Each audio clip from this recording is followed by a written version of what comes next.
I laughed aloud, having nothing to lose. "And T. Philippe? Don't tell me. What makes you think I would know where to find them, my lady? Jacqueline Carey left me for committing the dire crime of seducing him. If Philippe evaded your guardsmen, how can I guess? Marco's men would do better than I, if Benedict can't find him." "He jumped into the canal, actually." Melisandre's voice was surprisingly even. "From the balcony. It seems Rouse's sailor lads swim like fish. Marco is of the mind that he's dying of the ague, if he yet lives. The canals are known for pestilence. La Serenissima is well cordoned. They'll not leave it by water or land, or send word either. Even if they did, they know too little to undo our plans. Still, too little is too much. We will speak more of this later." She came close, too close, smiling, and reached up to lay one hand against my cheek. "Think on my offer." Her touch was cool, and yet it burned me like fire. I closed my eyes, shaking like a leaf in a storm. I could smell her scent, a faint musk overlaid with spices. I wanted to fall to my knees, wanted to turn my head, taking her fingers into my mouth. I didn't.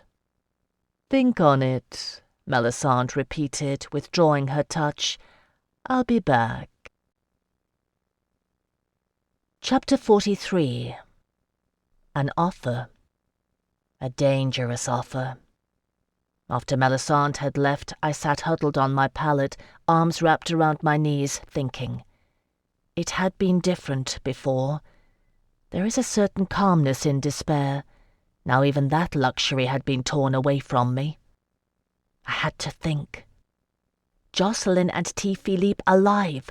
They were in the Yeshuite quarter, I was sure of it. It was the one place neither Benedict nor the Stragazza would think to look. It was the first place Jacqueline would have gone. And if T. Philippe had escaped, if he was clever and able enough, it was where he would look. I gave thanks to Eloa now that my chevaliers had been suspicious enough to follow Jacqueline during his disappearances. They knew enough, the two of them, to lay charges against Percy de Somerville, although they had no proof. It was what they didn't know that could kill them. Prince Benedict and Melisandre. Still, I thought, T. Philippe was smart enough to run when he saw Benedict's guards. Percy de Somerville's guards, whom we all thought Prince Benedict took into his service all unwitting. He knew Remy, Fortune, and I left for the little court, never to be seen again. But he would not know why, and a great many accidents could have befallen us between home and palace. I mulled the problem over and over in my mind, and came inevitably to the same conclusion. The scope of it was simply too vast, too hard to encompass. Neither T. Philippe nor Jacqueline would guess Benedict's treason. "What you seek, you will find in the last place you look." I hadn't thought it, nor would they. The best I could hope for was that my disappearance and the traitorous guardsmen would make them wary enough to avoid the little court and go straight to Isandre. If they lived, if T. Philippe wasn't lying on a cot somewhere, sweating out his last ounce of life with some dreadful canal-bred pestilence, if Jacqueline wasn't halfway to the northern steppes, chasing some arcane Yeshuite prophecy. And if they could reach the Queen, which Melisandre, who brooked few illusions, believed impossible. If. It is a dire thing to hope against hope. I did not doubt the veracity of Melisandre's claims. It is a truism. History is written by the victors. With the solid support of Duke Percy de Somerville and Prince Benedict de la Courcelle behind her, her reputation would be restored nearly spotless. There would be protest from a few, silenced swiftly. A few might rebel, not many, I thought. I had not forgotten the murmurs among the nobility when Drustin Mab Nectna rode into the city of Eloa. Many, too many, would be glad to be shed of a Pictish prince consort whose bloodline would taint the heirs of House Courcelle. None of that for Benedict, still Ysandra's heir. No, his Serenissiment-born children would inherit here. For Terre d'Ange, a true-born son, gotten on his d'Angeline wife. Melisandre's son.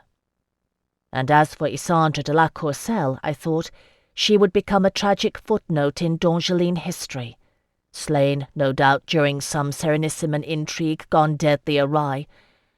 What Melisandre had planned I did not know, but I could guess well enough that no trace of it led back to her nor to Benedict. Who would stand against her then, with Benedict at her side? There was Quintilius Rouse, and him I could not guess. Would he swallow it or no? He would never believe me a traitor, I thought, nor Melisandre innocent. And yet he knew Benedict of old, and Percy de Somerville too. What could the Royal Admiral do if the army held the land? Little enough it might be, especially if the Serenissima navy stood in support of Benedict's claim. And if Marco Strega was elected Doge, I'd no doubt that would follow. Quintilius Rouse was canny and a survivor. He might back Benedict's claim if he felt he had no other choice. There was Barquiel l'Anvers. And he, I thought ruefully, was the key. The Duke l'Anvers, whom I had thought my enemy. He was the reason Benedict dared not act without the support of the royal army. As Ysandre's maternal uncle, he stood the nearest challenger to the throne, with ties by marriage to Aragonia, to Alba, to Keppel-y-Marcade, all of whom might rally to l'Anvers' cause if there was a whiff of suspicion concerning Ysandre's death. Druston would, I was sure of it, nor had I forgotten the company of Aragonian spearmen, which had fought beside us against the Scaldi and the deadly Arcadian cavalry. They would need to act quickly, Benedict, Melisandre, and de Somerville, to secure the throne and dispose of Barquiel l'Anvers. I am a fool, I thought, to have believed so easily. All is not lost until the game is played out in full, and it is not yet. It is a bitter hand Melisandre has dealt me, but there are some cards still unplayed.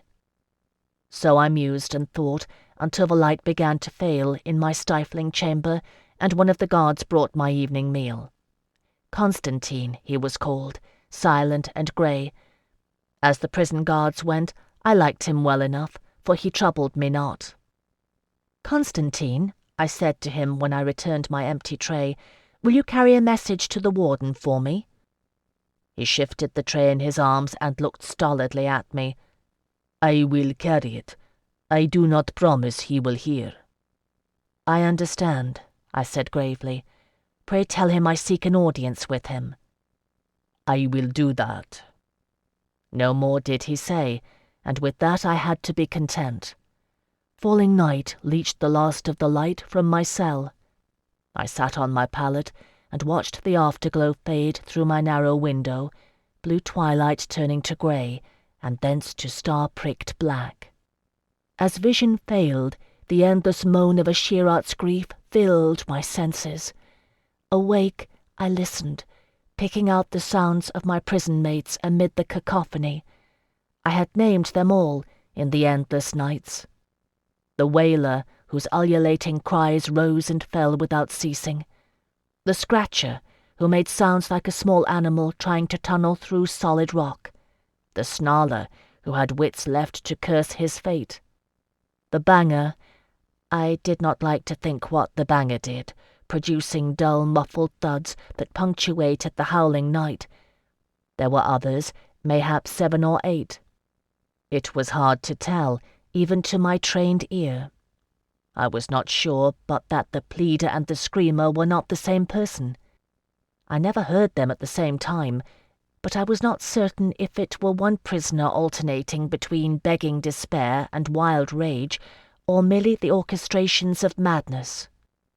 "When I am gone, it will be worse." It would get worse. It would get a great deal worse.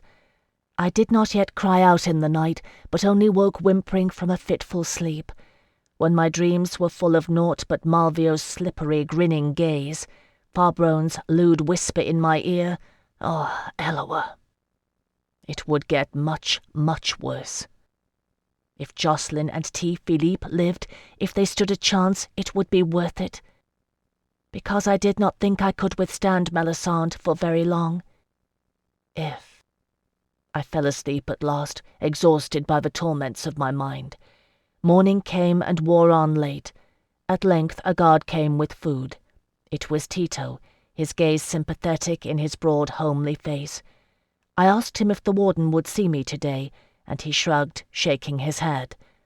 He did not know. I thanked him anyway, and ate my morning meal. A slab of cold porridge, but drizzled with honey. Tito watched, hulking, to see if I liked it. "From you?" I asked. He nodded and beamed like a child. "The beekeeper's tribute came. I had a piece this big." With massive hands held apart, he indicated the size of the honeycomb. "I saved some for you." Despite it all, I smiled. "Thank you, Tito. It's very good." There is no rock on which the mortal soul may founder, but that contains some frail tendril of human kindness struggling to grow. This much I have found to be true. Is it a weakness in me, that I sought ever to reward it? I cannot say, only that I would do the same, though Tito's simple-minded fondness proved blessing and curse alike in the end. So I think now. Then I merely watched him carefully swipe the last telltale traces of honey from the platter and suck his fingers, at once grateful and sorrowing that this was what kindness had come to in my life. The warden did not come that day nor the next. I paced my stifling cell, sweating and irritable. Each time I heard a key in the lock, my heart raced with fear that it would be Melisande come for my reply. Fear and dread bound in an awful knot of complex desire that left my mouth dry and my pulse pounding in my veins. On the third day, the warden came. I heard the key, this time, too soon to be a guard come with the evening meal. Quickly, with trembling fingers, I bound my hair at my nape with the loose knot we call lovers' haste in the night court, that will stay without pins or a caul. Gathering myself into a semblance of dignity, I stood to receive my guest, smoothing the grey dress. When the warden entered, accompanied by Farbron, I inclined my head, according him the greeting among equals we use at court. He made no response, but only said in his colourless voice, "You asked to see me." "Yes, my Lord Warden." I took a breath. I had not expected him to soften. "My lord, I wish to beg of you a boon. I wish to send a letter, no more." I paused, and he said naught. "I will not insult you by protesting my innocence, my lord," I continued. "I dare say you hear it often enough, and 'tis not your place to judge, but only to enforce. I ask only the chance to notify my queen of my fate. As she is my sovereign, she has the right to know. No less would we accord to any foreign national in Terre d'Ange. And you may believe me," I added, "when I tell you that Isandre de la Courcelle would pay dearly for this knowledge." His expression did not change. I took a step forward. "Aught you might ask, my lord," I said steadily, "I will set it in writing, and bind her by the sacred words of House Lambert, her mother's line, that not even the queen herself may refuse." And I could too, for I now knew that Nicolas Lambert et Aragon had not played me false, but given a weapon of great power into my hands. She was right.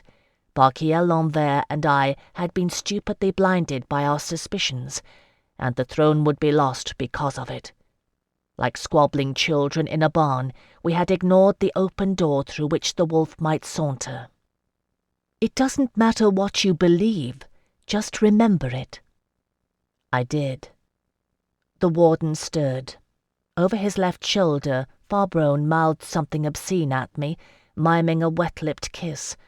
I ignored him, concentrating on the warden, who said flatly, "No." I stared uncomprehending and waited for more, while my heart sunk like a stone in my breast. When it was not forthcoming, I fought the ludicrous urge to laugh, and said instead, "My lord, may I ask why?" His words were measured out like the slow drip of water falling in a cave. "This is La Dolorosa, and I am its warden, no more and no less. My Shirat has sent you, and I will ward you until she claims you." "A Shirat?" The word burst from my lips. "My lord, a Shirat's very oracle has been subverted in the conspiracy that sent me here. Ask if you do not believe. Ask in the great temple in the square, and see if her prophet's place was not usurped for a day. Ask the Doge himself, the beloved of a Shirat, how her priestess have dealt with him. I tell you, thrones hang upon this letter, and the very sanctity of your beliefs." I was raving. I knew I was raving. And worse, I could not seem to stop. As the torrent of my voice continued, I saw the warden nod once to Farbron, who came forward to grip my arms, driving me backward. He manoeuvred his body close to mine, licking his lips. It was not easy, but I regained control of myself and shook him off. Melisandre's bond of protection held. He let go of me ostentatiously, raising both hands in the air. "Eloa grant you may regret this, my lord," I said quietly to the warden. "You may pray so if you wish." No more than that did he say, but opened the door to my cell, beckoning Farbron ahead of him and exiting after. The door closed and locked, leaving me alone once more. One hope gone. It left only Jocelyn and T. Philippe, or Melisandre. I did not much like my chances either way. Chapter 44. Melisandre did not come without warning. I knew the next time a guard brought a wash-bucket and soap what it meant. I took no pleasure in it this time, only a certain bitter amusement. It would not do for the princess consort of Benedict de la Courcelle to find me unwashed and unkempt in a foul and reeking cell, of course. No, Melisandre would order me bathed, like some battle chieftain, with a choice captive of war. I did it, though I was tempted to defiance, but having already been forcibly fed, I had no wish to repeat the experience with a scrubbing, and something in the guard's expression, he was a new one whose name I did not know, suggested that it was likely. When I had done, I donned the clean dress he'd brought and sat cross-legged on my pallet to wait. I did not have over long. This time I did not flinch nor retreat. I remained as I was, while Melisandre's presence filled the cell like a candle flame or a song. I was proud of that small act of will. If she had brought me low, well then that was the territory I would claim for my own. Let her stoop if she wished to reach me. So I thought. Being Melisandre, of course, she did not, but merely looked down at me, gauging to a nicety what I did and why. A faint smile hovered at the corner of her mouth. I had no tricks she did not know. What my Lord Delaunay had taught me, he taught her too, long ago, and in turn she taught him to use people, as he had used me. "Have you decided?" Melisandre inquired. I tilted my head back against the stone walls of my cell. "What would you do with me?" Another might have mistaken my meaning. Melisandre didn't. "There is a dungeon in the little court. You would be held there until matters in La Serenissima were resolved, or mayhap longer. It depends on you." She glanced mildly around my cell. "It is a good deal more pleasant than this, being built for the enjoyment of Kushiel guests. Light you will have, and comforts, decent clothing, food, a proper bath, texts, if you wish. The library is good. Is it less secure for it, you wonder?" "No." She shook her head. "Not by much." "By some." "Yes," Melisandre said thoughtfully. "Some." There is a chance that I might play you false and win your trust." "Yes." A glimmer of amusement lit her glorious eyes. "There is that too, although I dare say if you thought it likely, you'd not say it aloud." Since it was true, I didn't bother to answer, asking instead, "Why risk it at all? All that you have striven for lies within your reach. Is it worth jeopardizing, no matter how slight the risk, merely to toy with me? I don't believe it, my lady, and I mistrust this offer of yours." "Do you?" Melisande walked to gaze through the barred window at the distant horizon, filtered daylight rendering her lovely features serene. "The Game of Thrones is a mortal one, my dear. Even if this gambit were to fail, and it will not, still I have secured my endgame. My son, who is innocent in all things, stands third in line to the throne, the only scion of Kushiel lineage untouched by treachery. No other member of House Shahrazai has achieved so much. But you," turning, she smiled at me, "Kushiel has chosen you, Phèdre, and marked you as his own. To toy with you is to play a god's game." I shuddered. "You are mad," I said faintly. "No," Melisande shook her head again, "only ambitious. I will ask again. Have you decided?" The crash and wail of the morning sea filled the silence that stretched between us. It would drive me mad in time. It had already begun. I knew it the day I raved at the warden's refusal. But at least that madness would claim only me, and I would remain true to myself to the end. Melisandre's way, that was another matter. If I gambled and lost, I betrayed a great deal more. Torn between terror and longing, I gave a despairing laugh. "My lady, I am destroyed either way. Will you make me choose?" "Destroyed?" She raised her eyebrows. "You do me an injustice, I think." "No," I said. "There is T. Philippe and Jacqueline." "You really do love him?" Melisande said curiously. I looked away, heard her laugh. "Kushiel's servant, the fitting torment for Kushiel's chosen, and Nama's. Did he truly flee your charms?" "Yes," I whispered. "Ah, but you can guess where he fled, Phèdre." Her voice turned my head. There was pity and inexorable cruelty in her gaze. "Either way, he is gone. What does it merit, this blind and unthinking loyalty?" she asked gently. "To your Castelline who left you? To Isandre de la Courcelle, who used you at her need? It is all the same to Eloa and his companions, who sits the throne of Terre d'Ange. Tell me, do you believe I would make so poor a sovereign?" "No," I murmured, surprising us both with the truth. "What you do, my lady, you make a habit of doing very well. I do not doubt that once you had the throne, you would rule with strength and cunning. But I cannot countenance the means." "Phèdre." My name only. Melisande spoke it as if to place a finger on my soul, soft and commanding. "Come here."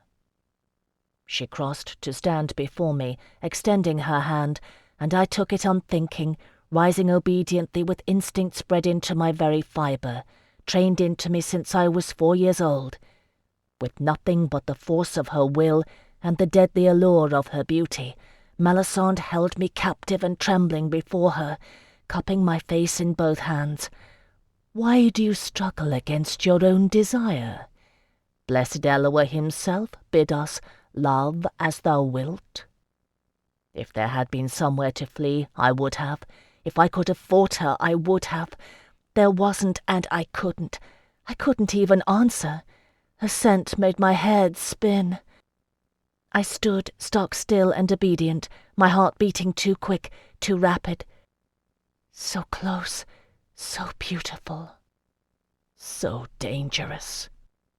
Melisande lowered her head and kissed me. The shock of it went through me like a spear. I think I gasped. A flaw, a weakness, Kushiel's dart piercing me to the very marrow. And in the aftermath of shock came desire, a vast drowning wave of it that swept away my will like a twig in a flood, swept away everything in its course. Yearning, Eloa. This had been coming between us for a long time, and it was sweet, far sweeter even than I remembered. Anchored by Melisandre's hands, I swayed, dissolving under lips and tongue, craving more and more. It turned my bones to molten fire, my flesh shaping itself to the form of her desire. My breasts ached with longing, a rising tide surging in my blood, my loins aching, body seeking to mold itself to hers. All that she asked, I gave, and all that I was, all I was meant to be, I became under her kiss. It felt like coming home. Melisandre knew. How could she not? Struggling to breathe, I clung to her, hands clutching her shoulders. I did not even remember raising my arms. A faint, triumphant smile curved her lips as she released me. I took a deep, shaking breath and stepped back. 1 step, 2, her smile turning quizzical, and jerked my head backward with all my might, slamming it hard against the stone wall of my cell. It was a hot, splitting pain that told me I had erred, catching not the flat wall, but the edge of the corner where the door recessed. It beat against the confines of my skull like Kushiel's bronze wings, a throbbing agony that drove a haze of red across my vision, beating and beating, driving out Melisandre's allure. I laughed as I slid helplessly to the floor, seeing shock dawn across her lovely face. "Phèdre!" It was only the second time I had heard it, her melodious voice unstrung with astonishment. Wet warmth made its way down the back of my neck, trickling forward to pool in the hollow of my throat, a scarlet rivulet. Truly I had cracked my skull. "What in the 7 hells are you thinking?" Melisandre muttered urgently, eyes intent and fearful, as she knelt by my side, pressing a wadded kerchief to the back of my head. Dizzy and pain-battered, I righted myself to look at her. "I swear, Phèdre, your 10,000 years of torment to me living." Melisandre's face and my cell reeled in my sight, swamped by agony. She cared. She really did care about me, and I could not stop laughing at it, having found my own useless triumph in the dazed madness of pain. For all that Kushiel's red haze veiled my eyes, for all the ache in my head, my thoughts were clear. The balance of power had shifted, rendering us, for once, equals. A frown of concentration creased that flawless brow as Melisandre sought to staunch the flow of blood. "Hold this," she said shortly, pressing my limp fingers about the blood-soaked kerchief. I obeyed, watching her go to the door, knocking sharply for the guard. "Fetch a chirurgeon," she ordered him in crisp Kediki, "or the nearest thing you have in this place." He must have gone quickly. I could hear his footsteps receding down the hall. Melisandre eyed me silently, drawing a dipper full of water from my drinking bucket and using it to rinse my blood from her hands, carefully and thoroughly. I sat with my back to the wall, pressing her kerchief against my head. Already my hair was matted with blood. "You'll have to move fast," I said presently, as if I were not sitting bleeding on the floor of my cell. "Bachkiel on there is no fool, and he has his suspicions. He'll retain the throne as regent the instant he hears the news, and demand a full investigation before he cedes it. 4 couriers on fast horses will depart La Serenissima the instant the bell tower in the great square tolls Isandra's death," Melisandre said coolly, "with fresh horses waiting on relay all the way to the city of Eloa. Percy de Somerville will take the city before Duke Bachkiel hears the news." "And he named a conspirator, I suppose." I shifted on the flagstone, sending a wave of fresh agony pounding in my head. "How is Isandra to die?" "You know enough." A key in the door. Melisandre stood back to admit the warden and a guard. He looked expressionlessly at her and came over to examine me, drawing my head forward and parting the blood-damp locks. I felt his fingers probing my wound. "A gash to the scalp," he pronounced, rising and wiping his hands on a towel. "It is not serious. Head wounds bleed. It is not so deep that it must be stitched. Already it begins to clot." The warden turned his flat stare on the guard. "Let her rest undisturbed for a day. Principessa," he inclined his head briefly to Melisande, "is there aught else?" "No." Her tone was unreadable. "Give me a few more moments with the prisoner." He nodded again. "Knock when you are ready." Melisande gazed at the door as it closed behind them. "The tradition holds that a member of his family has served as warden of La Dolorosa since a Shirat of the Sea first grieved," she remarked. "They first guarded the body of Eshmun after Baal Jupiter slew him. So they say.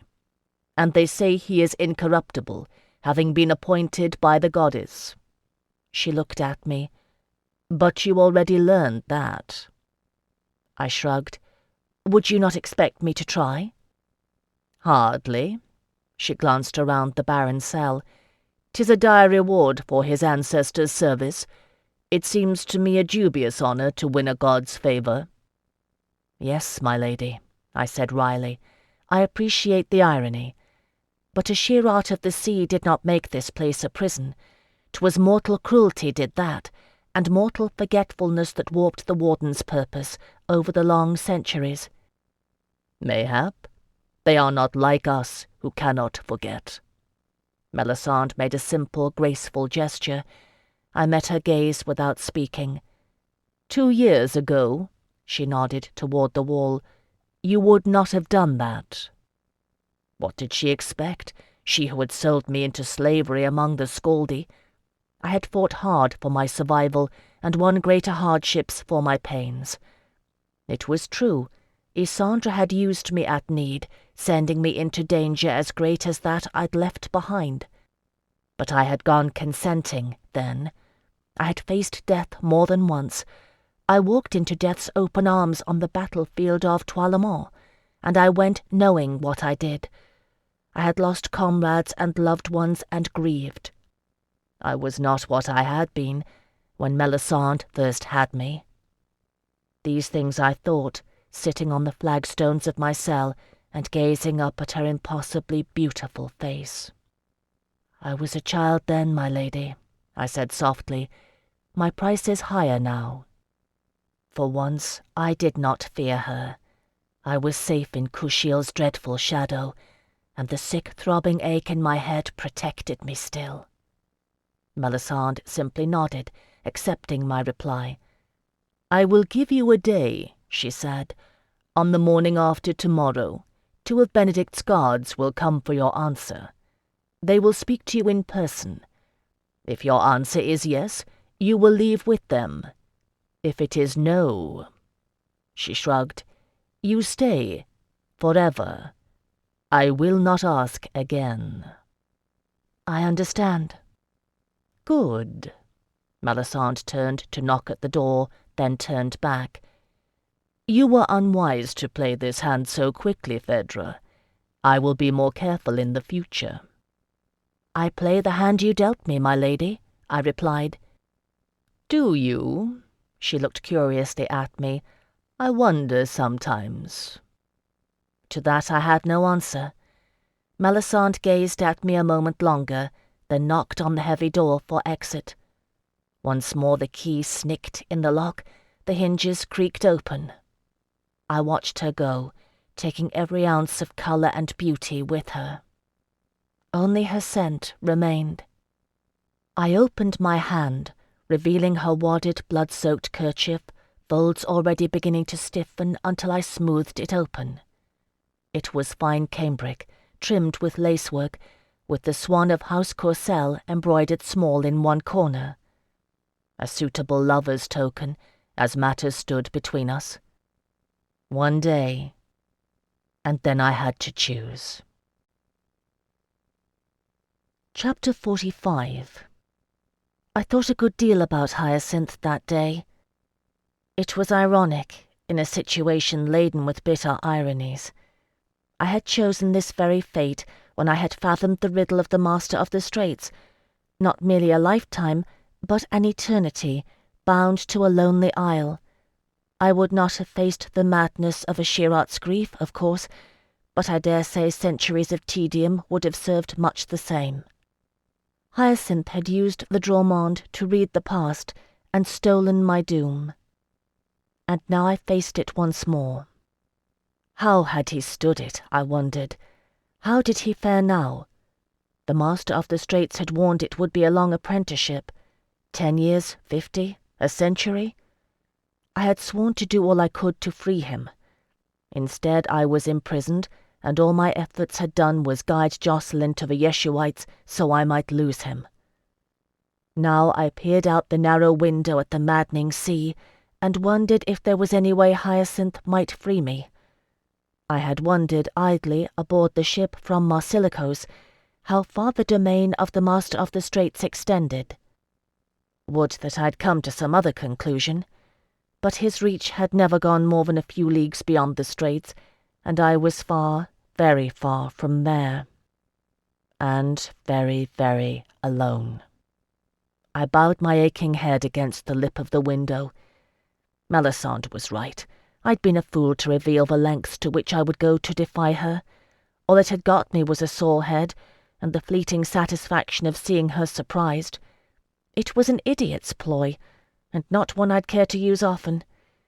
And yet, I had needed to know, for my own sake.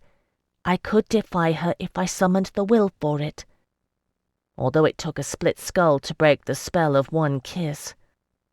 And Melisande was capable of much, much more than that. I knew. I remembered. I remembered altogether too well. An anguissette is a rare instrument. Most of my patrons lacked the art to sound all my strings. Pain and pleasure, yes, of course, but there are others too. Cruelty, humiliation, dominance, and compassion and kindness. It took all of these to make truly exquisite music. That was the part so few understood. Affection. It was my bane with Melisande, always the potential key to my undoing. No matter how much I hated her, and I hated her a great deal in a great many ways, there was a part of me that did not, nor ever would. Voldemar Selig had been a formidable foe, with the advantage of owning me outright, but no matter how many times he mastered me, nor how many ways, I never risked losing myself in him. I had not been at least a little bit in love with him. Still and all, now I knew. That sword cut 2 ways. Melisande cared enough for me to make her vulnerable, at least a bit. Even so had Kushiel cared for the damned in his charge when he was still the punisher of God. He loved them so well they received pain as balm, and begged not to leave him. So too it made Kushiel vulnerable, for the one God was displeased with him, and would have cast him down. But he followed blessed Eloa, who said, "Love as thou wilt." I wondered if he feared, mighty Kushiel, this scion of his who burned so brightly. Eloa and his companions did not quarrel among themselves, not for them the jealousy of other gods. No, but each claimed his or her province in Terre and held it solely. Each save blessed Eloa, who ruled without ruling, wandered and loved, and Kushiel, who stood at his side and cared only for Eloa. The others, Kushiel, Azar, Shemhazai, Nama, Aishith, and Camille, were they jealous of their immortal thrones in the Terre d'Ange that lies beyond? It might be so. It was so among other gods, other places. Standing at the heart of a Shirat's grief, I knew that much to be true. Mortals conquer and slay, gods rise and fall. The games we play out on the board of earth echo across the vault of heaven. Melisande knew it. I bore the mark of Kushiel's dart. My thoughts chased each other around and round. I tried to pray, to Kushiel, to Nama, who were my immortal patrons, to blessed Eloa, who is Lord of us all. But the pounding rage of Ashirat's grief scattered my thoughts, driving away the solace of prayer. If I were not chosen for somewhat, I would be dead now, as surely as Remy and Fortune. But what? To thwart Melisande by choosing no, denying her the chance to break Kushiel's dart? Or to face her and dare win a greater stake? She would be cautious. She would be very, very cautious. My chances of defeating her plans were nearly non-existent. Nearly. And the deeper game she played, I didn't know. By the end of my day of grace, I was no wiser. I stared out the window, brooding, while the rays of the setting sun bloodied the waters. I wished that Hyacinth were here with me now, to speak the Dromond for me. Not that he would. He never would for me. Out of fear, at first. His mother foretold that I would rue the day I learned the answer I sought, the riddle of Delaunay. She was right, for 'twas the day he died. Afterward Hyacinth said he could not see, for the path of my life held too many crossroads. Truly, I stood at a dire one now. Still I wished he were with me, my one true friend I used to call him. Even Jocelyn, bound by his vow, had not proved so true. Only love had bound Hyacinth and me. And he would be lost too if I told Melisande no. However slim the hope that I might find a way to break his guise, it would die with me here in La Dolorosa. If I said yes, texts if you wish, Melisande had said, I could continue. And there was nothing she could do to Hyacinth, which gave me a certain grim satisfaction. But there was T. Philippe and Jocelyn. My Castelline who left me. I hated him for that, hated and despaired, for it may have been the one thing that would save his life. But it had left me bereft, well and truly alone. I had been stronger with him at my side, my perfect companion. He lent me the courage and strength to cross the Skaldic wilderness in winter, and when Isandra bid me go to Alba, he left the Castelline Brotherhood itself to go at my side. And then he left me. The light on the water faded to mauve, and Tito came with my evening meal, looking with worriment at my face, my blood-stained dress, and coaxing me to eat before the light went altogether.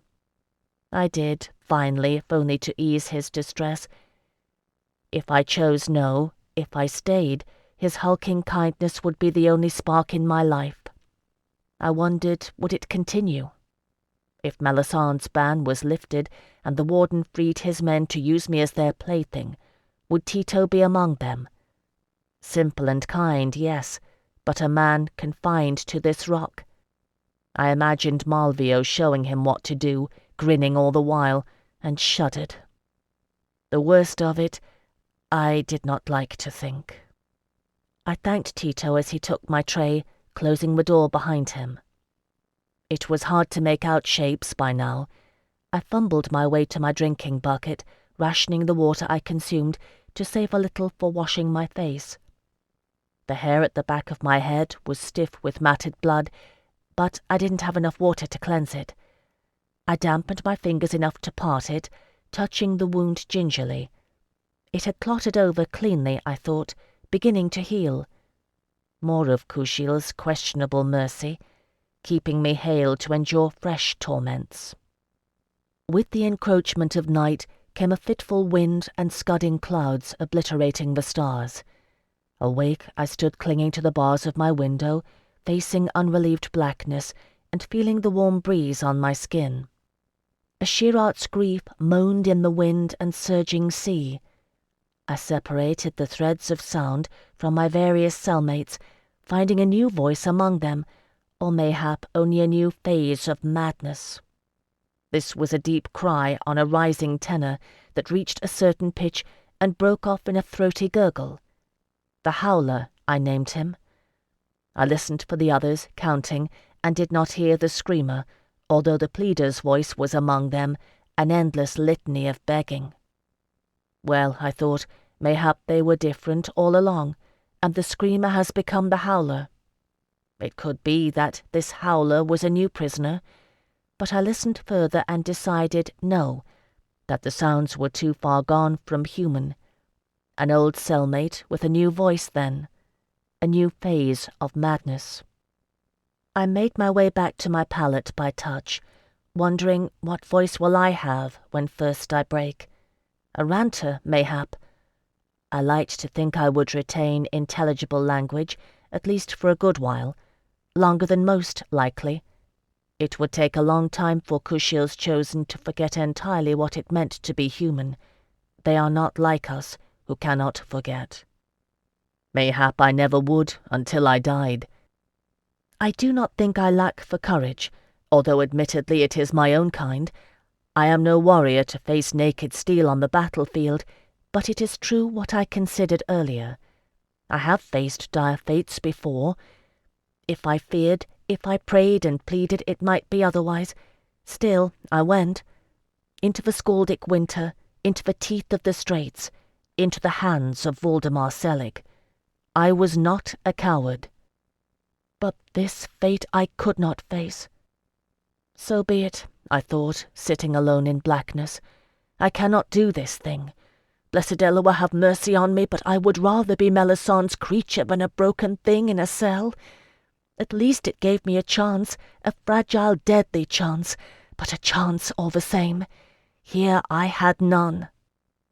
I had chosen. My decision made, I felt somehow calmer, and at last was able to pray.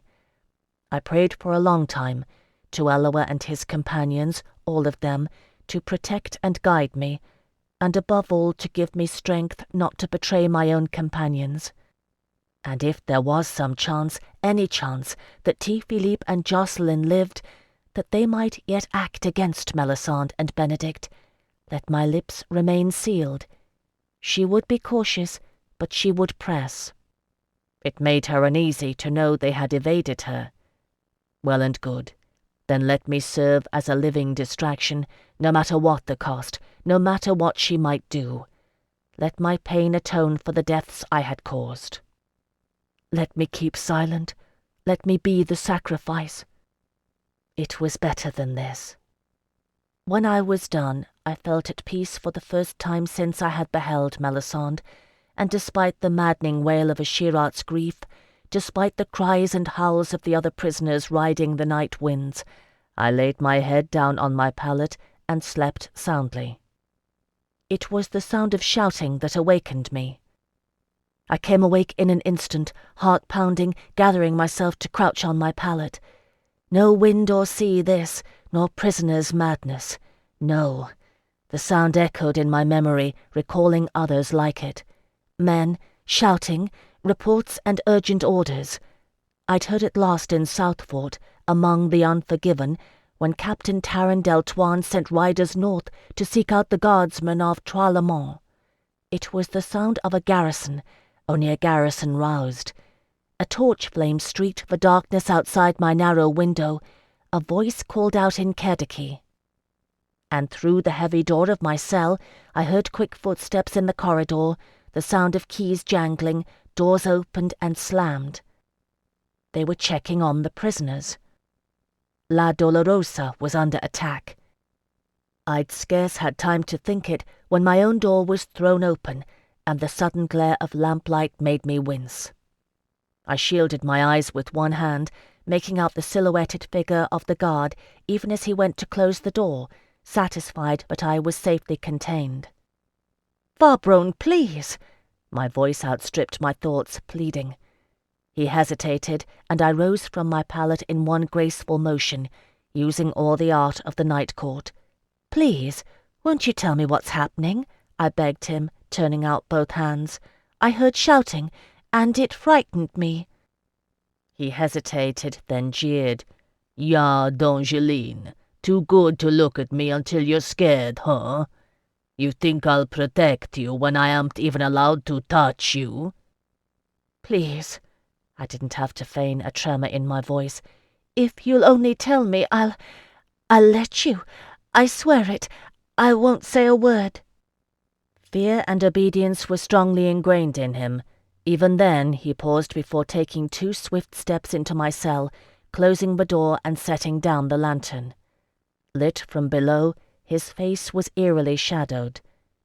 "Let me see, then," Farbron said hoarsely. "Make it fast."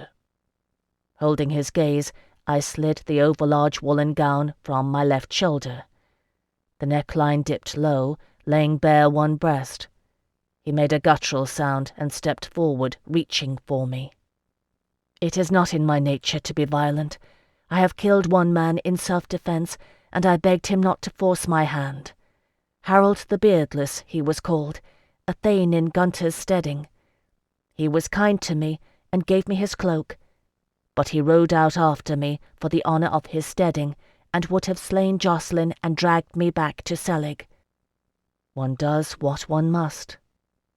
What I did to Farbron, any child of 7 or more in the Night Court knows to do, from listening to the adept's gossip.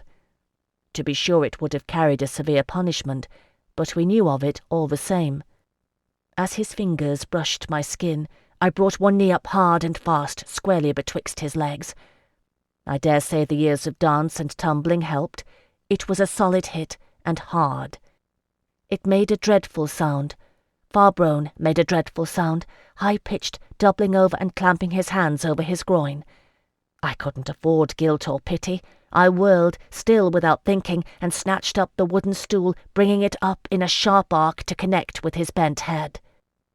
It caught him across the temple with a dull thud, and he fell over. Unmoving, he lay on the floor of my cell. Breathing hard, I dropped the stool and dragged my gown back up to cover myself, then stood listening. In the distance, a confused shouting continued. I went to the door, pressing my ear to the heavy wood. In the corridor, nothing. Returning to Farbron's unconscious form, I fumbled beneath him and found the ring of keys on his belt. There was a bruise already visible on his temple, but his breathing was steady. I took the keys and the lantern. It took me several tries to find the right key for my cell. Then I did, and the door opened onto the dark corridor. I emerged, carefully locking the door behind me, and Farbron inside. The corridor was silent and empty, the lantern casting wild shadows on the stone walls as it trembled in my unsteady hand. 12 doors of brass-bound oak, all locked in a row. I couldn't leave them. Mine was third from the end. I went to the first, desperately trying key after key until it opened, to find it empty. I tried the next, wasting precious seconds, only to find the same result, an empty cell, 8 paces by 8, not even a pallet to relieve it.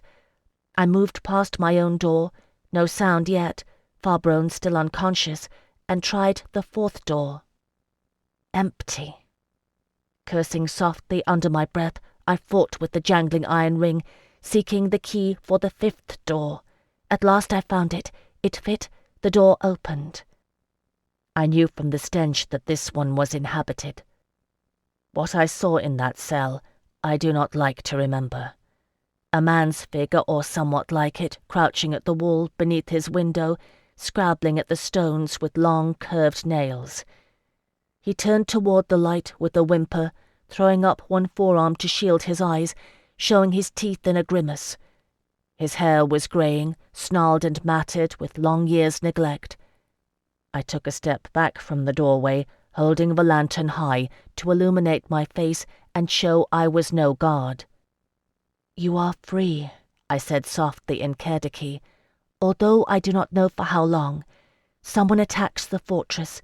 Stay if you wish, or go if you will risk it. You are free to choose." He lowered his arm and peered at me, blinking. His mouth worked, but no human sound emerged. "Wha... "I don't know," I said. Whatever he sought to ask, I had no answer. "All I can offer is a chance. Take it or not, and blessed Eloa keep you."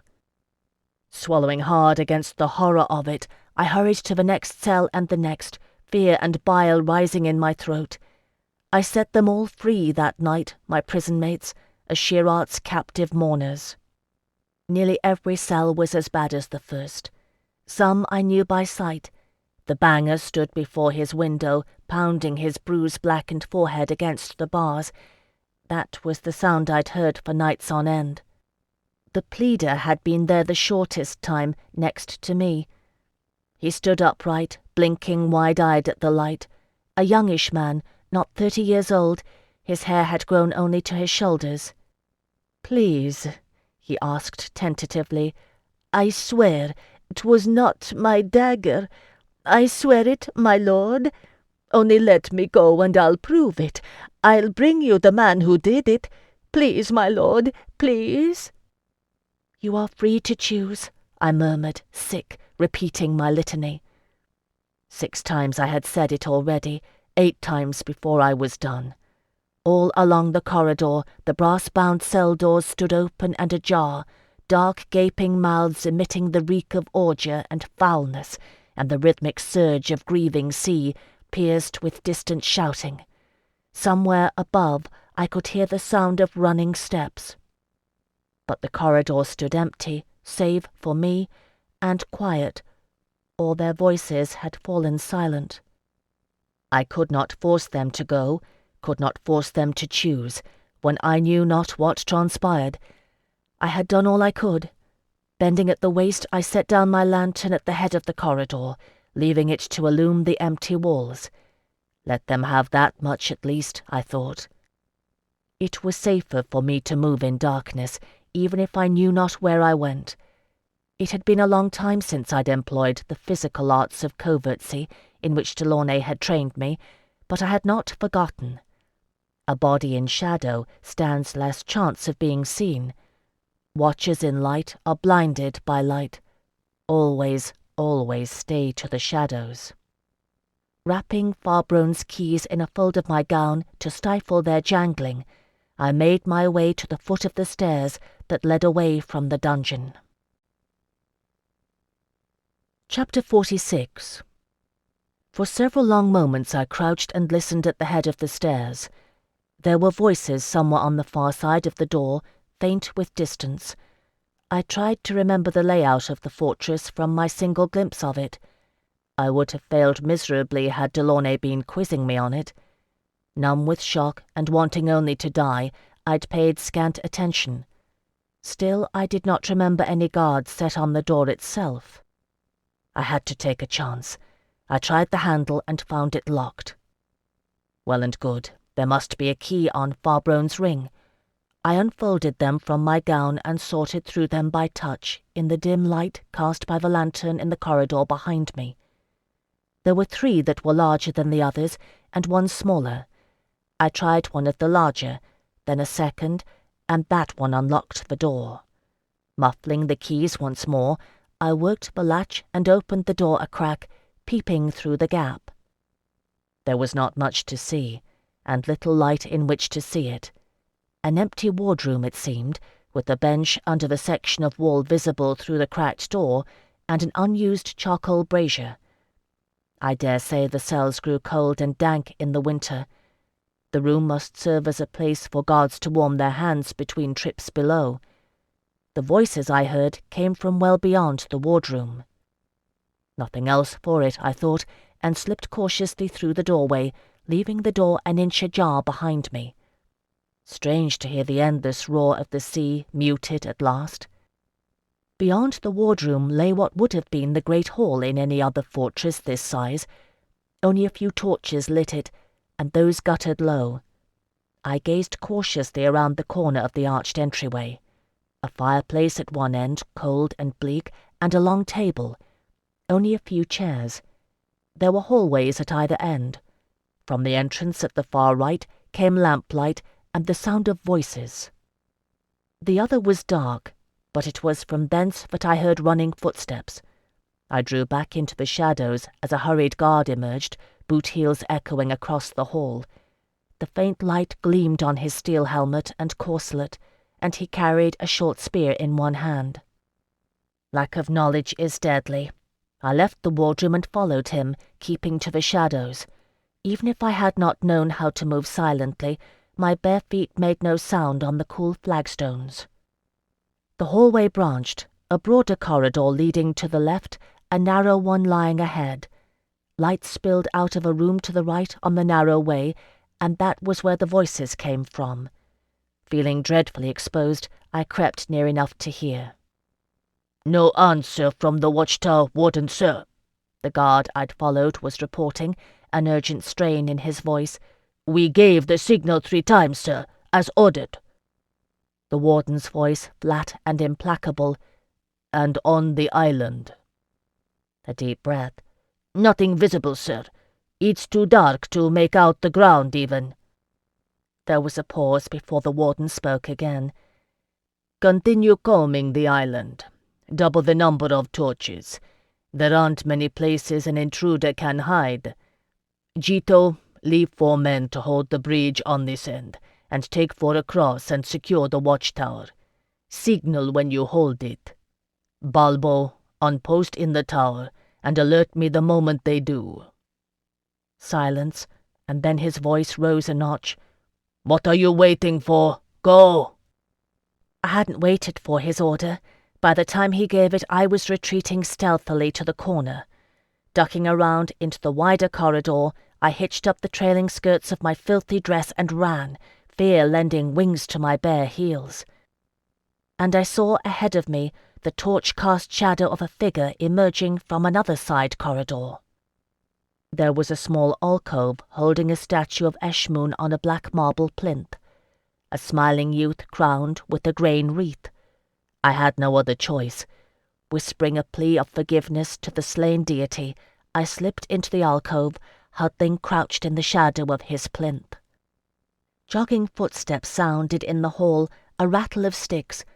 I dared not look, keeping my head down lest my face catch the light. Spears, I thought, or torches. Somewhat from a storeroom. Intent on his errand, the guard passed me by unseeing, and I heard the even pace of his steps fade down the corridor. I could not go back that way. What lay ahead? Storerooms, and what else? Willing my pounding heart to steady, I concentrated my attention, straining my ears. Fool that I am, I nearly forgot my own advice and ignored my other senses. Fixed on listening for danger, I muttered a silent curse against the distractingly sharp odour of fresh-cut onion coming from somewhere beyond me. Onion. The kitchen. I had learned from Tito that the guards took turns at cooking duty, for better or worse. The garrison fed itself with foodstuffs provided as tribute by the mainlanders. The prisoners ate their leftovers. If there was one place on the island that would be deserted that night, it was the kitchen. Now I did listen, and found the corridor quiet. Offering silent thanks to Eshmoon for his protection, I rose to my feet and slid out from behind his statue. Keeping to the shadows as best I could, I made my way swiftly down the hall, following the scent of onions. The kitchen was not far, located to the left at the end of the corridor. It was vast and dark, lit only by the glowing embers of the oven, the door of which stood ajar. A small stack of kindling and cordwood lay on the floor beside it, abandoned.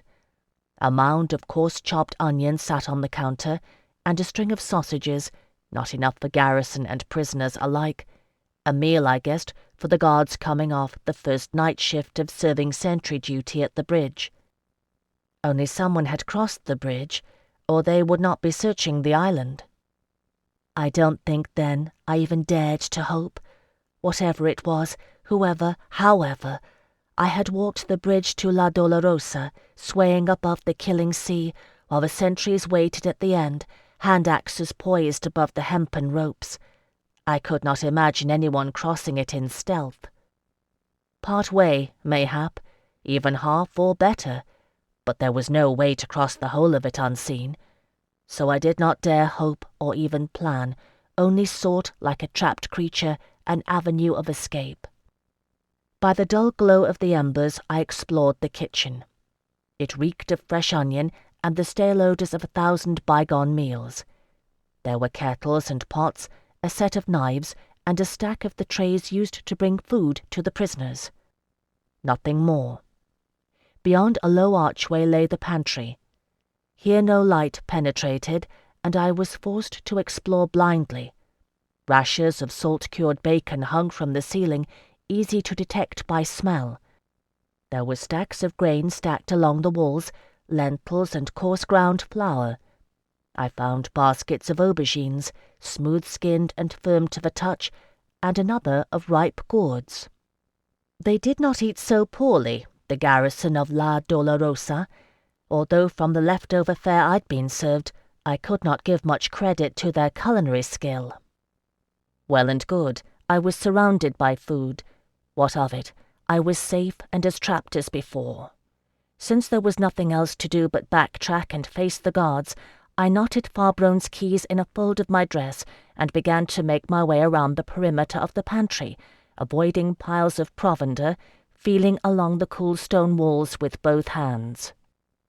It was out of a futile sense of obligation I did it, and no real thought of finding aught to serve my need, which is why, when my hands encountered rough wood instead of stone, I stood stock still in disbelief. I swear I stood a full minute that way before I moved, feeling with cautious fingertips the arched shape of a window covered with heavy wooden shutters, brass-bound and sealed with an iron bar and padlock. A service window, I thought, to the outside. This was where goods were delivered to the pantry. It was big enough to admit a sack of grain. I could fit through it. My fingers trembled as I undid the knotted fold of my dress and removed Farbron's keys, fumbling for the small one. It had to be. My lips moving in silent prayer, I fitted the key into the padlock. It took me 3 tries, my hand shook so. But it fit. With a faint click, the padlock opened. I removed it carefully and stooped to lay it on the floor. With agonizing slowness, I drew back the bar and then pressed my ear to the wooden shutters, listening. On the far side I could hear the pounding sea and naught else. No way to know but to try it. How much worse could it be if they caught me? A great deal. I knew that already. But that would happen anyway. Swallowing my fear, I drew open the shutters. Night air blew in, and the wail of a Shirat's grief filled my ears. In the darkness that lay beyond, I saw the bright sparks of torches moving here and there across the island, working in pairs. Too far away to see, I thought. A torch casts a pool of light, some 15 feet in diameter, mayhap, no further. Beyond the circle of light, the bearer is sightless. The night skies were clouded, no moon or stars to betray me. Even if they were looking, and they were not, they were seeking an intruder, not watching the fortress. They would not see. All of this I knew to be true. Still it was a terrifying thing to clamber out the window, rendering myself vulnerable, dropping exposed to the stony path below. For a moment I merely crouched at the foot of the fortress wall, breathing hard. I could not stay. Above me the service window gaped open, a breach waiting to be discovered. I gathered my wits, assessing my position. I was on the inland side of the fortress, furthest from the cliffs. To my left lay the rear of the fortress, to my right the front, and the steep rocky path to the bridge. It was in that direction that the most torches were concentrated, and periodic faint shouts were audible over the sea. I listened hard for the clash of arms, and heard naught. Well, I thought, if I cannot go that way, I must go around the other, and pray for an opening. Whatever has passed, they have not found the intruder. Someone had taken the watchtower on the mainland, that much I knew. Whether or not the warden's men had reclaimed it, I did not know. If they had not, there was a chance. I had to gain the bridge. There was nothing else for it. When we were children, Delaunay would set up courses for Alcuin and me, mazes that we must negotiate blindfolded, until we could move silently and swiftly in the dark. I dreamed then of exploring the quarters of some wealthy patron while they slept, searching out Eloa knows what dire secrets. I never used those skills then, but I used them now, making my way around the base of the looming fortress. How long it took, I could not say. It seemed forever, although I dare say it was no longer than it took to heat water for the bath. Once a pair of guards passed close by me, forcing me to retreat noiselessly beyond the doubled circles of torchlight they cast. The volcanic rock on the island had sharp, jagged edges that bit painfully into the bare soles of my feet, but I bit my lip and kept silent, letting the pain sharpen my focus. Sometimes it is an advantage to be an Anguisette. The guards were nervous. I could hear it in their low voices. "Grandfather saw it, and never spoke another word," one of them was muttering. "If you ask me, nothing human could cross that sodding bridge without being seen." "Pascal saw it," the other said shortly. "It ran off before it finished him, and he was still alive when Gito found him. He died trying to say what he saw. It didn't come over the bridge, it crawled under it." "Yeah, like a giant sodding spider," the first retorted. "I tell you, whatever we're looking for, it's not human. No man could do that." As I crouched in the dark, scarce daring to breathe while they moved out of range, I tried to imagine it. Crawling beneath that deadly bridge, clinging to the underside, fingers and toes wedged between the knot-joined planks, moving one tortuous plank at a time, suspended upside down in the howling winds above the raging cauldron of sea and rocks. Who would even dream of attempting such a thing? I knew only one. Jocelyn. "Don't dare to hope," I told myself, watching the torches recede. "Don't even think it. It was too much, too impossible. How could he even have found out where I was? It must be something else, some political coup, enemies of Marco Strigazza launching an attack on one of his strongholds. Who knew what intrigues lay behind the other prisoners of La Dolorosa? It must be, and I dared not dream otherwise. And yet I could not help myself. Hope, faint and tremulous, stirred in my heart. It strengthened my resolve and lent me new courage as I picked a path around the benighted fortress to gain the cliffside. There, at ground level, were the narrow barred windows of the prison cells, peering out across the stony cliff toward the sea. A faint light emanated from them, but no sound. I knelt beside the first and looked inside. It was empty. They were all empty, even mine, which I knew by the guano on the ground outside the window where I'd fed the seagulls. The light came from the corridor beyond the open cell doors where I'd left the lantern. I stood up and moved away from the cell windows into the deeper shadow of the fortress wall. Shirat's wind was stronger here, moaning in my ears. The cliffside was deserted for now. There was nowhere to hide between the fortress and the cliff. I could feel the rock tremble under my bare feet from the impact of the waves. So Farbron was free, and they knew I had escaped. Where were the other prisoners? I stood still, straining my ears against the roaring wind. There, yes, toward the front, I could hear faint wind-whipped cries and the clash of arms. Slipping quickly past the low windows, I made my way forward. I'd not gotten far before the battle came to me. At whatever point the prisoners of La Dolorosa emerged, it is a safe bet that they caught the garrison in disarray. No one who served in that place but was wraith-haunted in the first place. It must have shocked them, this outpouring of 8 gaunt, wild-haired apparitions, roused to a furor of madness that knew no fear. It was a melee that spilled around the corner, full of confusion and panic. At least half the prisoners were armed, with short spears wrested from the first guards they'd encountered. I dare say the full garrison of La Dolorosa was no more than 30 or 40 men at best, and only a handful had been left toward the fortress proper. Others had been sent to comb the island. and it was they who came at a run, torches streaming, illuminating the incredible scene.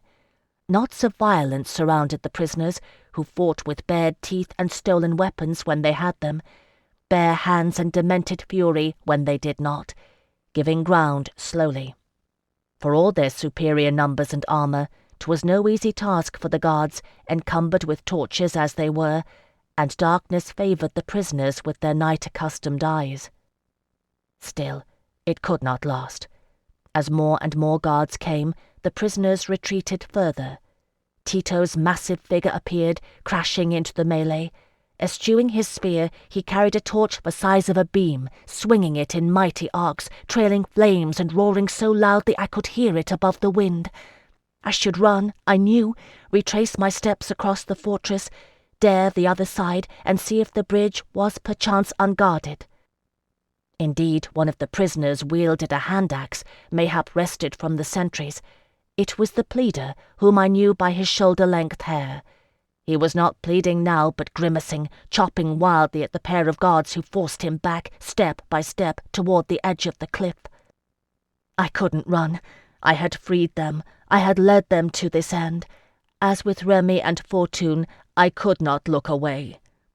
I watched through my tears as the pleader swung his axe, panting, unable to get beyond the reach of the guards' spears, and saw, by wavering torchlight, a hand reach over the edge of the cliff behind him. It was hard to make out the figure that followed, heaving itself up and rolling, dark-clad and hooded, coming up into a fighter's crouch. It didn't matter. I knew. Before the twin blades of steel flashed up before him, before he spun, taking out one guard with deadly grace, before the second grasped ineffectually at him, succeeding only in tearing the hood loose to reveal wheat-blonde hair shining in the flickering light, I knew. Something in my heart gave way. A wall of despair and loneliness built long ago on a rainy night in Montrève when he came in from the garden, and in its place came joy and relief and, Elua, love. Caught between laughter and tears, I stepped away from the shadow of the fortress into the torchlight that washed the stony ground. He dispatched the second guard, shoving the gaping pleader toward the steep path to the bridge. In the melee between us, guards began to turn, realizing they faced a new menace from behind. As he made his sweeping Castelline bow, I cried out his name with all my strength, pitching my voice to carry as best I could above the wind and sea. "Jocelyn!" Whether he heard me or not, I never knew, but he saw me as he straightened. Across the distance, 20 guards and prisoners fighting between us, our eyes met. That was when I felt the point of a spear press into my spine.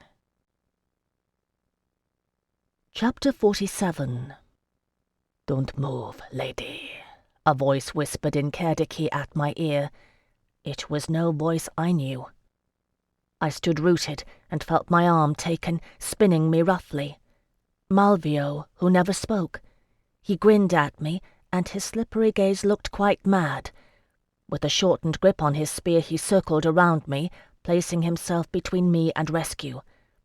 I moved cautiously, turning to face him. I could hear the sounds of battle still, but they seemed suddenly very far away. My world had shrunk to the two of us. "Go," Malvio said, seldom-used voice sounding almost friendly. He jabbed the spear toward me, and I retreated a step. He continued to grin. "Go." I took another step backward. There was nothing behind me but 20 yards of rocky ground and the cliff's edge. I knew it had been my view for endless days. And beyond the cliff, nothing. It was the farthest point, overhanging the angry sea. "Go!" Malvio jabbed the spear again cheerfully. I stood without moving, and he did it again, hard enough to pierce the coarse wool of my dress and prick the flesh beneath. "Go!" I took another step, sharp-edged rock beneath my bare feet. Over Malvio's shoulder I could see the melee broadening. Jocelyn penned behind a thicket of spears, dodging and twisting. It might have been different if he'd had his sword. It would have lessened the difference in reach. But no, he had crawled the underside of the hanging bridge. The weight of his sword would have been too great. He had come to rescue me with nothing but his daggers, and he could do it too, given time and aided by chaos. The prisoners were providing the chaos. I needed to buy time. "Whatever you want," I said steadily to Malvio, "I will do." It gave him pause. Then he shook his head, grinning, and gave me another jab. I took another step. "No," he said. "It's too late. You belong to a Shirat now." Behind me the sea surge was growing louder, and I could feel a change in the way the ground shuddered beneath my naked soles. A deeper tremor, a hollow vibration. We were on the overhang. How far to the edge? 20 feet? 10? The wind battered me, whipping my already matted hair into worse tangles, flattening my dress against my legs. It was getting darker, further away from the torchlit battle. I could scarce make out his face. "Malvio," I said, "do not do this thing. I swear to you it is not the will of a Shirat. Her followers have betrayed her, who put me here." "You were put here to die," he said agreeably, jabbing. "No." I took a quick step backward, then darted sideways, seeking to get around him. But he was quick for a Kerdiki, and he had a spear. He brought it sweeping about to bar my way, manoeuvring behind it. A distant flicker of torchlight slid across his grinning face, his off-kilter gaze. "Go," he said, jabbing. I went, as slowly as I dared. Beyond us I saw that the numbers of the guards had thinned, but they were organized now, and an armored figure with a full-length shield paced the outskirts, shouting inaudible orders. The warden, I thought. He had formed the remaining guards in 2 lines, back to back.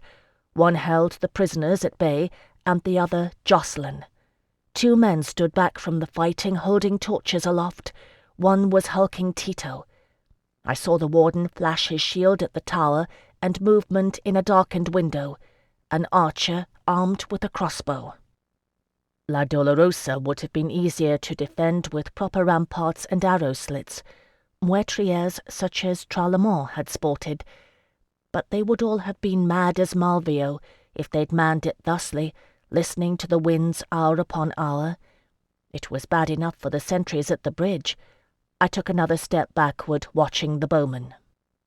It was too dark to see and too far.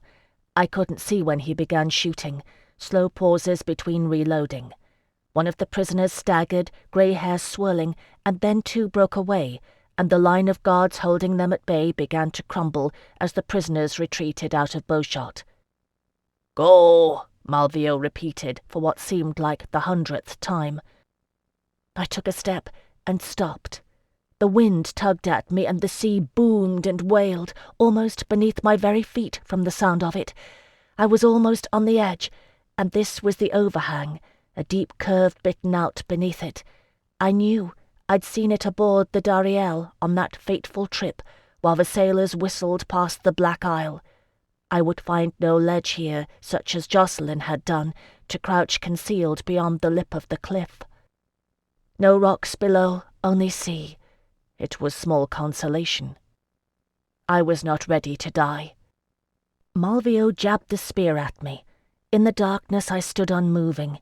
He jabbed again, and this time I caught the haft with both hands below where the lashings bound the spearhead, wrenching it hard up and away from me. It took him by surprise. I dare say he hadn't expected it. Face to face atop the high cliff we struggled, 2 pairs of hands locked tight on the spear. My grip on the smooth-worn wood was slipping. Grinning wildly, Malvio twisted the spear, using his superior height and strength to lever it out of my hands. He would have it in another few seconds. Knowing myself lost, I cried out desperately in the direction of the battle. "Jacqueline! It's Benedict! Benedict and Melisande! Benedict is the traitor!" We were too near to the edge, too near the booming sea. Even I could hear my own words were lost, torn from my lips by the keening wind. Malvio rotated the spear further and jerked. I made one last frantic grab, nails scraping the leather thongs. And then he had it, bringing the butt end up in a sweeping arc, slamming into my chin. My jaw closed with an audible click, and a burst of pain filled my head. I wasn't aware I'd fallen until I felt the sharp rocks beneath my palms. On hands and knees I blinked against the starburst of pain, trading it for Kushiel's red haze. Bright, so bright. Streaks like flame blurred my vision, and through the dank locks of hair hanging over my eyes, I saw Malvio, still grinning, step forward, raising the spear point downward, positioning himself over my fallen form. "No!" A deep Kerdiki voice, bellowing rage. Not Jacqueline, no. Another fiery streak etched the night, and a thud sounded, wood on flesh. Malvio staggered away from me in a shower of red sparks. The spear fell, clattering harmlessly off my back and onto the stones. It was my guard, Tito. I pushed myself to my feet in time to see my rescuer's second blow, as Tito swung the beam-sized torch at the retreating Malvio.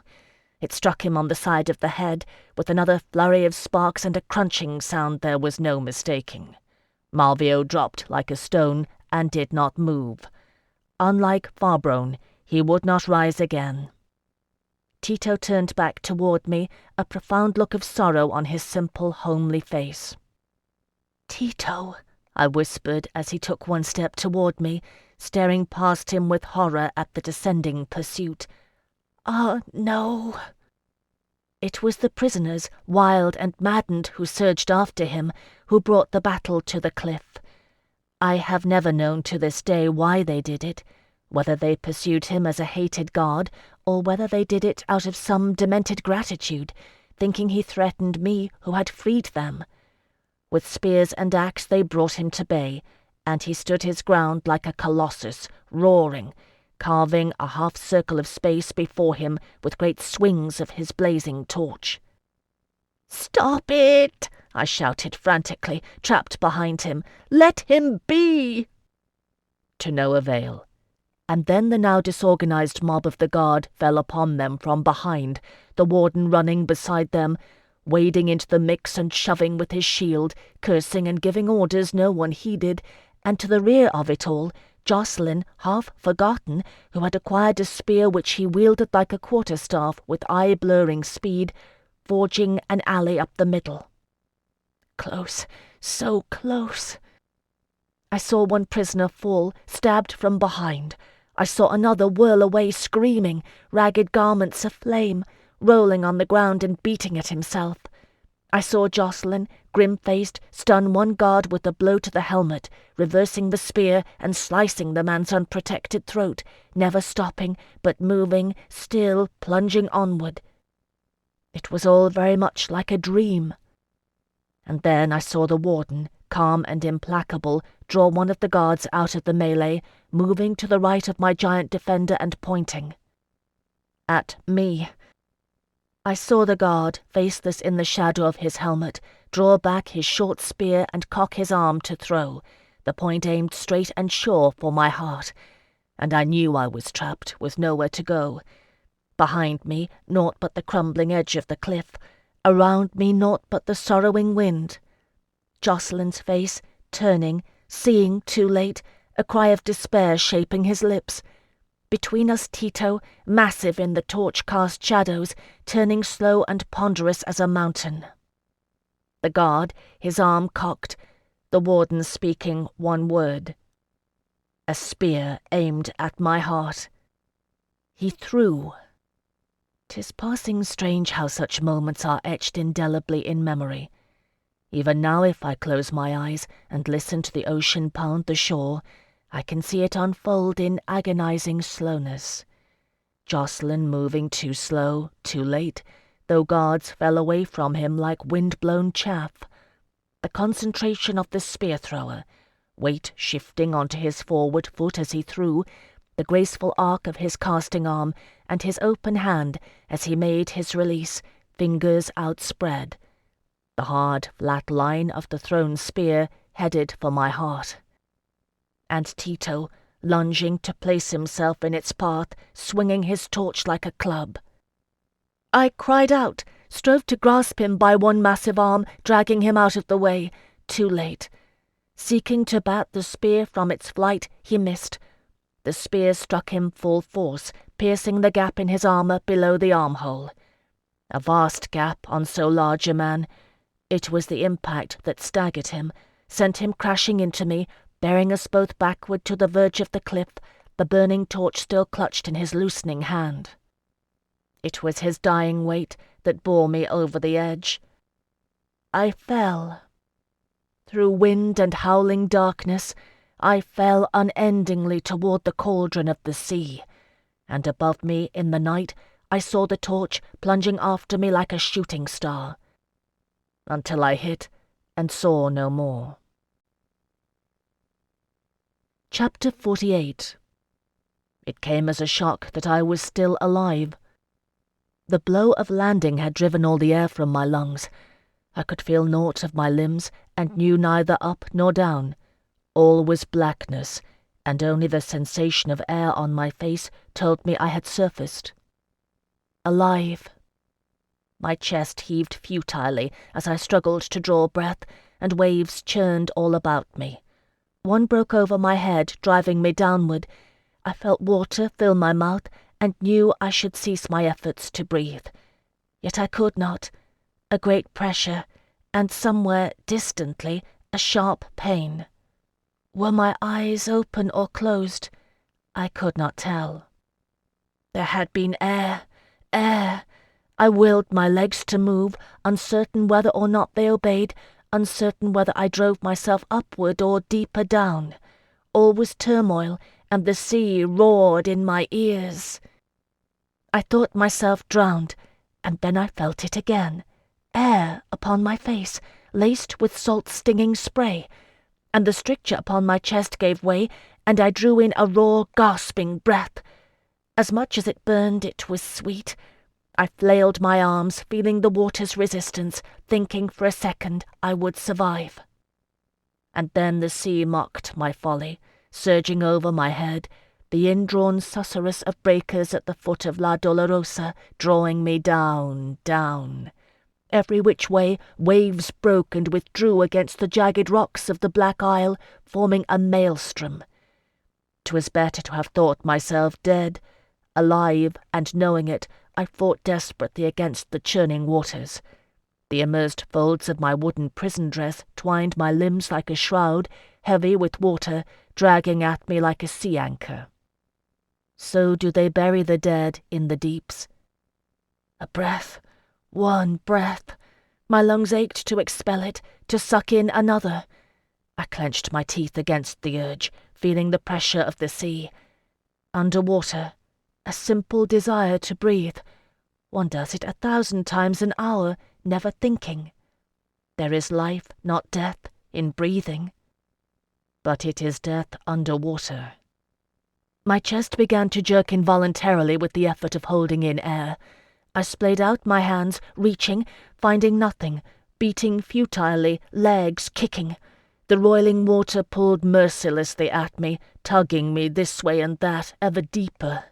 The raging sound of the sea was dreadful, here in the pounding elemental heart of a Shirat's grief. At a distance it could madden, here in the heart it would kill. They knew, the ancient Hellenes, that to behold certain things was death. This was one of them. I sank deeper and deeper, wound in my swirling woolen shroud, and below the raging waves, below the howling anger, I found the still, silent core of grief. Here in the blackest depths, all was nothing, only unbearable pressure and the quiet certainty of death. I could bear no longer the aching in my lungs, and released my last precious breath, hearing it trail away from me in a series of bubbles, one last offence wrought by mortal flesh against the sacred depths of Eshmun's cenotaph, marker for a slain deity, a beloved son. All the life remaining in my body could be measured in a span of failing heartbeats. I yearned for air as I had yearned for naught else in my life. Not Delaunay's approval, nor Hyacinth's company, nor Isandra's regard, nor Jocelyn's love. No, not even Melisandre's kiss. My body burned for it, chest heaving, muscles quivering. In a second, 10 seconds, I would give in to it. I would open my mouth and inhale deeply. Not air, but rushing water, filling my lungs. It would be the end, the final weight, never to rise again.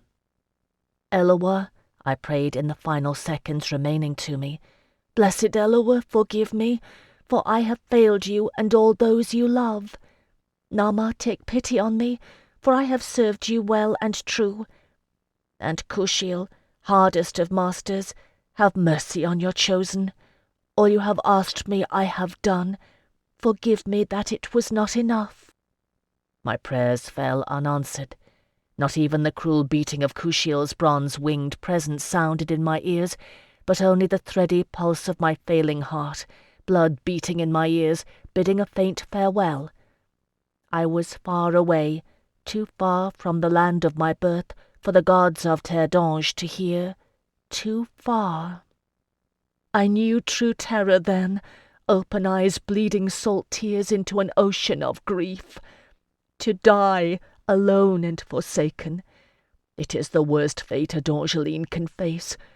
I had come to the scantest raw end of my courage, and like a child reached for the only solace I could, releasing will and volition to place my fate in another's hands.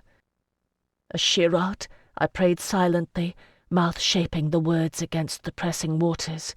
A Shirat of the sea, forgive me. For the death of your son Eshmun, I am sorry. I have heard your grief and shared it. Only spare my life, and I swear to you I will do you honor. On the name of blessed Eloa, your bastard-gotten son, I vow I will return to La Serenissima and cleanse your temple of those who turn your worship to their own ends.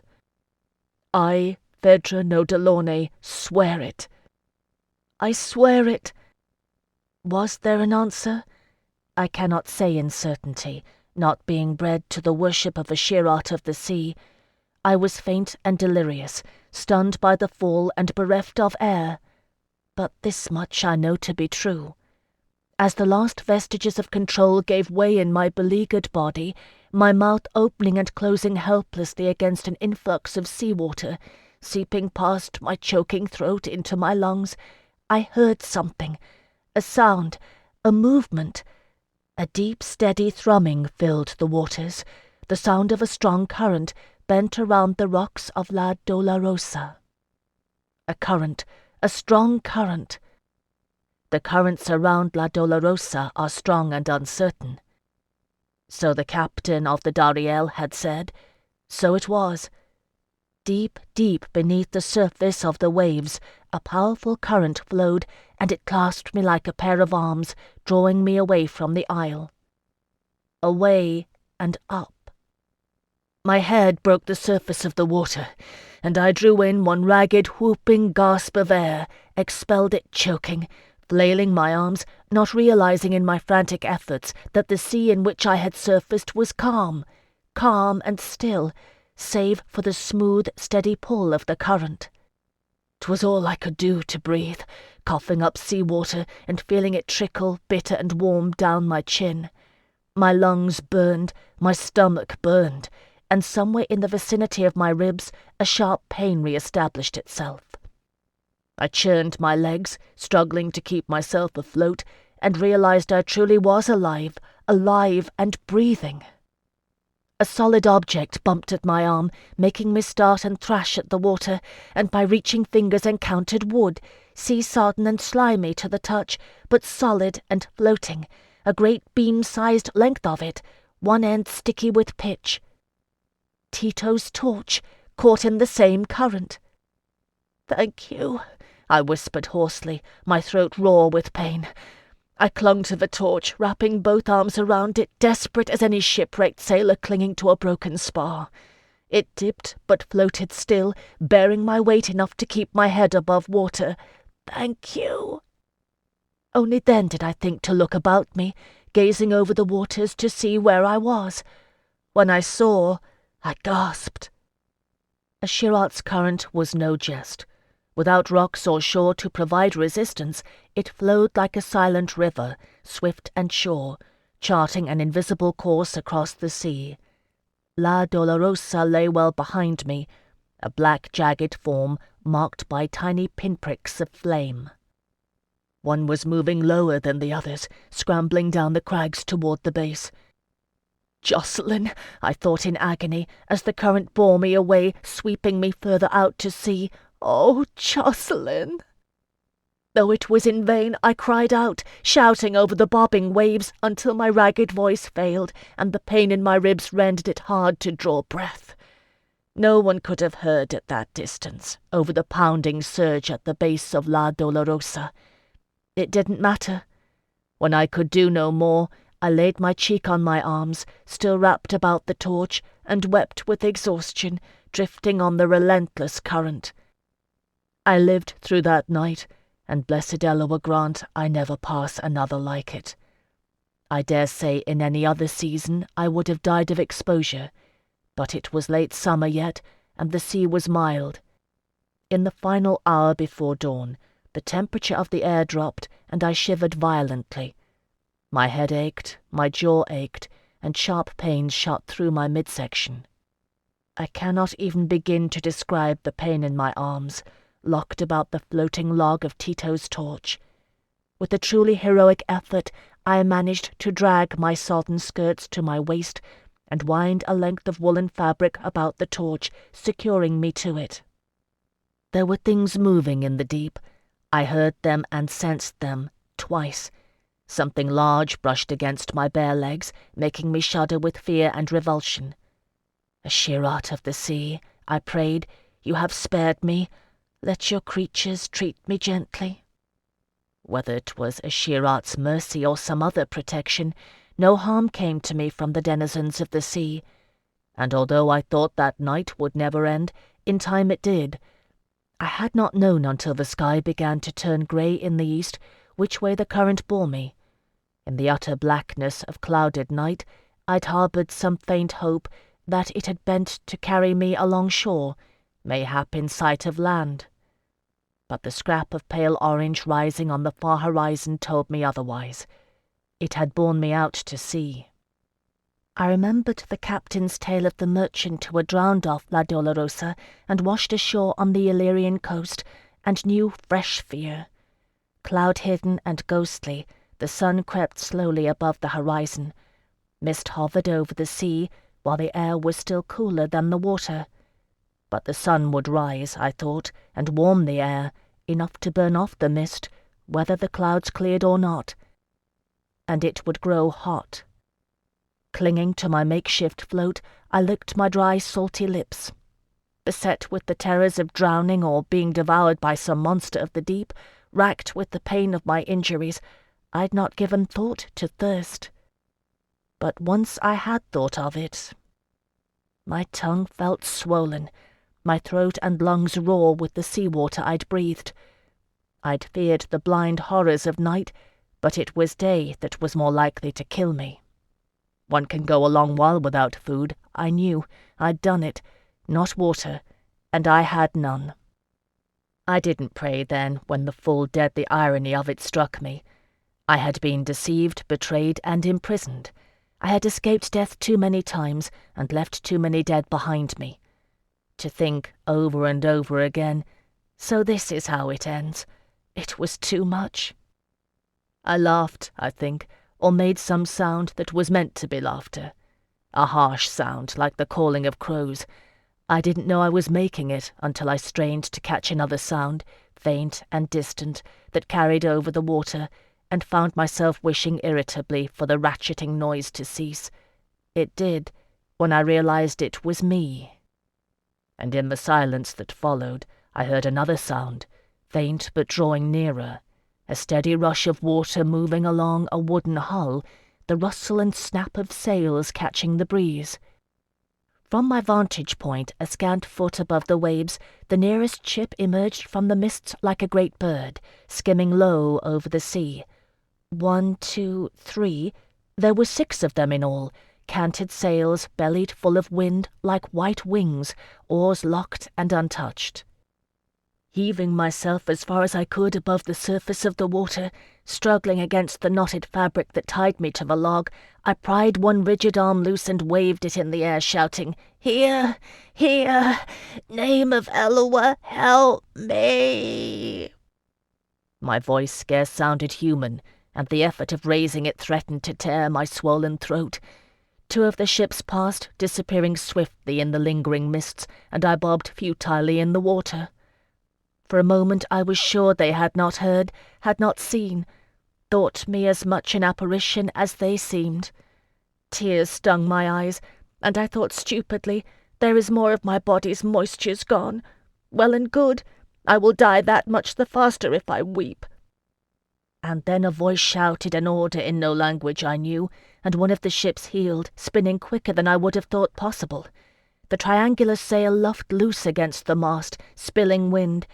Then, with coordinating shouts, a rope snapped tight, and the prow swung my way. Another order, crisp and commanding, and out came the oars. In the middle of the ocean, I clung to Tito's torch and trod water, gazing up at the ship as it came alongside me. The rowers rested on their oars, faces peering over the side in amazement. "Sa esta!" one exclaimed, making a superstitious gesture. "Ne villa!" Another man appeared behind them, leaning forward to look down at me, and a fiercer figure I have seldom seen. His long black hair was caught back in a topknot, and long drooping moustaches framed his white grin, which revealed one missing tooth on the upper left side. "Joe," he said decisively, "esta Dongeline." And with that he threw me a rope. Chapter 49.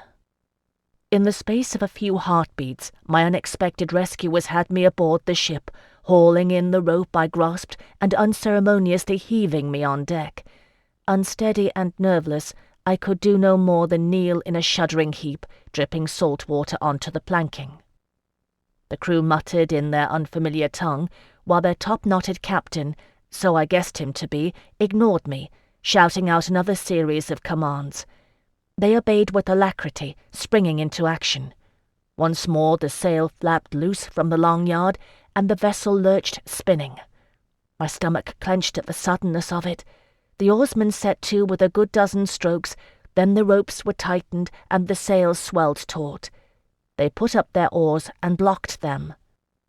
In the prow, a shirtless youth leaned over the water and waved a crimson pennant, gesturing to the other 5 ships that idled at close range, sails slack. One by one, with remarkable coordination, they followed our lead. And then we were off, following an eastward course over the misty sea. With difficulty I raised my head to assess my situation. There were some 15 men aboard the ship, ranging in age from the flag-waving youth, whom I guessed to be no more than 14 years old, to a hardy-looking greybeard. Most were as dark as the captain, although here and there a rufous hue prevailed.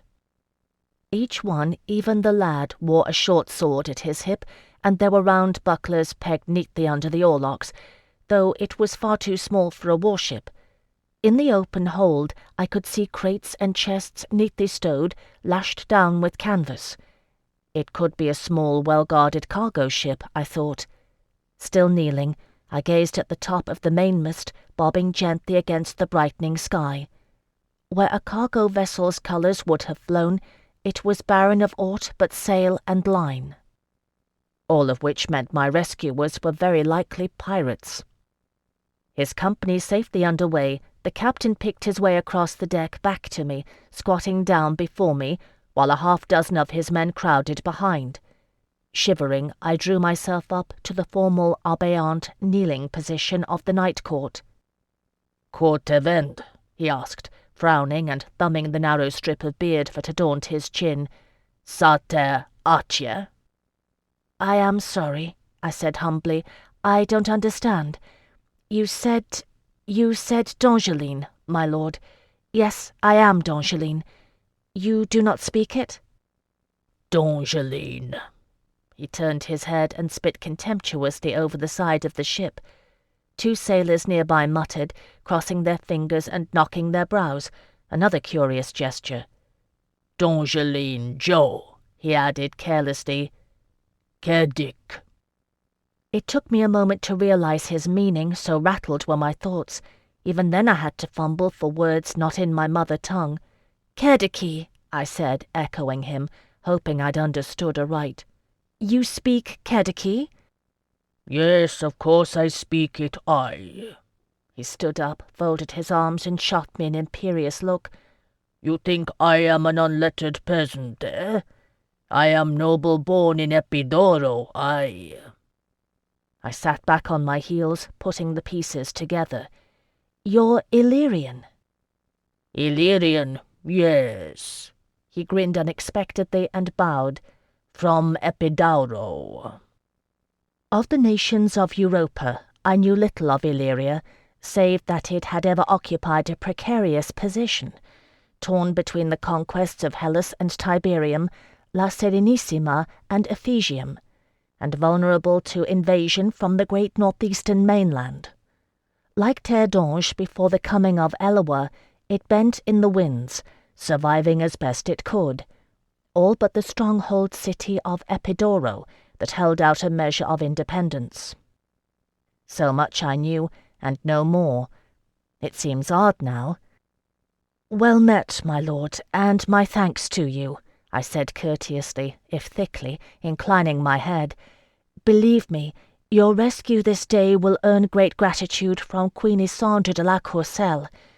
I am the Comtesse Phèdre no Delaunay de Montrève of Terre. Yes, great gratitude. He smiled and nodded, following my pronunciation carefully in his less than fluent Kediki. I am Kazan Atrabiades, I am honored to have you as my... Turning his head, he called out to one of the greybeards, querying him in Illyrian. The man replied respectfully, providing the Kediki word for which the captain searched. He had been trained as a scholar, I guessed, upon hearing his formal accent. As it happened, I was right, though I gave it little thought at the time, for my blood chilled to hear the word he pronounced. My hostage, Kazan Atrabiades finished with pleasure, turning back to me. At that point, I fainted. It was not, I dare say, so much the shock of his words as it was the cumulative effect of the trauma I'd undergone.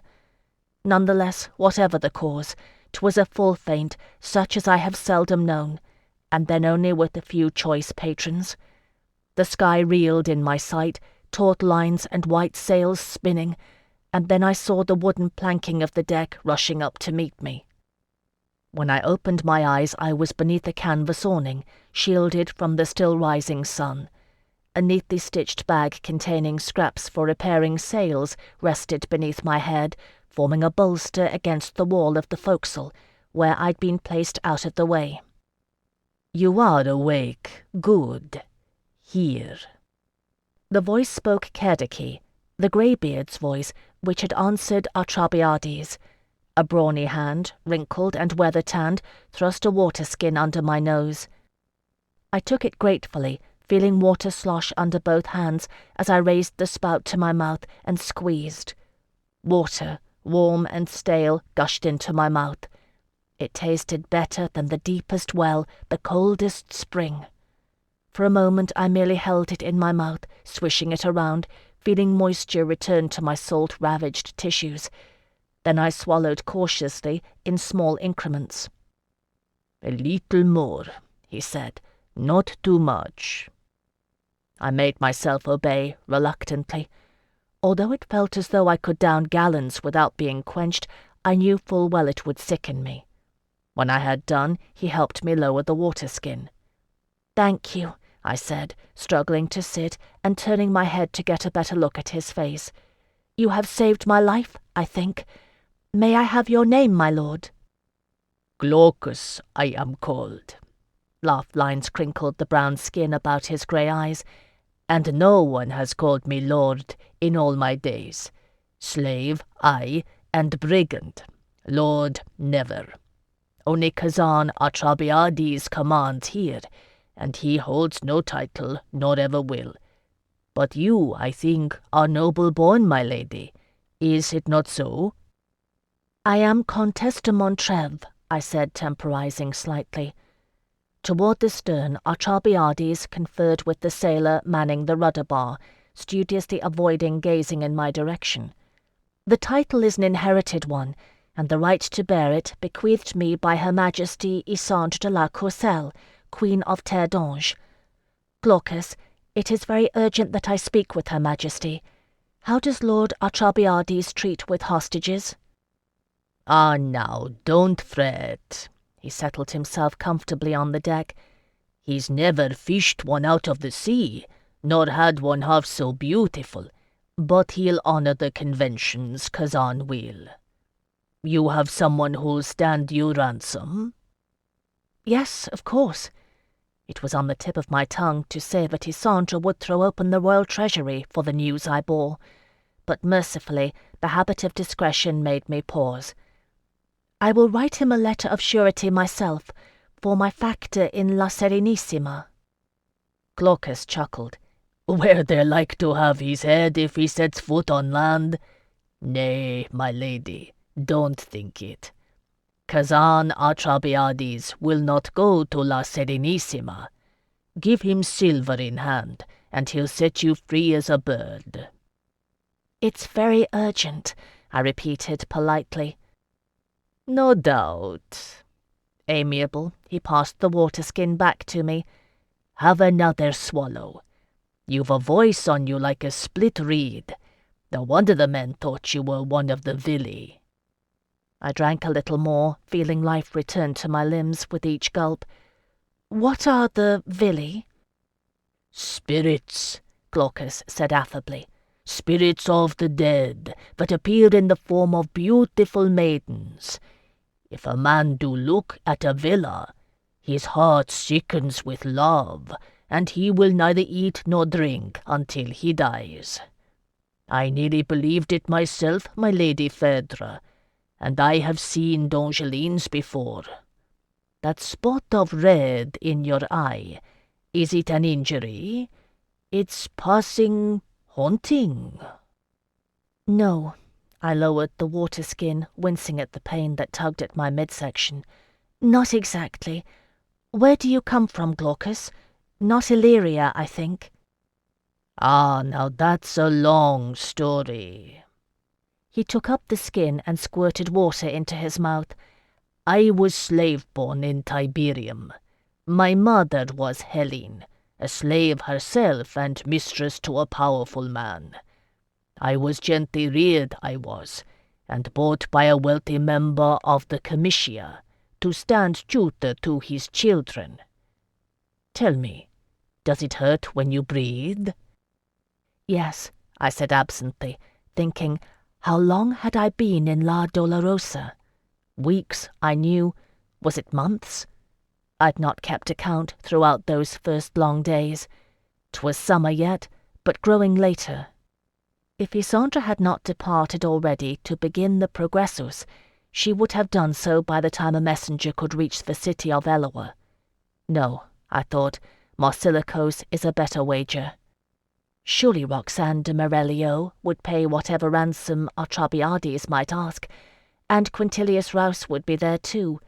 'Twould be well done if I could enlist the Admiral's aid. Whatever the nature of Melisandre's plan, even Marco Strigazza would think twice about acting if the Dongeline fleet stood off the coast of Cerdica Unitus. "Glaucus, I need to speak with Lord Atrabiades." "You've broken a rib, is what it is. Maybe two." He felt at my ribcage with surprising gentleness. "Don't worry. I mean you no harm. My mother was a physician's daughter before she was sold. They fell on hard times, you see.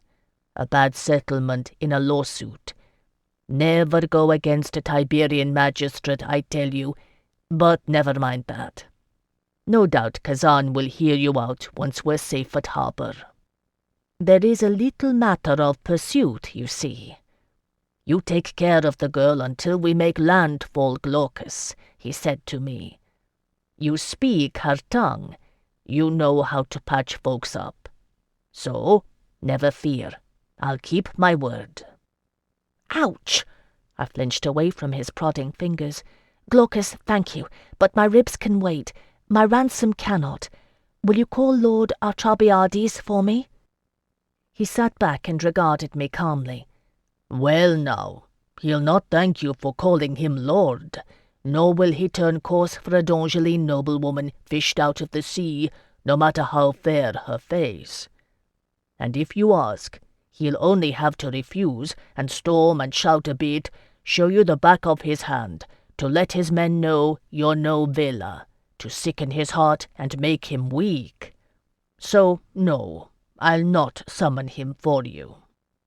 Never mind, I said, struggling to my feet. I'll speak to him myself. Glaucus sucked in his breath and shook his head, watching me go.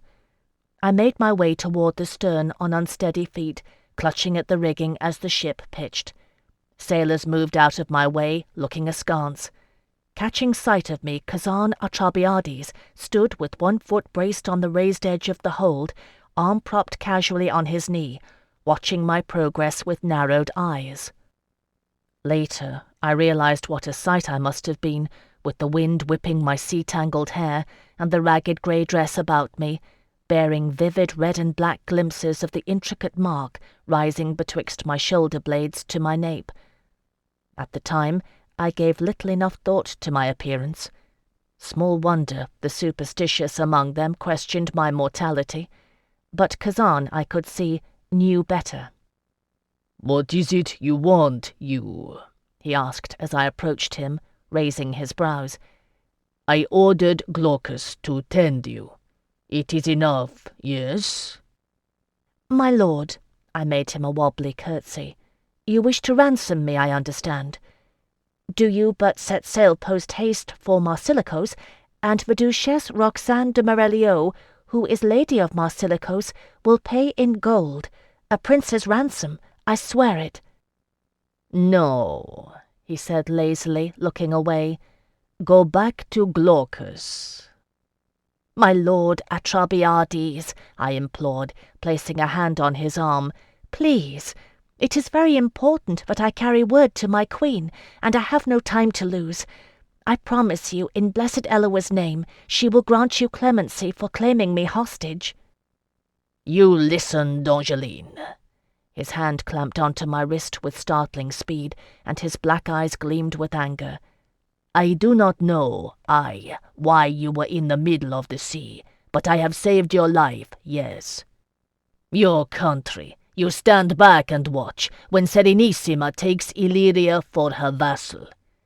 We ask for aid, yes, but you make marriages and treaties with Serenissima." Artabiades spat again with eloquent contempt. "Now you mock me with fine language. You stand before me in rags and claim a noble title. You ask me to make haste to help your country, yes? To make a journey without provision when there are Serenissiman warships chasing." He released my wrist so abruptly I staggered. "I will ask for ransom, in my time, in my way." Raising his voice, he roared at me. "Now go back to Glaucus." "Yes, my lord," I whispered, making my trembling retreat. So much for that idea. "I told you as much," Glaucus said comfortably upon my return. "Do you stick your head in a lion's mouth? Don't be surprised if he bites it off. Well then, my lady, will you take a deep breath and permit me to listen to your chest? I have a concern about these ribs of yours." "You may as well," I muttered, ignoring the ogling stares of Illyrian sailors as Glaucus pressed his grizzled head to my breast. He managed it deferentially, no mean feat on a ship full of pirates. It lent credence to his tale of servitude. "Your lungs sound clear," he said, pleased. "It is not a stabbing pain when you inhale?" "No." Glaucus, is it true that we refused aid to Illyria? I asked him, adding, Terre d'Ange, I mean. True enough. Lift your arms. I'm going to bind your ribs. 'Twill manage the pain a bit, and keep you from doing further harm while they heal. I've a lass I've trained will do it proper when we make landfall. Concentrating, he wound a length of clean, rough-spun cotton about my ribcage over my clammy dress. 'Twas some 40 years ago, if I remember aright.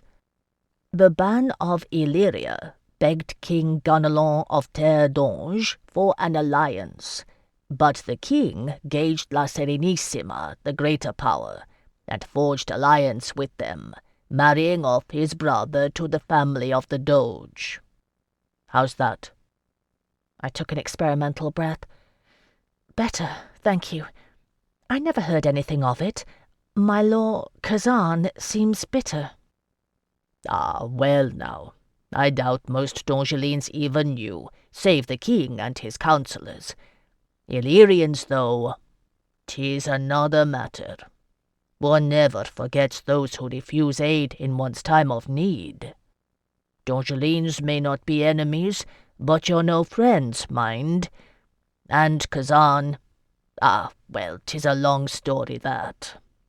He wound the extraneous bandage into a ball and placed it in a satchel at his feet. Surely you know Terre d'Ange is the envy of a great many nations, my lady. To see so many gifts bestowed so profusely on a single people, it rouses covetousness and anger. What we have fought to keep, I said, remembering all too well Voldemar Selig's desire to make my land his own. Glaucus, how did you go from being a Tiberian slave to an Illyrian pirate? I was sold, he said simply, placing a pinch of herbs in a leathern cup. When my master's children were grown, he'd no need of a tutor, and sold me to another wealthy citizen, who'd need of a trained clerk. He was travelling with his household on a matter of trade aboard a merchantman bound for La Serenissima, when we were attacked. And Kazan Atrabiades took you prisoner, I surmised sourly.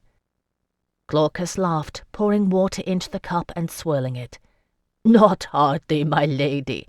He gave me the choice of fighting for my master and dying, or joining him a free man. Now, I'd lived my whole life in slavery, hadn't I? I thought I'd spent the last years of it a free brigand. Kazan's always found a use for me, and I've never had cause to regret it. Here, drink this, he finished, handing the cup to me. What is it? I took it and sniffed, looking questioningly at him. 'Tis but valerian, to aid the pain and let you sleep, he said gently. Your body requires rest to heal itself. Do you not see there how your hand shakes? He spoke true. I noted with surprise how the leathern cup trembled in my grip, the tincture sloshing. Indeed, you bear it better than a soldier, but you have suffered a trauma this night past, and the telling of it must wait. Drink, and I will ward you. He smiled at me, and his eyes were kind. No harm will come to you, I promise it. Foolhardy or no, I had little choice. I believed him and drank. Soon weariness overcame me, and I slept and knew no more. Chapter 50. My dreams were fitful and vivid, filled with disturbing images, darkness streaked with flame, and the violent clash of metal on metal. Always I was unable to move, bound and restrained, while Melisandre's voice whispered like honey in my ear, bidding me to give my signal, and beyond, somewhere, other voices pleaded in torment for me to do it, to give it and release them. Fortune, I heard, and Remy. Once it was Jocelyn, and his face swam in my gaze, blue eyes wide with agony. It is a dream, I thought in my drugged, restless sleep. A dream and no more. Blessed Elua, forgive me. 'Tis no wonder, then, that I woke not knowing where I was, nor whether I was awake or dreaming. The rocking motion of the ship was as lulling as sleep, and the strangeness of Illyrian voices around me as incomprehensible as words spoken in a dream. The sun was lowering through clouds behind us, and the sky to the west was shot with fire. And there, coiled atop the mizzenmast toward the stern of the ship, a moving shadow. I lay curled against the outer wall of the forecastle, staring up at it from beneath the canvas awning. A trick of the light? No, it moved, sinuous and serpent-bodied, spreading veined wings against the darkling sky. A wedge-shaped head lifted, with glittering eyes the colour of old blood. Its mouth opened in a silent hiss, and a three-tined tongue emerged flickering.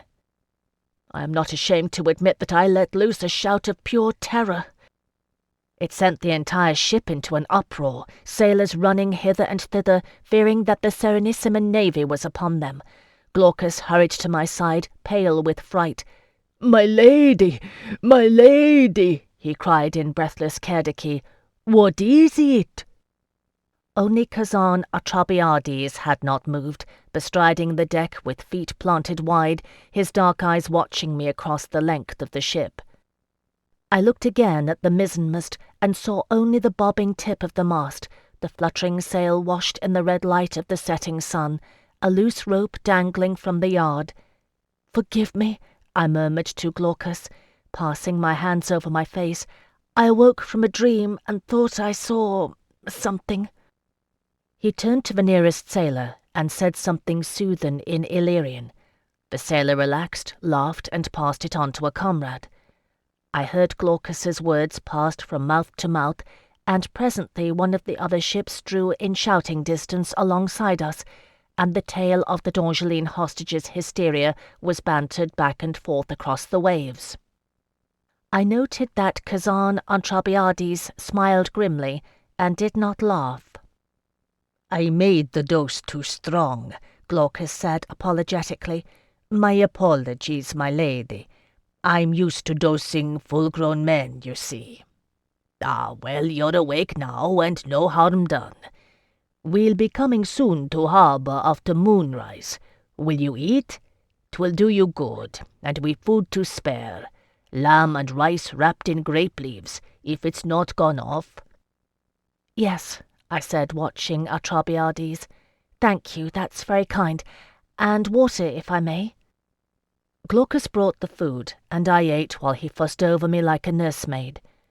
The setting sun doused its flames in the west, leaving ruddy streaks to fade across the horizon.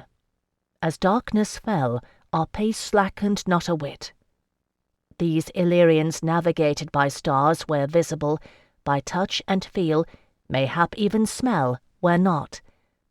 In the prow of each swift ship crouched an agile sailor with a lantern, cunningly wrought, that provided a bright spark of light by which they remained in communication.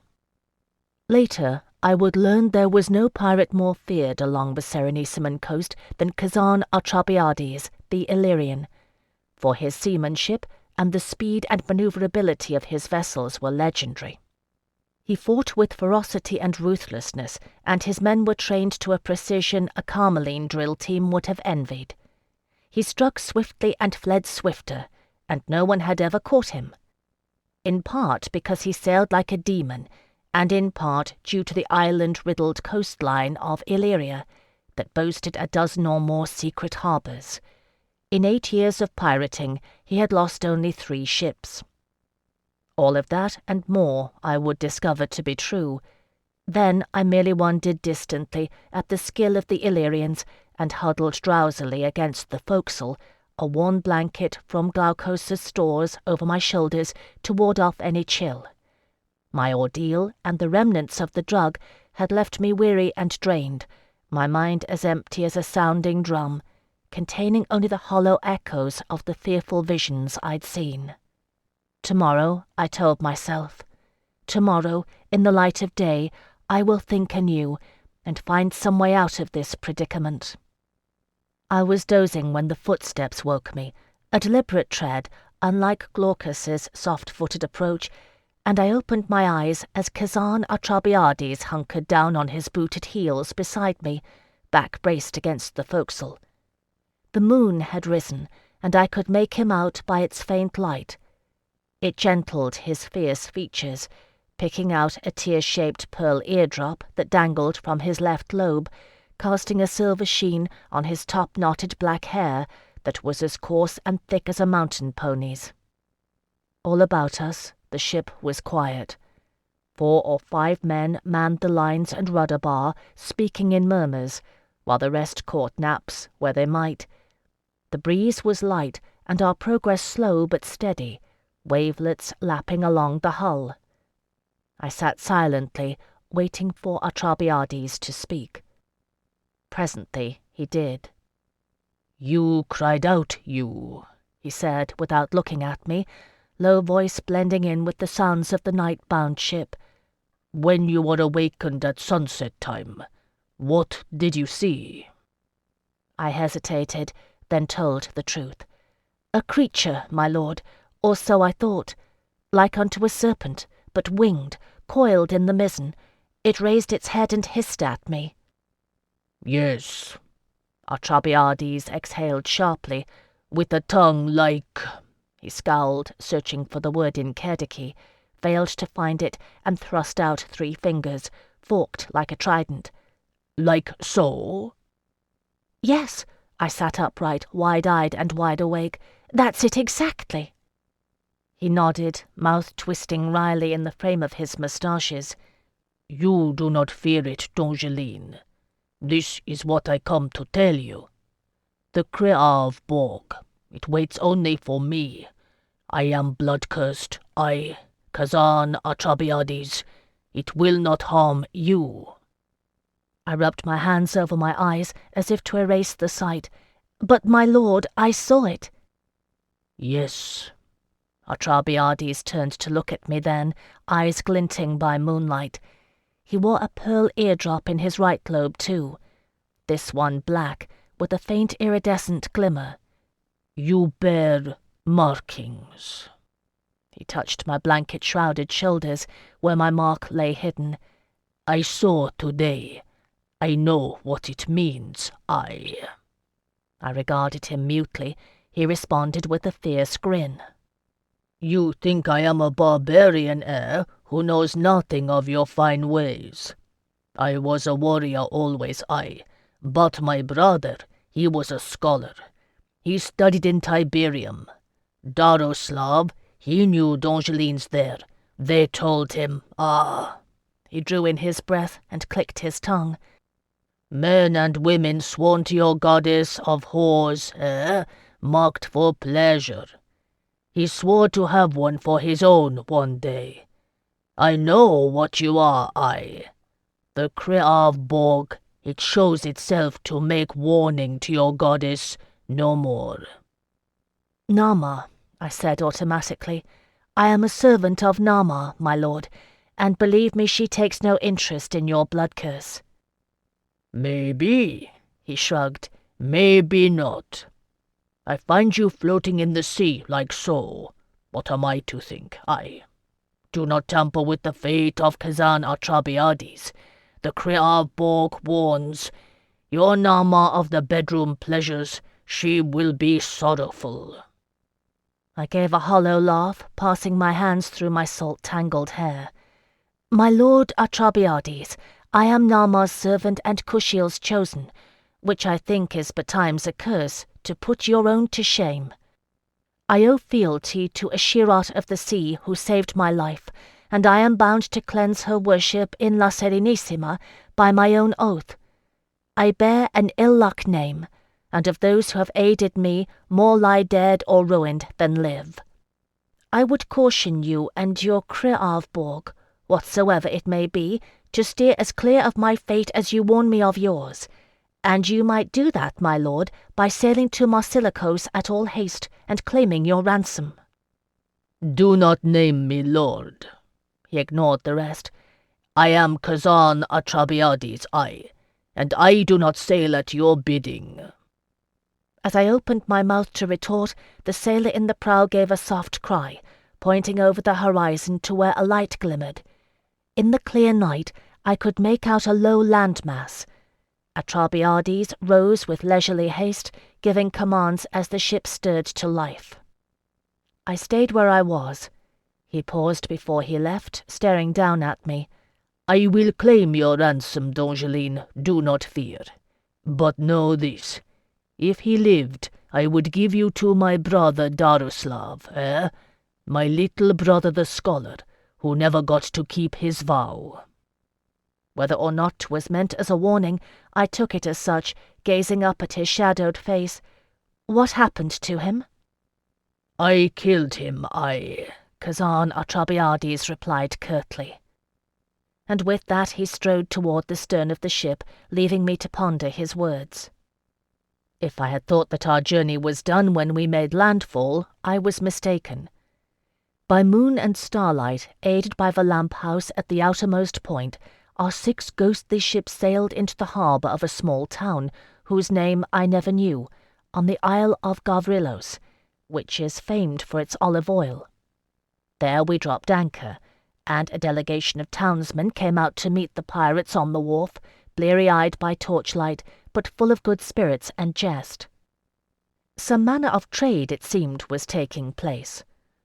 Too alert for sleep, I stood watching on the deck, while Kazan's sailors ducked in and out of the hold, carrying out goods for the townsfolk's consideration. Salt and spices were met with cries of excitement, silks and fine linens with shrugs, although here and there I saw men fingering the fabrics with guilty pleasure. To my surprise, Kazan was treated with respect and admiration. I did not know then the degree to which trade had been suppressed on the Illyrian coast, nor the heavy tariffs imposed on imports. His goods were stolen, true, but among his countrymen Kazan Atrabiades bought and traded at a fair price. If he made a profit at it, so be it. 'Twas at the expense of La Serenissima, and the Illyrians admired him for it. At the time I could only gauge this by their demeanour and attitudes, grateful that Delaunay's training allowed me that much. All around me was the give and take of conversation, a hushed midnight banter, full of barter and exchange. I understood not a word of it, and it was maddening. No few of them cast glances my way, and I saw their hands move surreptitiously in gestures to avert evil. I dare say I looked unearthly enough, a bedraggled Dongeline apparition in trailing grey, oddly corseted in bandages. Kazan Atrabiades took little heed, ignoring my presence, busy with matters of trade. I was relieved when the deal was concluded, and Glaucus reappeared at my side, turning with concern and ordering me off my feet. He sat companionably with me, while Kazan's men loaded massive jars of oil into the hold, lashing them in place with ropes. "'Tis sleeping you should be, my lady," he said to me. "We'll be off again at first light, and no more than 3 hours' journey to port." "Another trade venture?" I asked wearily. I was bone-tired, sick of the sea, and my skin itched fiercely from a fine coating of salt. "Ah, now, next stop's the last, and glad enough I'll be to see home. You'll feel better in a proper berth, you'll see." Glaucus peered at my face, turning my chin in his hand. "Though you're healing up well enough, I reckon. Unless the moonlight plays tricks on me, that nasty bruise on your jaw's well-nigh faded, my lady. You were ill-treated, were you?" "Yes," I answered absent-mindedly. "As you say, 'tis a long story. Glaucus, why did Kazan Atrabiades kill his brother?" He made a hushing sound, glancing quickly about, although there was no one to hear but the sailors who spoke no Kediki. Kazan remained ashore, drinking toasts and laughing with the villagers. "We should not speak of this aloud. Who told you that?" "He did," I said reasonably. "Who else? That thing I saw on the mast, 'twas no figment of my dreaming. He called it somewhat, Kriavborg. He said it had to do with a blood curse." "Aye, Glaucus sighed. "These Illyrians, they are superstitious and no mistake. What wasn't bred into them since the mountains were young, the Chawati brought when they invaded and mingled their blood and their ways with the Illyrians. 500 years later, they hear Vili singing in every breeze, Mare Delaunay in the waves. Every kitchen hearth must have its ushkova, and every home its domuvik, to be coaxed and bribed. In the fields they hide eggs for the polvu. In the forests they turn their clothes backward so the Leski won't find them. Kazan, he's better than most. He fears only the Kriavborg and mocks the rest." "He is right to fear," I murmured, "if what I saw was real." "Who can say?" Raising his hands, Glaucus shrugged. "His mother cursed him by the blood he shed himself. Kazan believes if he ever returns to Epidoro, the Kriavborg will take him, for such were the words of her curse. Other than that, he thinks himself invulnerable. Because he believes it, his men believe it too, and follow him unquestioning." "And you?" I searched his face in the faint light. "Do you believe it?" He smiled into his beard. "I am old, my lady, and trained too well to the rationalism of Tiberium, city of my birth. I believe what I see. Now I've gone and said too much. If you want to know more of it, ask Kazan yourself, and don't blame me if he snarls. Though if you've any sense, you'll heed my advice and sleep." In the end, since there was nothing else for it, I did, waking only when we headed out to sea once more, oars dipping in long, swift strokes, until we were far enough out to hoist the mainsail and catch a bellyful of wind. Dawn broke fair, pale violet sky giving way to orange, and the Illyrians sang as they sailed. With the relative safety of the coast on their side, holds full of goods and homeward bound, they were in high spirits. Glaucus had spoken true. 'Twas still high morning when we came upon a small archipelago of islands. 6 or 8 I made out at a distance, though only a few of them looked inhabited. Our fleet made for one of the smaller islands, steep-cuffed by the look of it, crowned with a pine-forested range of hills. I felt my breath catch in my throat as we navigated the sheer coast, uncomfortably reminded of La Dolorosa's crags. There was no sign of human life, no harbour or bay, and I wondered what Atrabiades was about. From any approach, I saw no means of access. So I thought, until we rounded a sharp outcropping, and Kazan Atrabiades shouted out a command. The sail cut loose, yards swinging abruptly as we heeled with that stomach-lurching swiftness. Then I saw before us a narrow inlet hidden in the shadows of the overhanging cliffs. The Illyrians trimmed the sails close and went to oars, jesting good-naturedly, and as the lead ship we glided into the cool shade. Cliff walls, high and grey, rose on either side of us to form a towering corridor. The water lapped softly at the sides of the ship, nearly black in the absence of sunlight. The splashing of the oars echoed oddly. So we proceeded for several long minutes, hearing the sounds of the other ships following. And then the cliffs fell away, and the vista opened onto a perfect natural harbour, a sandy bay sheltered on all sides. The sun shone bright overhead in a clear blue sky, and the water glittered aquamarine beneath it, dotted here and there with fishing boats. Along the half-moon of the shore I saw a charming village. A low terrace rose on the hill behind it, invisible from the sea, planted with grapevines.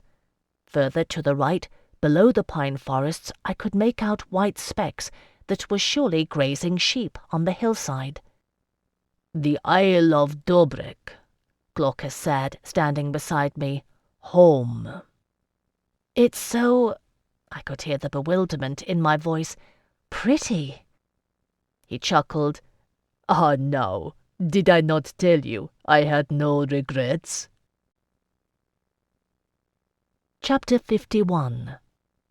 Across the bay the wind picked up once more, a merry breeze that sent our 6 ships scudding across the water like seabirds.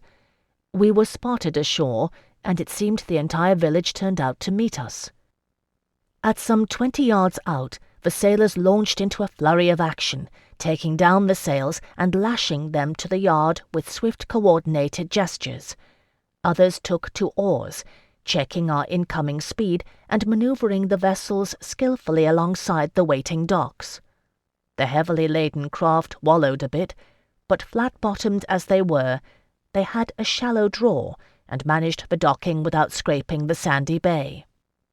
Throughout it all, Kazan Atrabiades stood in the prow of the lead ship, legs braced, arms upraised in a sign of victory, and the folk ashore cheered him mightily, men and women alike. It was a hero's homecoming, and no mistaking it. Kazan leapt ashore once the first line was lashed to the pilings, greeted with hearty embraces by the men and doting smiles or squeals of admiration by the women. 'Twas a grand reunion all around, as the other sailors were welcomed home by family and friends.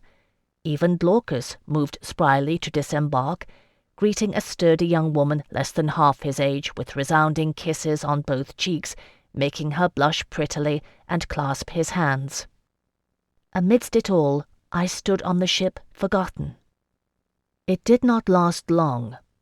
I saw the first glance, heard the first voice fall silent, a silence that spread like a ripple from a dropped stone, rings of soft murmurs following in its wake. "Ishte ne villa," I heard more than once, knowing now what it meant. Now it merely made me glance uneasily at the mizzenmast, sail furled harmlessly. If the Kriavborg was there, it did not show itself. "Joe, Joe," Kazan Atrabiades said soothingly, holding up one hand for silence. Once they were listening, he pointed to me and spoke at length in Illyrian. I could see from the way the tension left their expressions that he was explaining I was no villa, but a mortal hostage, reassuring them. Nonetheless, my inability to comprehend a word he spoke filled me with mingled fear and frustration. When I cast an imploring look in Glaucus's direction, he hurried to the dockside. "Ah, now, don't fear, my lady," he exclaimed. "Kazan, he's telling them you're Dongeline, that's all, and to be treated as an honored guest during your stay here. Didn't I promise you he'd honor the conventions?" "You did," I said, taking little comfort in it. Kazan Atrabiades' words were all too fresh in my mind. "If he lived, I would give you to my brother." I did not care overmuch to trust to the honor of a fratricide, no matter how much his people admired him. Better a hostage than a slave, but it came down to much the same. In the end, I was what I had been all too often for the duration of my short life, valuable goods. Whatever Kazan said, they seemed to accept it, reluctantly setting aside their curiosity to go about their business, unloading the ships and implementing a complicated system of distribution. Glaucus led me over to where Kazan was directing the operations. "My lord," I said, taking a deep breath, forgetting once more not to address him thusly, "if I might speak to you—" "Sate Jumbo," he snapped at me, and I did not need a translator to know I'd been told to keep quiet in the rudest possible terms. I closed my mouth sharply, and Kazan Atrabiades turned to Glaucus, giving him instructions in a string of rapid Illyrian.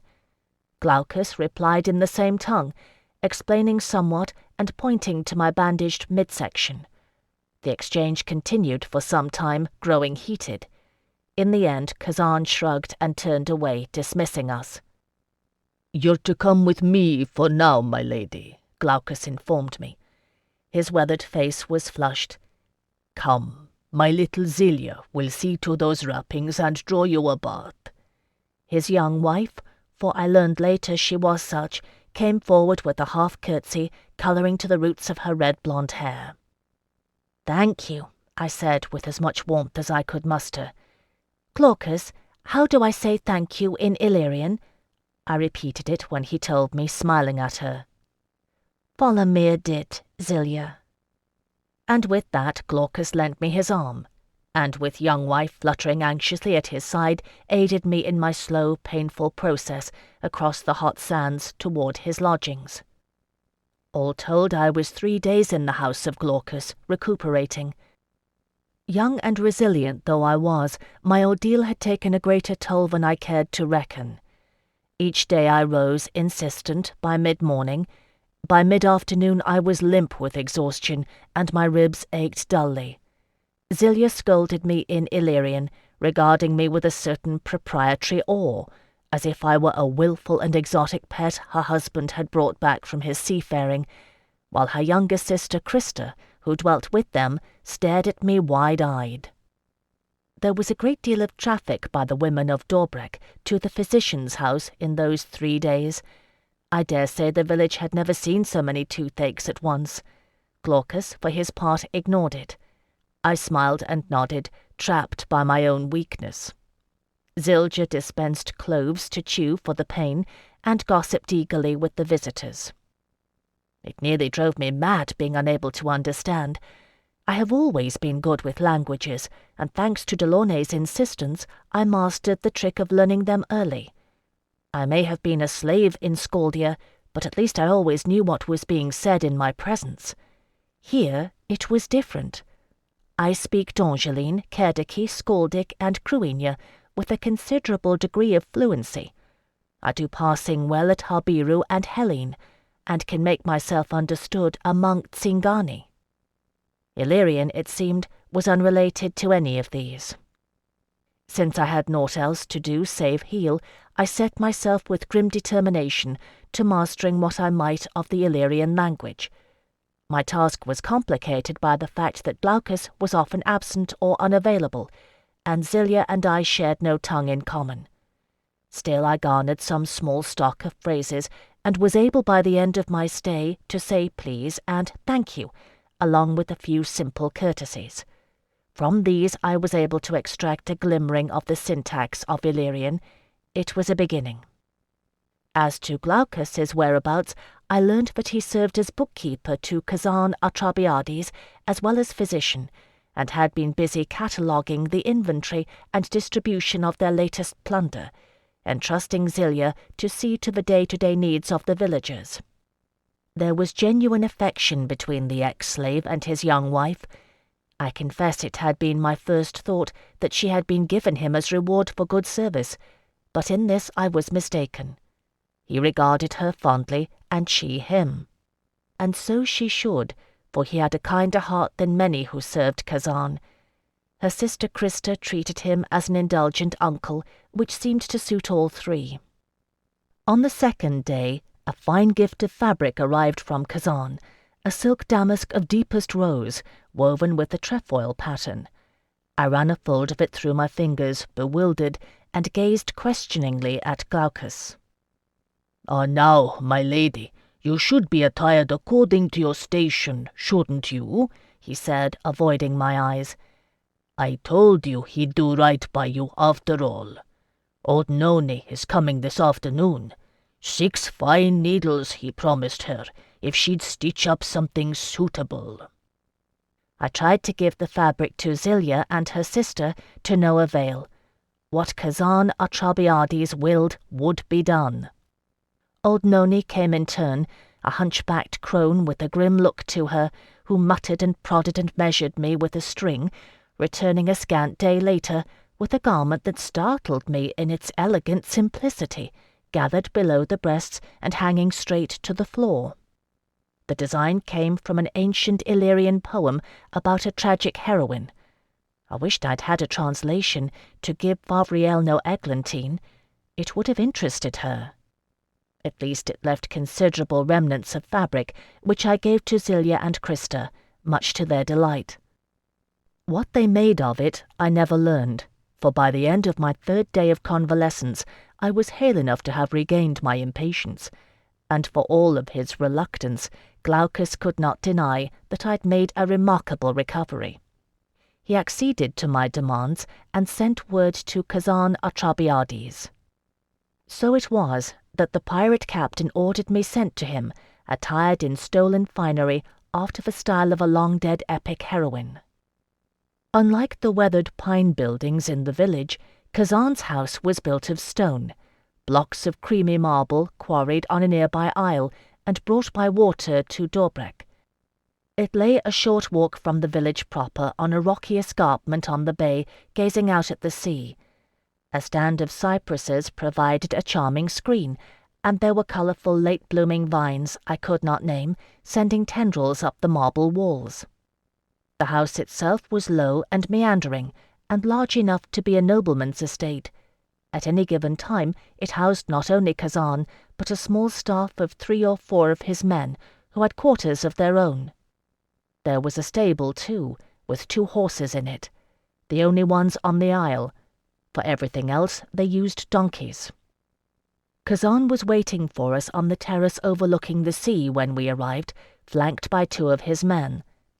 His black top-knotted mane was glossy with recent brushing, and he wore loose trousers tucked into boots, and over his shirt a close-fitting vest decorated with Illyrian embroidery.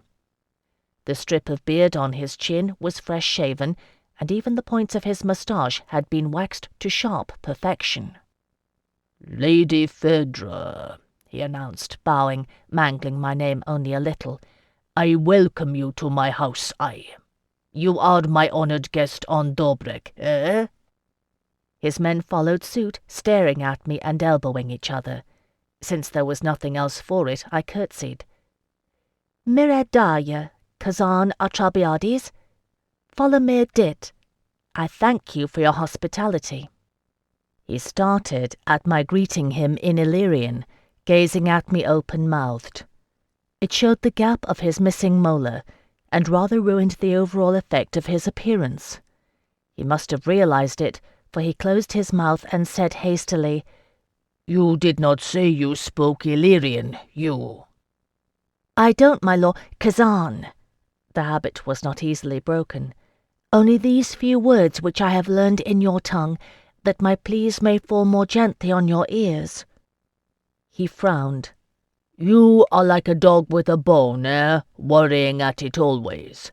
We will speak of this ransom in time when I say.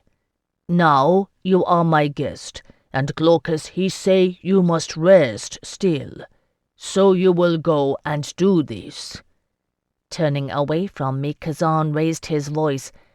"Myopie?" A vast figure moved out of the shadow of the house's small arcade into the bright sun of the terrace. A woman, massive arms folded across her solid bosom. She was of middle years or older, though her hair, bound atop her head, was a black untouched by grey. Hard black eyes in a doughy face regarded me without favour. "Myopie, she has been with me since I was a suckling babe. She will take care of you, eh? Myopie, Telesh Gezuan, eh?" he added, calling to her. Myopie, for that was her name, unleashed a stream of Illyrian invective at him, to which he retorted in the same. His lieutenants grinned unabashedly, and Glaucus shifted uncomfortably at my side. "What is it?" I asked him. "She thinks you're bad luck," he muttered. "The Illyrians. I told you they're superstitious. Now she wouldn't be the first to claim Angeline beauty unnatural, but the spot in your eye, well, it seems the Crea of Borg is a red-eyed beastie. It's something to do with that, I gather." "Mayhap she has the right of it," I answered dourly. Of a surety, the creature I'd seen, or thought I'd seen, had an incarnadine gaze, and I harboured no illusions but that I'd feel the prick of Kushiel's dart soon enough. Whatever the cause of the argument, Kazan's will prevailed, and Myopie conceded defeat with a sniff, nodding at me and jerking her head sharply toward the interior of the house. Given little choice in the matter, I made my thanks to Glaucus and followed her. Inside the house was cool, well shaded by its cypress screen. The furnishings were quite fine, albeit mismatched. Dark woods and ashen inlay and scrollwork, Arcadian carpets with Hellene vases. I followed Myopie to my chamber, which was quite small and barren, holding only a small clothing press and a narrow bed over which a rich coverlet trimmed with marten had been arrayed. It had a window which looked out toward the hills, and the shutters had been opened to let the room air. There Myopie left me, and there I sat, perched on the narrow bed. It took no longer than it takes to core and eat an apple for me to grow bored. There are those who are able to endure enforced idleness with grace, spending their time in useful contemplation. Jocelyn, who could maintain his Carsline vigils for hours on end, was one such. Save for a patron's whim, or at need in the arts of covertcy, I was not. In La Dolorosa, I endured it because I had no choice. Here, it was different.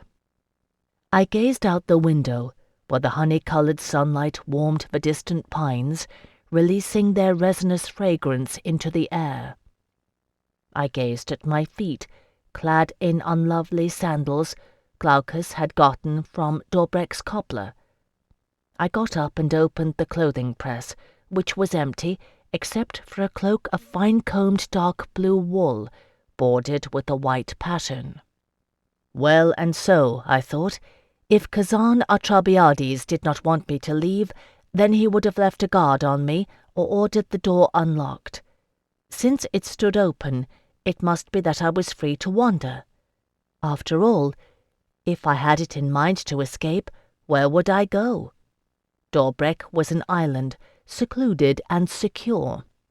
I was imprisoned by water as surely as walls. The house stood quiet and empty in the morning hours.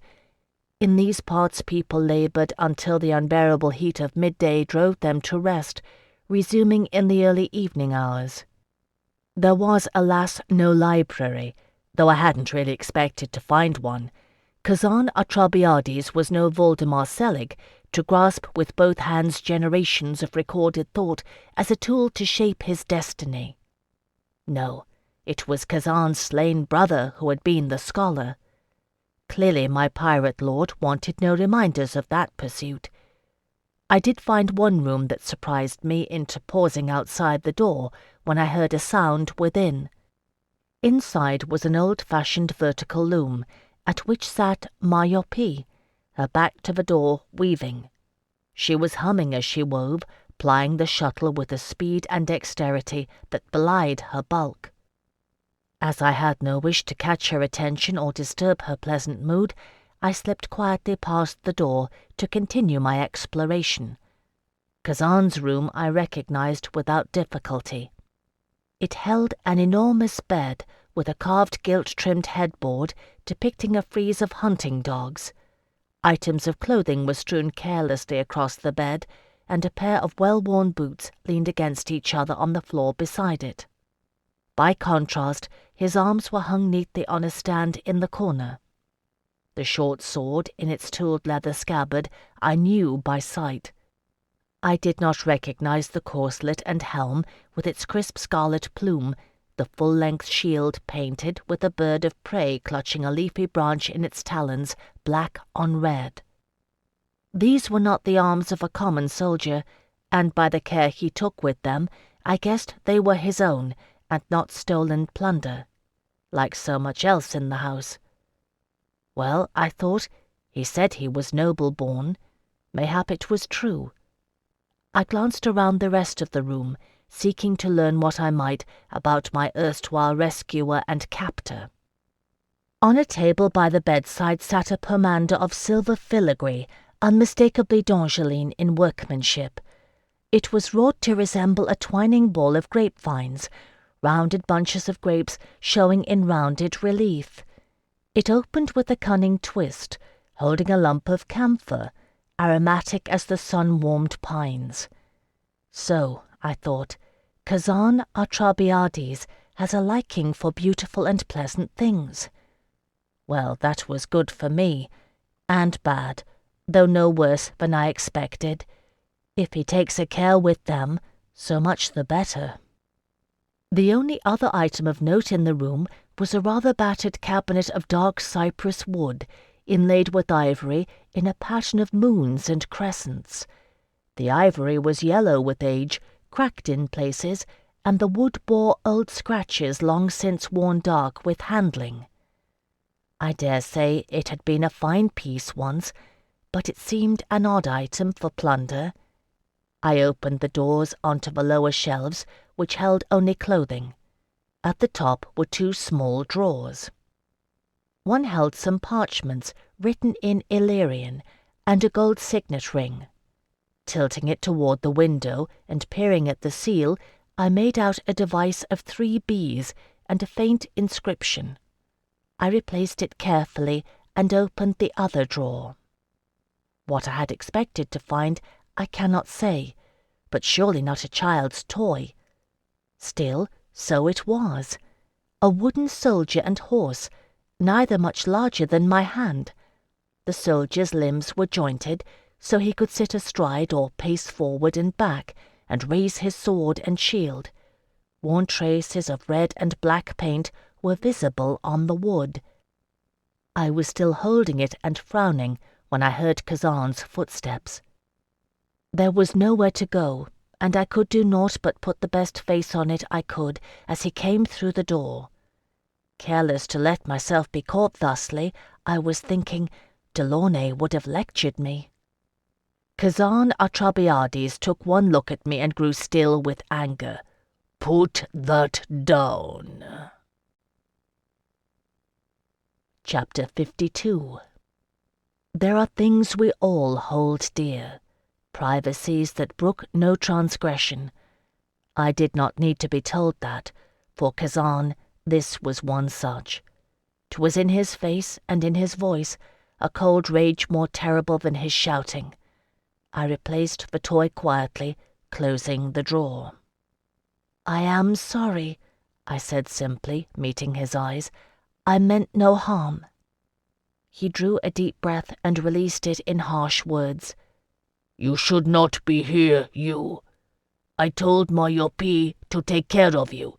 You listen to her, and heed." One knows with patrons what part their violence will take and why, and I knew once he shouted that the true source of his anger lay far from me. My actions had but kindled it. She showed me a room and left me. Forgive me, but I am unaccustomed to idleness, I added humbly. I wanted only to know who you are, my lord.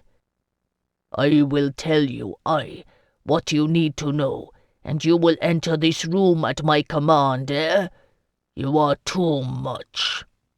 Gritting his teeth, he caught me by the arm and pulled me after him out of the room. "If you have a tedium, you speak to Myope, and she will give you women's work to do, To weave or spin, to make the embroidery." He ushered me to the large inner salon, where Hellene-style couches mixed with rigidly upright Kerdiki chairs. Myope had left off her weaving and hovered in the hall behind us. Kazan still had my arm in his grip and stood close, glaring at me. I could feel my pulse beating beneath the tight grasp of his fingers, and feel the heat of his body mingled with the strange acrid tang. "Ah, Kushiel," I thought, "have mercy on your chosen. Is it not enough that I suffer this? Must I bear humiliation as well?" What showed on my face I cannot say, but Kazan saw somewhat. His grip loosened, and his eyes reflected a measure of puzzlement and awe. "I cannot do these things," I said aloud. "I was taught other skills." "Whore's work," he said contemptuously, but conviction was not in it. "Narmar's work, yes," I replied, "but the Queen employs me as a translator. It is the study of language and politics in which I have been engaged, and not spinning and weaving. My lord, if you order me confined to women's quarters, then so be it. Yet I thought you welcomed me as your guest and not your prisoner." He tucked his chin into his chest and fingered his moustaches, thinking. "We honor hostages in Illyria," he said slowly. "They are treated as their rank calls, unless those who pay ransom break faith. You are not a prisoner, you. I come to say you will eat with me tonight, and I will hear your words. But you must not go where it is not permitted, "Yes, my lord. Where then am I forbidden to go?" A look of disgust crossed his face. "Already you see too much. Go where you like, you. I will set you a guide." With that, he stalked from the room muttering. I heard Glaucus's name and the word for rest, which I had heard often enough to recognize. I waited under the dourly watchful eye of Myopie until Kazan returned with a young man in tow. "Lucan, he will show you what you wish," he said shortly, exiting again. Myopie threw up her hands and returned to her weaving.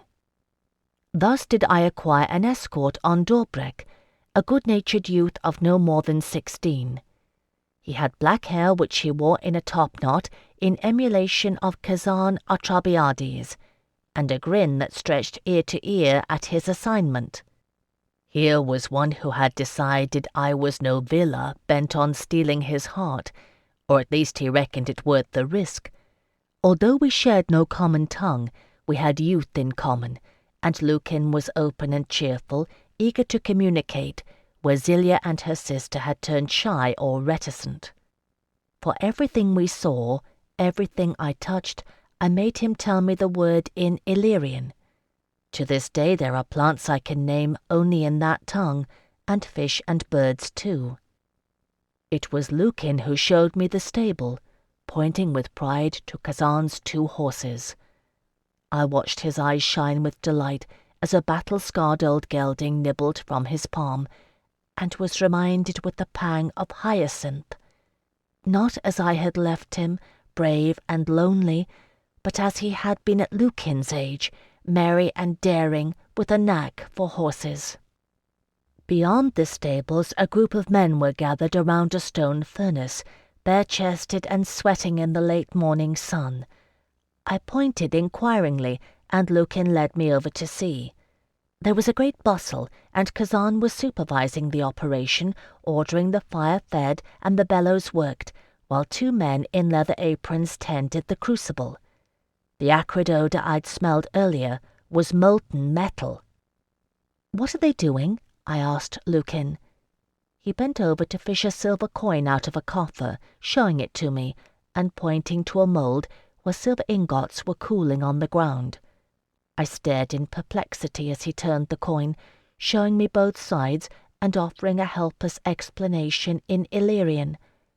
Although the coin was worn and the workmanship crude, I could make out a man's face in profile on one side, and on the other the device I'd seen on Kazan's shield, a bird of prey clutching a branch. At length I shrugged, and Lucan returned the coin. "You want to know why we melt good coin, eh?" It was Kazan Atrabiades himself who'd come to glower at me. He'd lain his good clothes aside and was bare-chested as the others. "The Serenissimans." He turned his head and spat reflexively. "They make a law against Illyrian coin that shows the face of the Ban or his arms, old or new, living or dead. Only in Epidoro is it safe, and not there any more, maybe. Any man who trades in Illyrian coin, he have his money taken, and Serenissiman officials they do not pay. They put him in prison if he makes complaint. So people are scared, and poor even though they have coin. We take it in trade, and melt it." I thought how simple a means it was to oppress a vassal nation, and I thought of Kazan's arms, hung with pride and care in his room, and the device they bore. You served in his guard, I said, the ban of Illyria. His scowl deepened. It is not your concern, you, what I did, he said, and turned to Lucan, issuing an order in Illyrian. My escort nodded, and indicated to me that we should leave. By that time I was glad enough to do so, for my ribs had begun to ache. The sun stood high overhead, and its heat, coupled with the blast from the furnace, made my head swim. When I looked at Kazan Atrabiades, I saw strange twining shadows about him.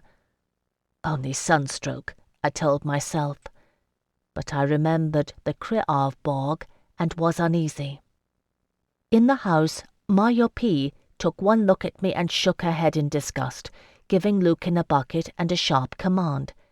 He grinned at her and trotted off good-naturedly, while she gave me an ungentle push toward the room I'd been given.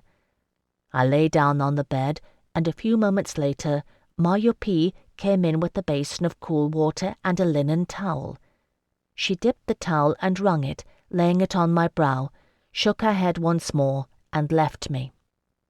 I slept clean through until supper, waking when a servant lass I'd not seen before came creeping in to awaken me in the twilight. She pointed to the door, saying only, "Kazan!" It was enough. I rose and smoothed my crumpled dress, washing myself with the tepid water remaining in the basin, then went to meet him. The terrace had been prepared for dining, and I own it was a pleasing sight. A table was set below the arbour, where bunches of grapes hung, still green but swelling. Stands with fretted lamps were set about, casting a gentle glow, and the sea murmured gently. Kazan stood as I emerged onto the terrace, and his eyes drank in the sight of me.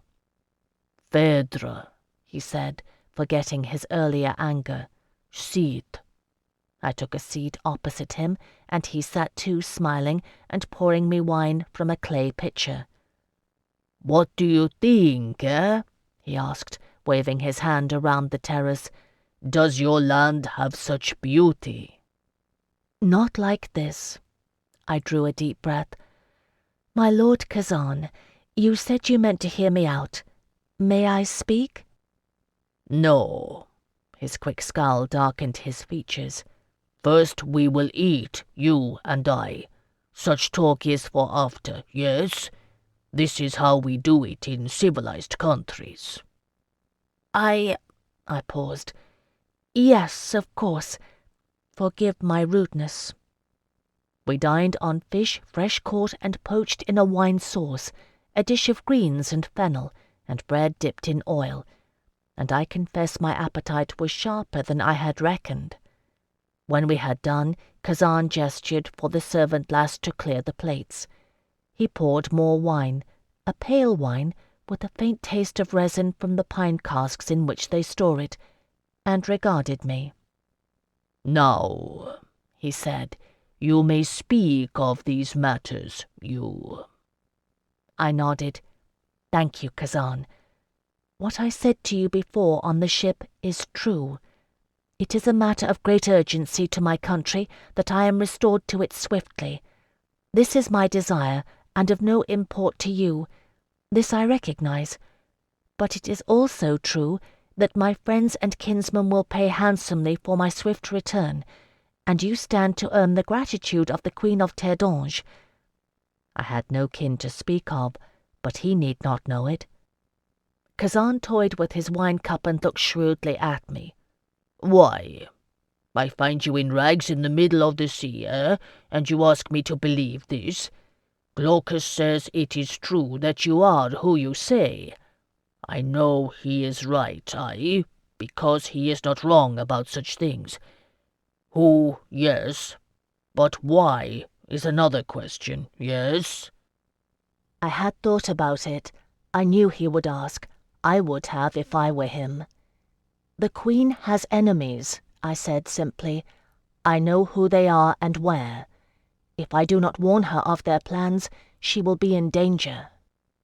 "Enemies, ah!" He rubbed his chin. "In Serenissima, eh?" You tell Glaucus you have money there, but you do not say to go to the Angeline prince there, no. When he says, I will not go to Serenissima, you say Marsilicos. That is so much farther. If you will go to La Serenissima, I said without a tremor, we will have done with it swiftest of all. I am my queen's servant, and Prince Benedict does not know me to pay a ransom, but I have money on account with a factor there. I sold lead at a good profit. Name your price, and I will match it if I may. Ah, no. He shook his head. Glaucus, he spoke true. I will not go there, nor send any man loyal to me. Mayhap you set a trap, eh? Serenissima will pay a good price for the head of Kazan Atrabiades, more than any ransom. So? I spread my hands on the table.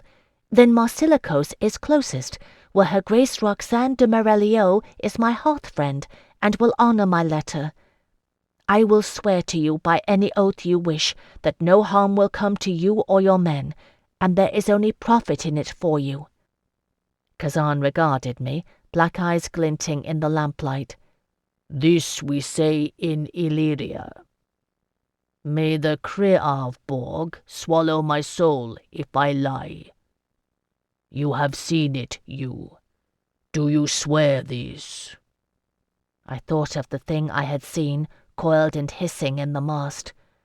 I thought of the shadows twining around Kazan Atrabiades, and shuddered. Yes, I said hoarsely, I swear it. The ransom paid, and no harm to you or your men. May the Creavborg swallow my soul if I lie.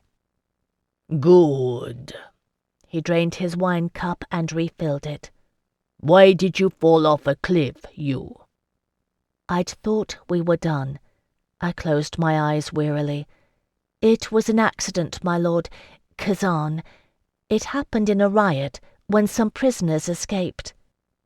I think there are many riots where you are, he said wryly.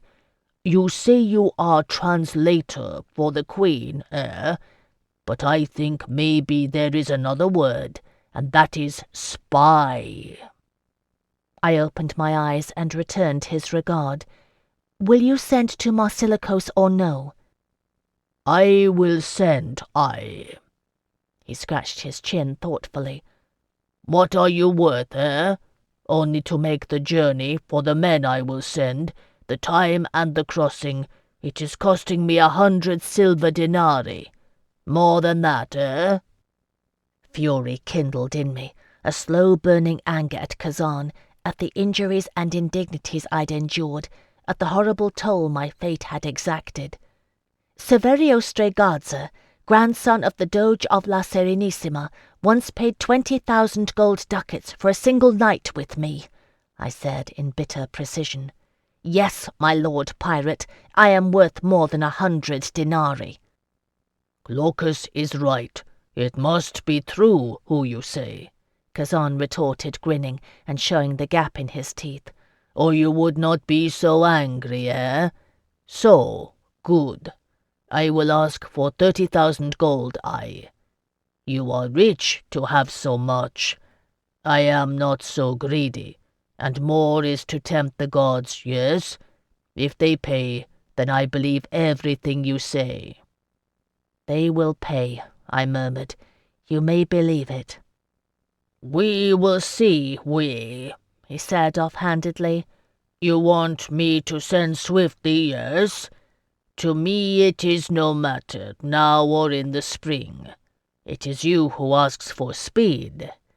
What is it worth to you, that I send now? I had no illusions about his query. Does it matter? I asked, gazing at him in the lamplight. All I have you are capable of taking whether I offer it or no. You said if he lived, you would give me to your brother. What sop does your conscience require now, my lord, that you must force my acquiescence and put a good face on rape? His face hardened. Do not speak of my brother to me, he said shortly, rising and walking some distance away to stare at the dark bay. "I would give your life, yes, and your queen's too, to have Darislav alive again. That is what you are worth to me, you, no more." He turned around, expressionless. "I have treated you as a guest, eh? Other men they would not ask. I ask, I offer fair trade." I thought of the weeks and months I had spent in my vain pursuit, and all those who advised me against it. I thought of Fortune and Remy, who had died because of it, and T. Philippe, not knowing if he lived or died. I thought of Jacqueline, whom I had judged so unfairly, fighting single-handed against the garrison of La Dolorosa to free me. Did he live yet? I thought so. He had well-nigh prevailed, and that Castelline was too stubborn to die. I had seen the torch moving on the crags at the isle's base, where only he would be reckless enough to clamber. I thought of Isandre de la Courcelle, who had once trusted me enough to stake her throne on my bare words, who had asked me not to do this thing. Of Quintilius Rouse, who had begged me to accept an escort. And I thought of Melisandre's triumphant smile. Whatever was necessary, I would do. "Fair trade," I said evenly. "So be it. Do you send your swiftest ship on the morrow? I will come willingly to your bed, my lord pirate." Across the terrace, Kazan Atrabiades inclined his head. "Then we have a bargain, yes? I will send Glaucus in the morning with paper and ink, so you may write this letter." He paused, then added roughly, "I do not ask now, eh? Glaucus, he says you are injured still, and must have time to rest and heal. I am not a barbarian to ask this of a woman." 'Twas something, at least. Chapter 53. Whether I doubted his honour or no, in this Kazan Atrabiades kept his word. He rose early, and had made arrangements for the ship's crew by the time I'd broken my fast. The men were in high spirits over the adventure. Kazan chose a man by the name of Nicanor to oversee the mission, his long-time second in command. He was quick and restless, with a reputation for making good decisions in battle and getting itchy feet on dry land. Well, and so, I had no say in the matter. Nicanor had 11 men on his crew. Of these, 10 would go.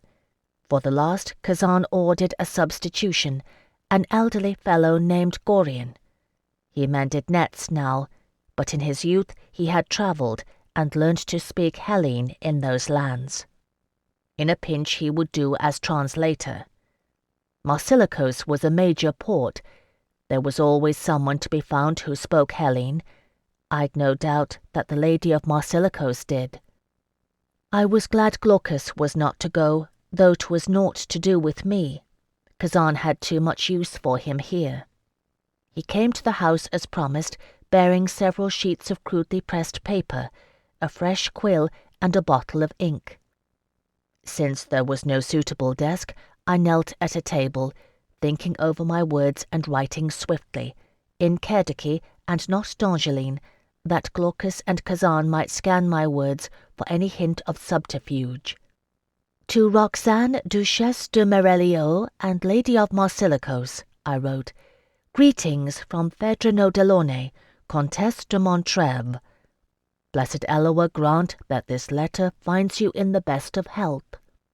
I write to you from the keeping of Kazan Atrabiades of Illyria, of whom I owe a debt of ransom.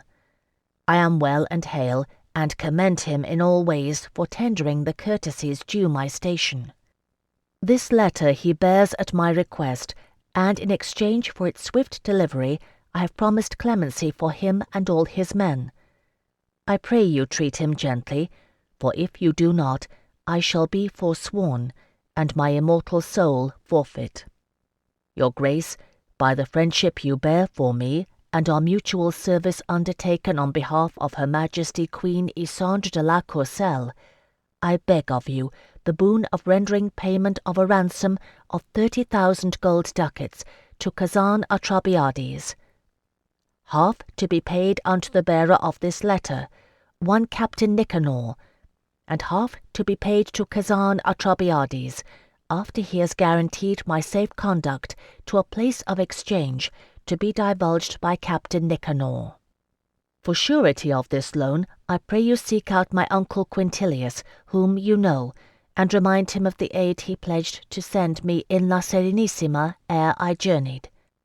I am grateful, for there was no loan of assistance to be had in that city. Pray convey to him my apologies, but I needs must ask him to give it to the fullest extent, and please be assured that I will render remuneration in full.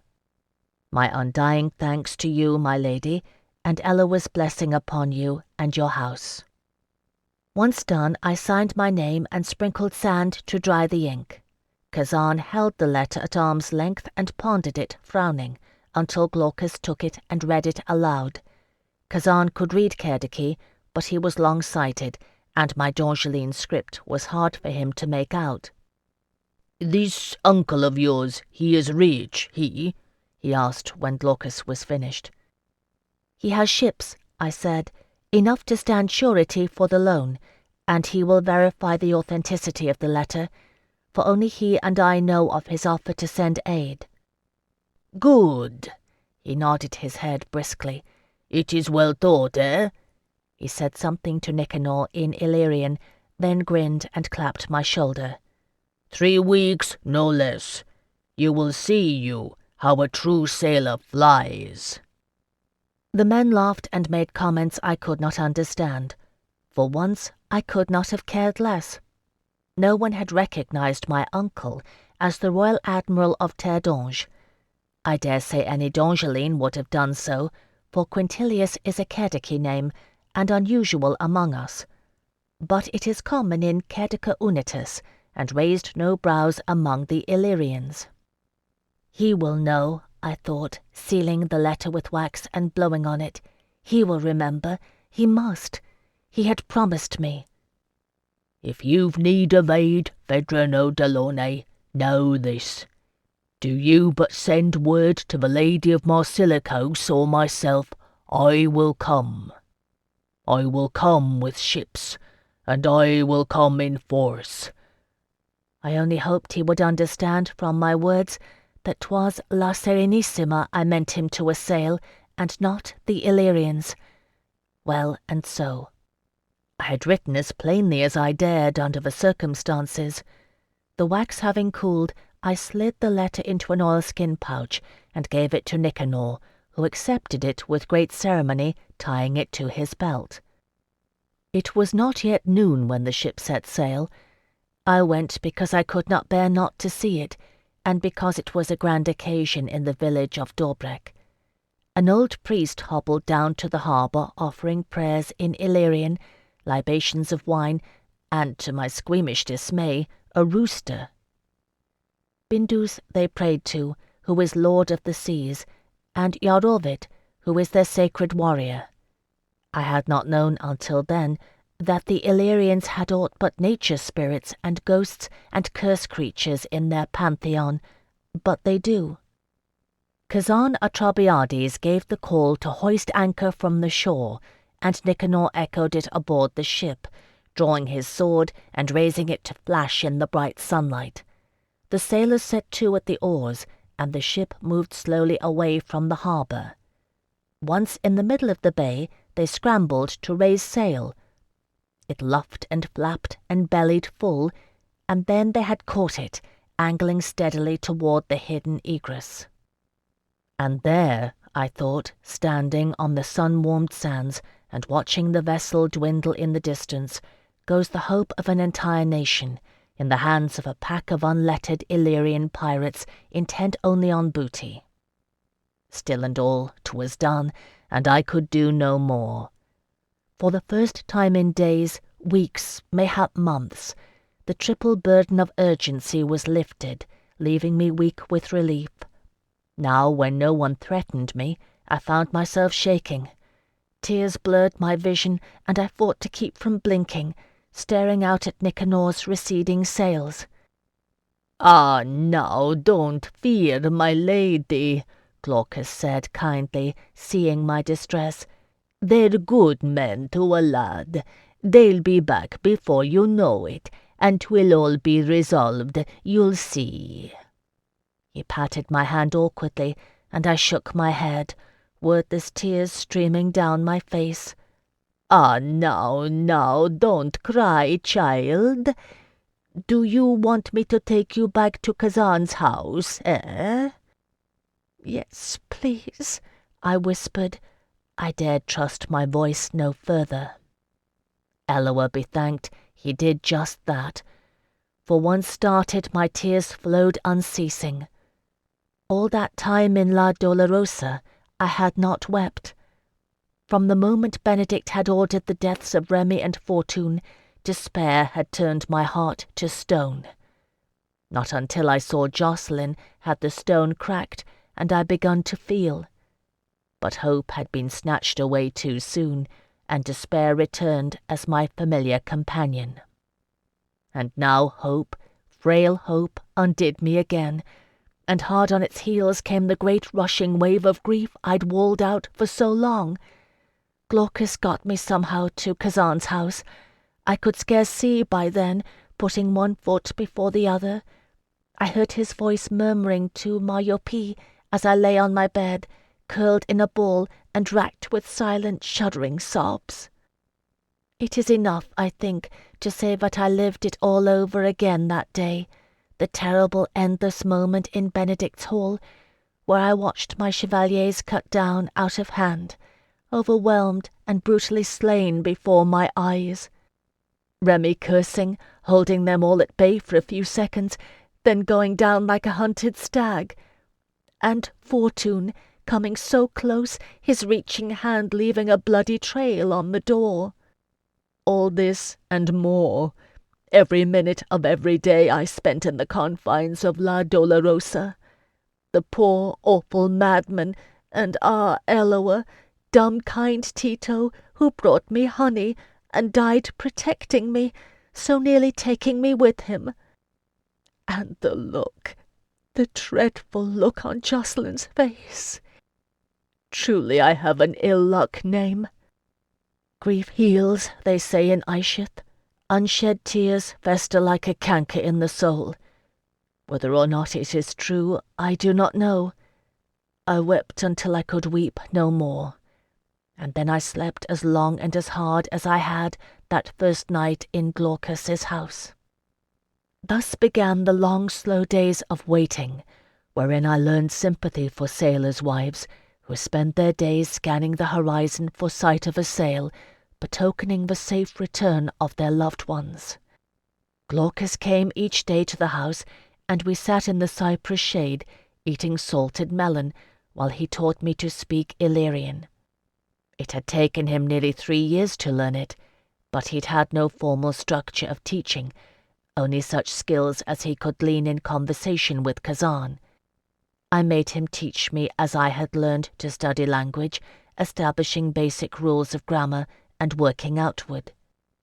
Sometimes Lukin would join us, and others of Kazan's men, the young ones, lounging in the cool shade and listening, interjecting to teach me jests and use words such as made Glaucus blush. I dare say they picked up some few words of Kerdiki along the way. In truth, mostly they came to look at me.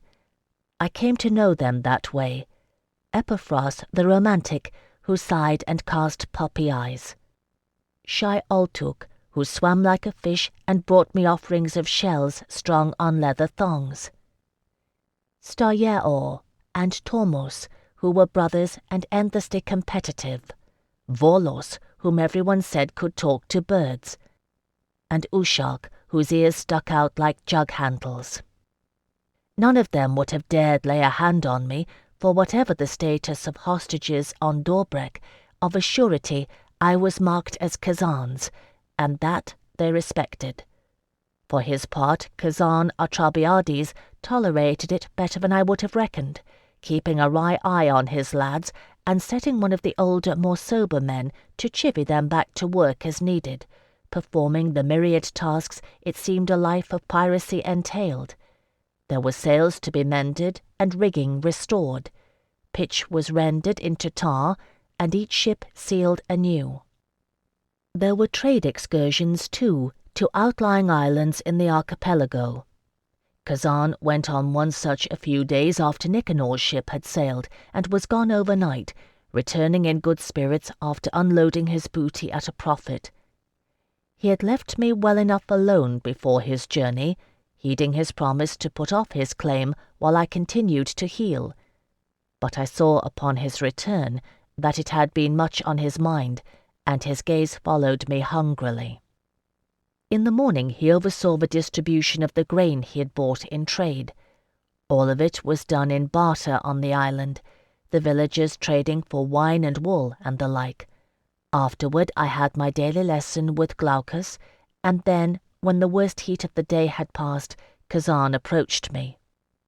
"You come with me, you," he said. "There is a thing I would show to you. Do you know to ride a horse, eh? It is said that noble-born are taught in your country, yes?" "Noble-born or no, I can ride," I said, rising.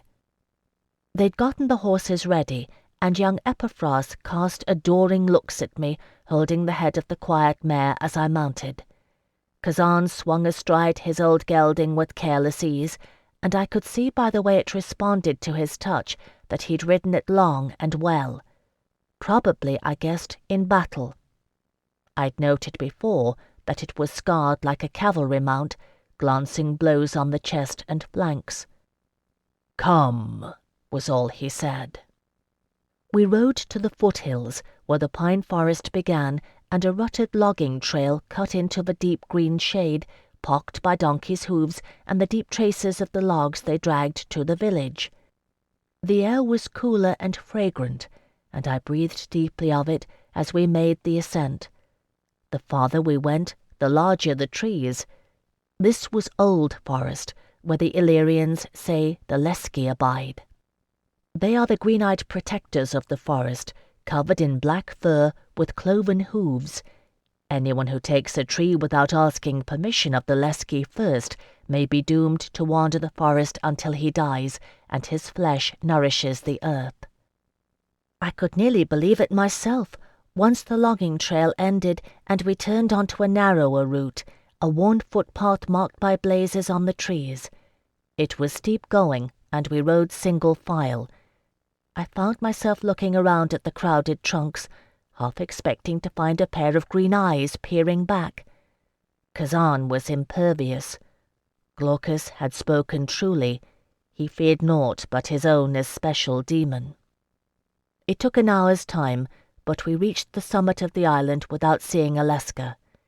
Here the trees thinned, giving way to barren stone, and a spectacular view of the archipelago. I confess I gasped in awe to see it, spreading away from me in all directions. In the late afternoon sun, the distant sea shone like hammered gold, other islands lying dark and hazy on the horizon. Behind us, I could see the harbour of Dobrek clearly, shaped like a crab's claw. A simple watchman's hut stood atop the summit, and a great pyre of wood some distance from it in a circle of well-cleared ground. A pair of Kazan's men came out to meet us, saluting and grinning. He greeted them in Illyrian, which I more than half understood. I sat patting my mare's sweat-darkened neck and wondering why he had brought me, when Kazan pointed to the west and said, "There." There was the vague outline of a low island. Halia, it was called, a bit to the left, and beyond only the sea, and a broad shining path laid on it by the sun. "My lord?" I asked politely. "Is it that way Marsilicos lies, eh?" he said, glancing sidelong at me. "I am thinking you would want to see it, you. When Nicanor comes, we will see his sails, eh? And a runner will come to tell of it. So you see, and you will know you when he comes." It was an unexpected kindness, and it touched me. Tears pricked my eyes, and the bright vista swam blurrily. "Thank you," I said, meaning it. Yes, you are welcome, you. Kazan sat at his ease in the saddle, reins loose, hands crossed on the pommel, and looked steadily at me. I am thinking, too, that you are well now, and we have a bargain. I took a deep breath, without so much as a twinge from my ribs, and let it out slowly. I am, my lord, and we do. Let it be kept. Kazan inclined his head. Tonight, yes, he said, then added, grinning, or earlier, if we ride fast, I laughed despite myself.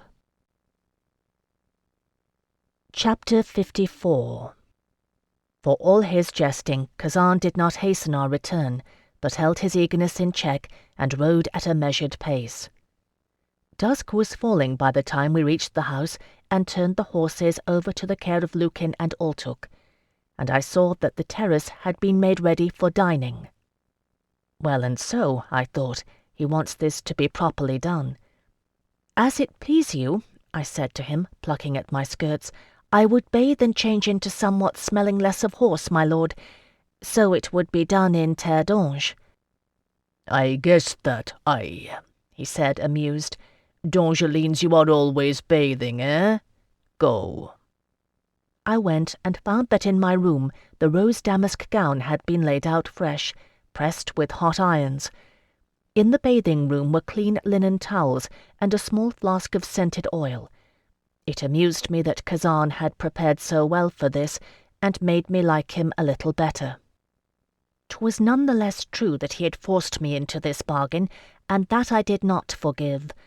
Still I had made it, and in so doing given consent, and as I was Nama's servant, so was I bound by it. I thought on that, smoothing fragrant oil into my skin in the steam-wreathed room. Nama herself had made bargains for less. Mayhap there were other ways she could have achieved the same end, but such was her gift, and such she gave. Well, I thought, combing out my hair in my bedchamber, if I am truly her servant, it is much the same. Let it be done then, and the bargain kept freely. My lady Nama, pray you see that Kazan Atrabiades keeps his as well as I do. I am in your hand, and must trust to your mercy. I asked Mariope in faltering Illyrian if she had a mirror I might borrow, but she merely looked at me askance and made a sign against evil, disgruntled by the night's proceedings. I knew full well the Illyrians had no prescriptions against mirrors, for Glaucus's wife, Zilia, had a bronze-handled one she used. No mirror, no cosmetics, nor adornments, nor hairpins. Still, I made the best of it, donning a long shimmering necklace of shells, given me by Altuk, and twining my hair into a lover's haste knot at the nape of my neck. It would have to do. And it did well enough, I dare say, for when I walked onto the terrace, Kazan did not rise, but merely sat and stared open-mouthed. There is a feeling one comes to know in the service of Nama. When one entrusts oneself wholly to Nama, her grace enfolds one like a cloak. So said Cecily Lavaux-Perrin, who taught me in the arts, and she should know, who was the pride of Sirius' house. I have found it to be true. You, Kazan said hoarsely, rising to his feet and bowing, you are enough to make the gods jealous, you. There is something else that comes of placing oneself in Nama's hand, and that is desire. It would have happened with me anyway, but it comes sooner with Nama's surrender than when pressed to it by Kushiel's dart. I gazed at Kazan Atrabiades and felt my blood quicken in my veins. He was not ill-made, Kazan, although I had been reluctant to concede it. In truth, his fierce good looks were much sought after by the young women of Dorbrek, and he was vain, after a fashion. If the Illyrian style of pointed moustaches and narrow beard were not to my taste, I had to admit he maintained his with care. He'd even paid a visit to the bathing-room himself, and his black hair gleamed with brushing. When all was said and done, He did cut a rather dashing figure. It was a balmy and beautiful night, with bright stars emerging in the canopy of black overhead. The sea murmured and sighed as we dined on chicken roasted with rosemary and stuffed with goat cheese, accompanied by a salad of lentils and parsley, and wine, a good deal of wine. It was a red wine, new and a little harsh on the tongue, but I drank it recklessly, and it made the lamps burn brighter. Kazan had 2 cups to my every one, and his gaze never left me. When his speech grew thicker, it was with desire, and not wine. A cord may only be drawn so taut before it snaps. So with him. The servant lass had not yet cleared the dinner things when Kazan pushed back his chair and stood, extending his hand to me. "Come here, you," he said in his hoarse whisper. Nama's servant, I went. His hands closed hard about my waist, and his mouth came down on mine. His tongue parted my lips, and he kissed me as a starving man eats. Urgency went through me like a bolt, and I wound my arms about his neck, his long hair sliding over my bare skin, kissing him back. He groaned aloud in my mouth, hands sliding lower to cup my buttocks, kneading my flesh and drawing me hard against him. Crockery slid off the table and smashed as he leaned me back against the edge of it, bracing his thighs against mine. I put my head back as his hands rose to fondle my breasts, nipples rising taut in response beneath the fabric of my dress. He moved his mouth over my neck and throat as if to devour me whole, tearing away my necklace of shells with one sharp jerk. Never mind, I thought foolishly. All took will make me another. I was ready for Kazan to take me then and there. Eloa knows more than ready. It was he who reined himself in, raising his head and breathing hard. "It is not right here," he said harshly. "Inside." Inside, outside, it mattered naught to me. Grasping my hand hard enough to hurt, Kazan strode into the house, dragging me stumbling after him. I caught a brief glimpse of Mariopi's face as we passed, too astonished to be disapproving. Moving like the wind, Kazan hauled me into his bedchamber and slammed the door shut behind him. "Here," he said, reaching for me. "Wait," I whispered. I had regained a measure of composure and guided him to the bed. The room was dimly lit by a single clay lamp. He sat staring avidly at me as I stood before him and loosened the ties that bound my dress, letting it slide from my shoulders. Stepping neatly out of it, I knelt before him to remove his leather boots. Undressing is the first of the arts of the bedchamber proper that one learns, and it is one of the hardest to execute with grace, being fraught with awkwardness in a way that love-making is not. I did not practice it often as an enguisette. Still, I knew what I was about. When I had done with his boots, I rose to remove his shirt. There is a trick to it, sliding one's hands under the hem that they may glide over the flesh as the shirt is raised. I could feel his chest rise and fall with his swift breathing. When I unlaced his breeches, fingertips skimming the rigid phallus trapped beneath, he made an inarticulate sound. Still, he managed to stand. I drew his breeches down slowly, dragging my nails lightly over the skin of his hips and legs as I sank to my knees. And that is as far as I got with D'Angeline's subtleties and Kazan Atrabiades, who was shuddering all over like a fly-stung horse. In a trice he had me on the great bed with its gilded headboard, and his face hovered over mine, flushed with triumph and desire as he forced my legs over his shoulders. With a great groan of relief, he sheathed himself in me to the hilt. It had been a long time, a very long time, as I reckoned such things. I dare say he took rather longer at it than I had expected. For all his impatience, Kazan knew the value of self-control, and he was no green lad to spend himself in one furious spurt. Conquest was his trade, and he plied it with women as well as enemies. Once inside me, he moved in long, steady thrusts, increasing his pace until it brought me to the brink of pleasure and beyond, then slowing until I whimpered with frustration and dug my nails into his back, pleading in D'Angeline. Only when I had been well and truly plundered did he take his own pleasure, his expression turning far off and distant as the critical moment came.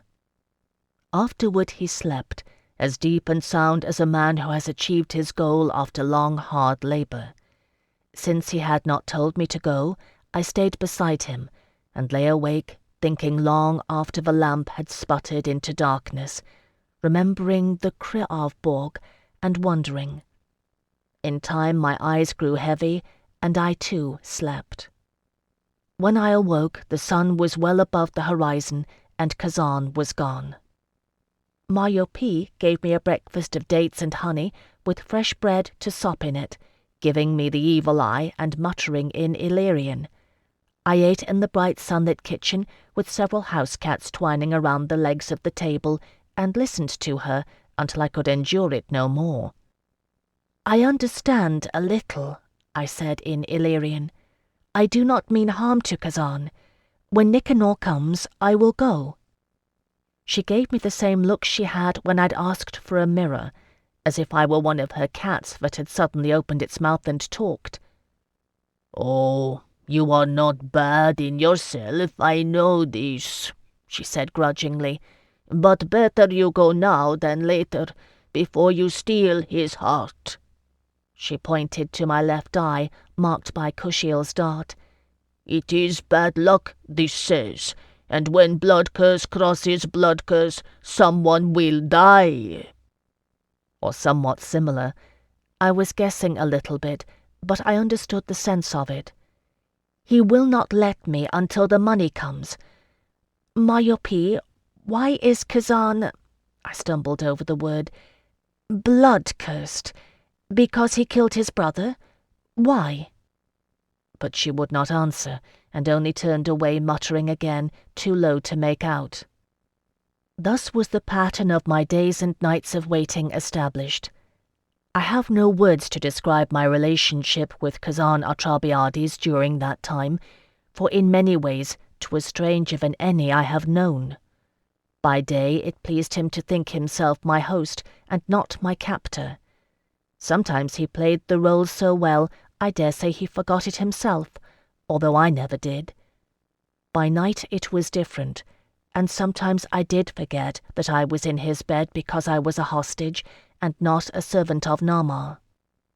And sometimes he was nearly like a friend, which was strangest of all. Those were times when he was light of heart and wanted to spin out the night with talk and love play.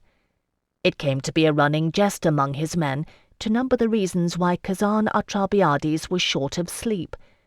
"Kazan had fleas in his bed last night, and could not sleep for itching," one would say to the others with a straight face. "Do not trouble him today."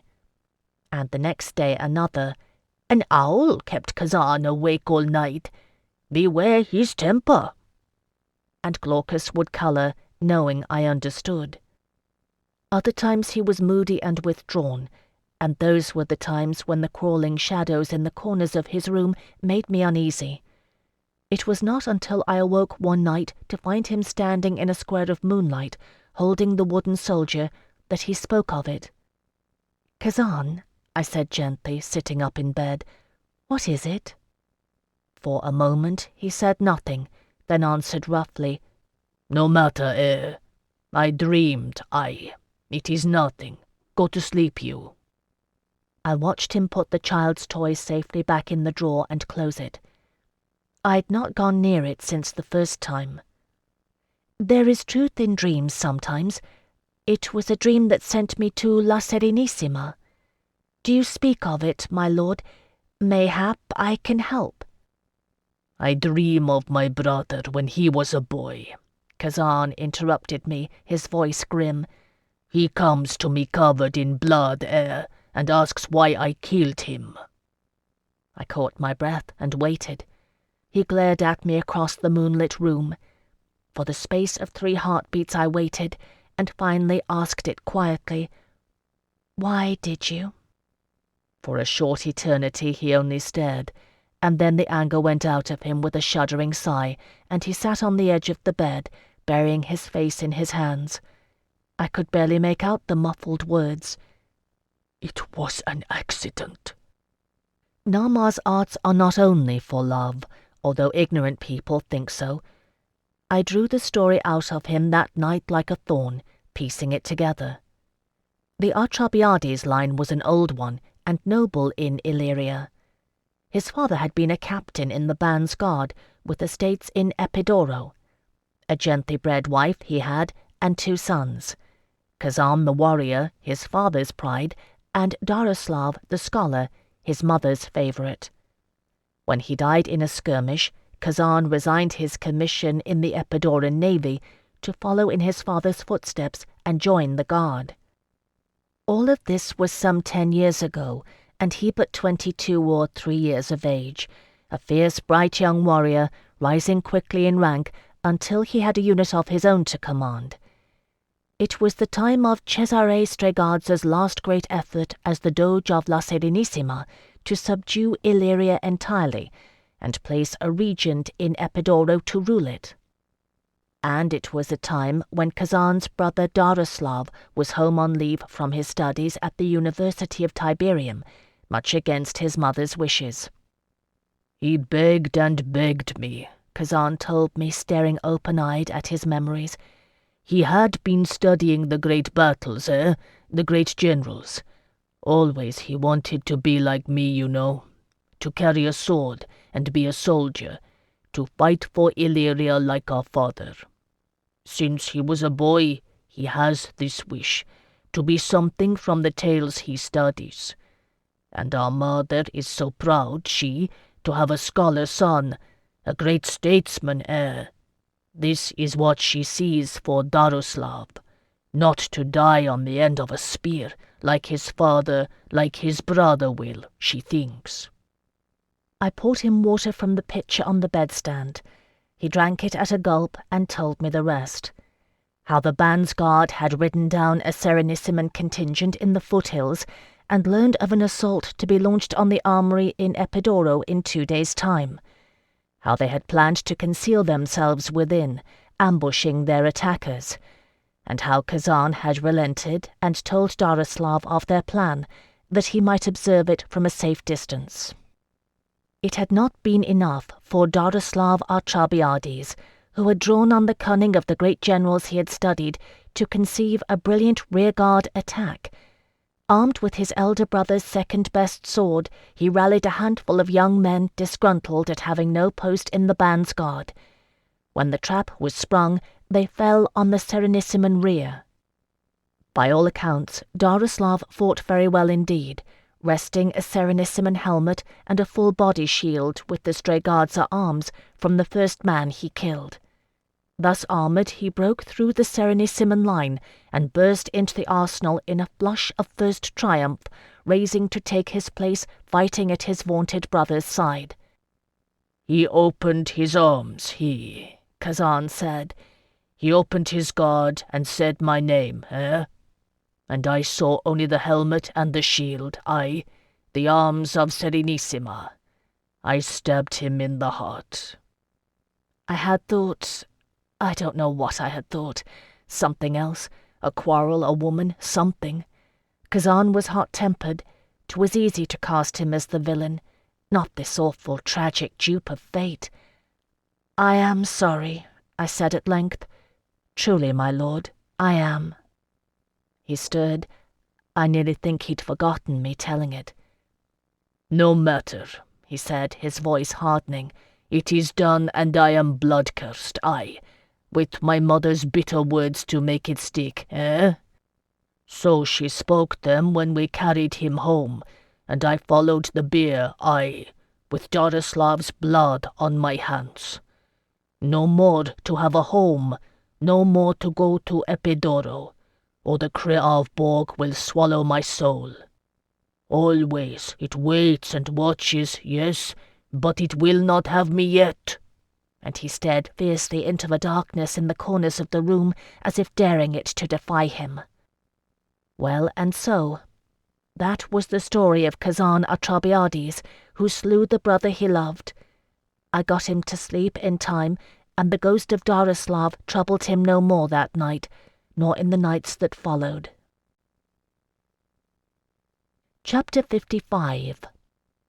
A light rain was falling on the day that Nicanor's ship returned. I was sitting on a bench in the arcade with Glaucus, enjoying the coolness in the air and practicing my Illyrian, when the runner came from the summit, panting and barefoot.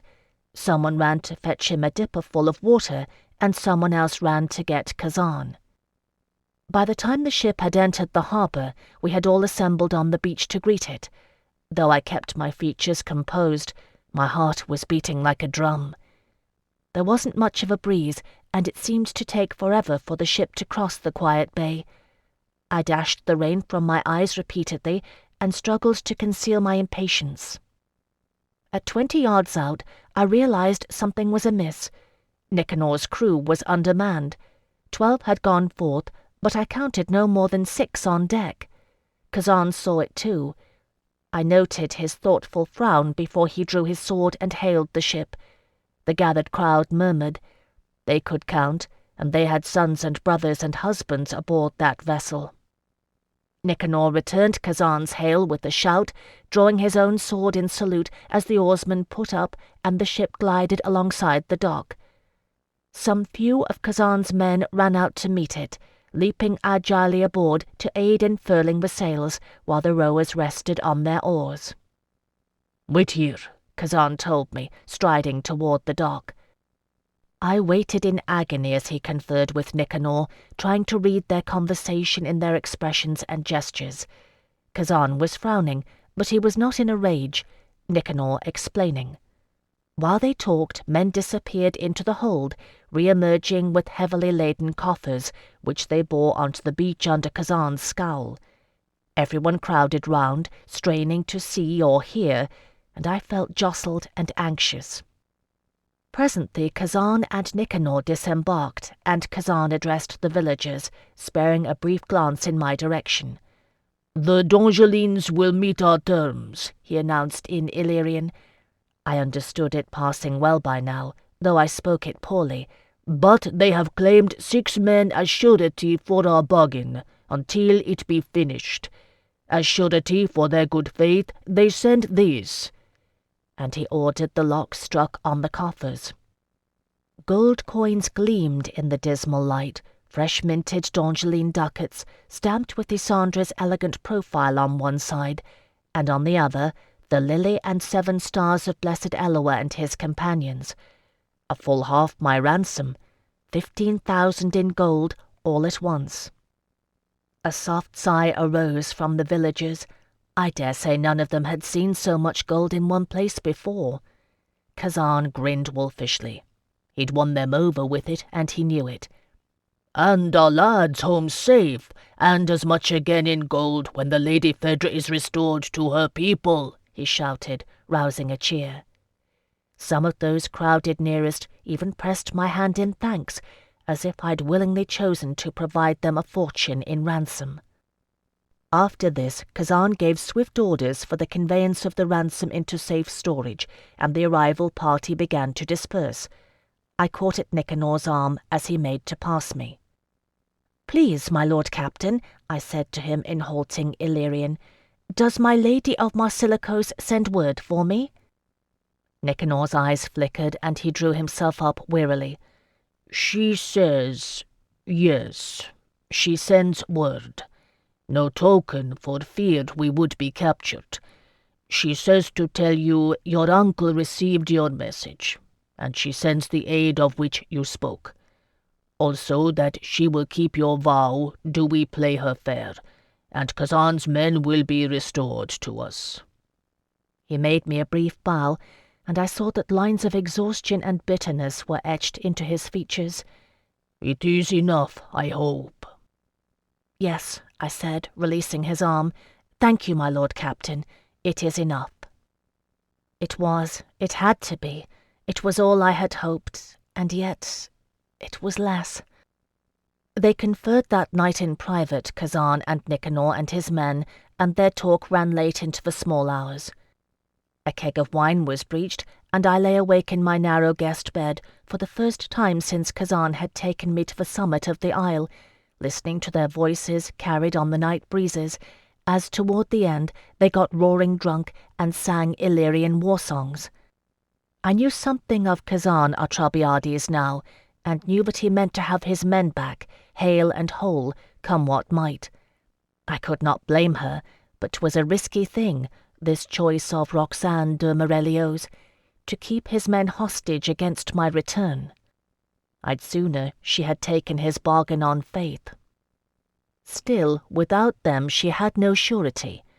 15,000 ducats was a mighty sum, and Kazan would be no fool if he took the half and slew me out of hand. It was wisely done.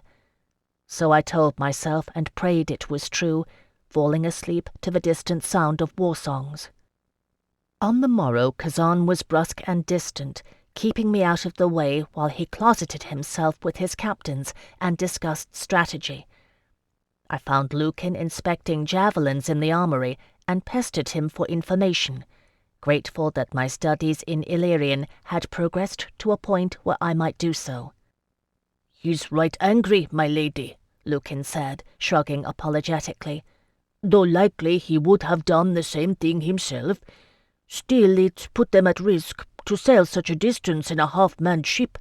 But 'tis no fault of yours, and Kazan knows it, I think." "Where is the trade to take place?" I asked him. "Off the southern Kediki coast there's a little isle near Barrow. Small traders put in to take on fresh water sometimes. But there's not a value that the Serenissimans would garrison it, and Barrow has no navy. The Dongelin ship should be on its way already, slow as it is." He grinned at the latter. Illyrians have no respect for anyone else's seamanship. "We trade on land?" Lucan shook his head. "Nay, we'll anchor at sea and come alongside her. We're mobile at sea, my lady, more so than any war galley or merchanter. Kazan's not like to give up that advantage, nor will he give you over until his men are safe." In another corner of the armory, 2 men were tallying barrels of pitch and stripping rags. Kazan Atrabiades was taking every precaution, I thought. He will, though, yes? Give me over? "Of course." Lucan jerked his head up as though I'd stung his honor. "If your people do not break faith," he added grimly. "They will not," I said quietly, taking my leave. We were 4 days making preparations for this journey, and I was right. Kazan was indeed preparing for the worst. For 3 days in a row he drilled his men mercilessly, at close fighting with short sword and buckler, and at javelins and archery, with straw-stuffed targets under the blazing sun, until they sweated buckets and cursed his name. I could believe, then, that he had commanded a unit in the band's guard. I do not know much of soldiering, but I have seen some little bit of it, and from what I saw, his men were well trained. Better than one would expect of lawless brigands. Me he ignored during this time, and while I was glad enough of the reprieve, it made me uneasy. I knew his mind and his temper well enough by then. I misliked this brooding discourtesy. Still, the days passed, though they crawled in my eyes, and in time Kazan bade me gather my things and make ready to sail on the morrow. I thought he had done with me by then, but I was wrong. He had me that last night, summoning me once more to lie in his great bed with the gilded headboard. I went, praying to Nama to have a care for her servant, who kept the honour of her bargain so well. He was fierce with me that night. He had learned how well I responded to that, although I do not think he ever fully reckoned why. But his face, as he laboured above me, was closed and distant. What visions Kazan Atrabiades saw behind that fixed gaze, I do not know. His brother, mayhap, or his captive men wearing his brother's face. What he asked, I gave. I cannot help it. And on the morrow we sailed. Once again we assembled on the beach, and the old priest gave the blessing. We sailed at dawn, and I stood shivering a little in the rose damask gown, a woolen cloak over my shoulders. All 6 ships would set forth on this venture. Mariopi was there, and fell wailing on Kazan's neck.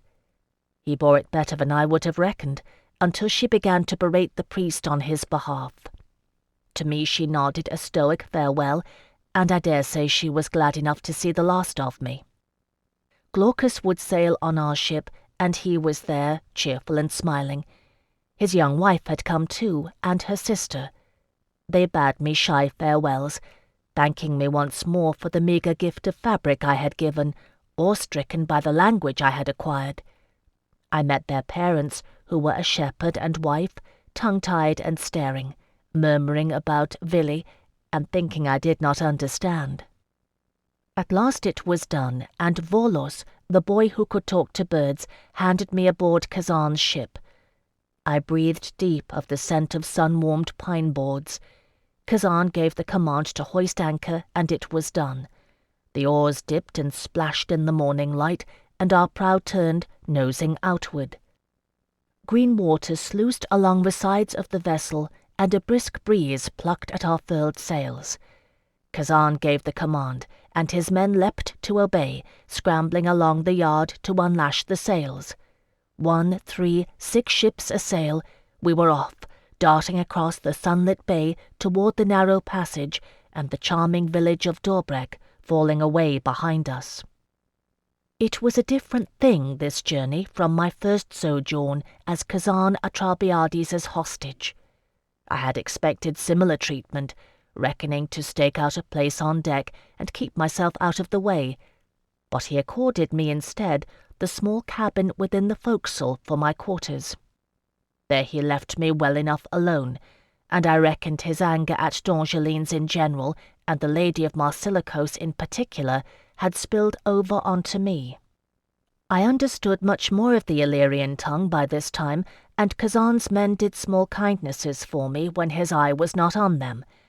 But there was grim purposefulness to this journey, as opposed to the light-hearted victorious spirit of the former. For 3 days we wended south down the Illyrian coast, and the weather held fair. The long shining summer was giving way at last to fall, but the seasons changed late there, and the days remained warm. I judged the time of year by the length of days, and wondered where Isandra was now, making her progressus. Not far, I thought. She would likely have set forth by sail to Ditus, at the tip of Cerdica Unitus, and would travel by land up the western coast before crossing inland to La Serenissima, seeing how the northern city-states held against the Skaldic border. Quintilius Rus would have ample time to intervene. If he were canny, and I knew him for no fool, he would send word to Isandra. With the Dongeline fleet prepared to move by sea against La Serenissima, surely the city-states of Cerdica Unitus would mobilize on land. Isandra would arrive in La Serenissima with an army of allies at her back. Percy de Somerville was the only danger. I'd not been able to think of a way to warn the Lord Admiral against him. Still Rus was unlikely to recruit the royal commander in this venture. No, I thought, he will send word to de Somerville, but only to alert him. Else it would leave Terre d'Ange undefended with the fleet away. Well and so, Percy de Somerville is no fool either. He will bow with the winds and look to save his own hide, and if Guilain is with him. Guilain's troops and estates lie in Arzal. He has Alba to contend with, and dares not risk the wrath of Drustin Mab Nectana. And Barkiel L'Envers rules yet as regent in Isandra's name, and commands forces of his own. It would fall out well enough, I thought, and we had surprise on our side yet, for all that I'd lost weeks as Kazan's hostage. I would be safely returned to give word of de Somerville's treachery ere he could act on it. The web of those loyal to Isandra would hold long enough for that. So did I muse and pass the time aboard the ship, while sun-gilded isles slid past us along the coastline. Glaucus called me aside one day, pointing to the distant east, where a causeway from the mainland rolled out to meet a mighty walled city on the sea. "Epidoro," he murmured, as if fearful Kazan would hear. I saw many bright-sailed ships gathered in the harbour there, tiny flecks of colour against the granite walls. We had given the city a wide berth. Even so, men muttered and made signs against evil, while Kazan stared straight ahead, his jaw clenched with anger. It was on the following day that we turned west and into the open sea. A steady breeze blew at our backs, and the ships leapt forward like winged creatures, plunging buoyantly over the deep blue waves. Seldom were the decks level for long, and I gave thanks to blessed Eloa that I had a strong stomach for sailing. Jocelyn would have been green-faced and wretched. It is the only time I was glad he was not with me, though the thought of him made me smile. It was a little frightening, but mostly exhilarating. Even Kazan's mood lightened somewhat, although he would not look at me. 2 days we took making the crossing, and at dawn on the 3rd he turned back to the grim business at hand, issuing curt orders which were passed by flag signals from ship to ship. Arms were brought forth from the hold, wrapped in oilcloth against the dampness. Swords were honed and bowstrings waxed and plucked, bucklers hefted to test their balance on the swaying decks, javelins sighted down their lengths, ropes snapped on grappling hooks to measure their strength. By noon we saw the island, a grey hummock rising out of the sea, a patch of green scrub showing faintly where the harbour lay, and the fresh-water spring by which sailors knew it. Some leagues beyond it, the Kerdiki coast was a dim haze on the horizon. And there before it, at deep sea anchor, rode a single galley. Her sails were lowered against the wind, but there atop the centre mast flew a familiar pennant, the silver swan of House Courcelle. Tears stung my eyes to look upon it, and my heart soared within my breast. We dropped sail some distance away, Kazan signalling the other ships to fan out in an encircling crescent, bringing the larger craft to bay. 6 sailors on each vessel went to oars, using them cunningly to maintain position on the rocking waves. 2 scrambled atop the forecastle of each, training arrows on the Dongeline galley. No sign came from the galley, although I could see people aboard watching, and sunlight glinting off armour. When he was satisfied that his men were in position, Kazan stepped up to the prow and cupped his hands about his mouth, hailing the galley in Kerdiki. "No trade until my men are returned," he shouted. "I will see them safe first, eh? You put them in a skiff, you, and send them out to us." The figures aboard the galley moved, conferring, and then a single figure came forward to reply.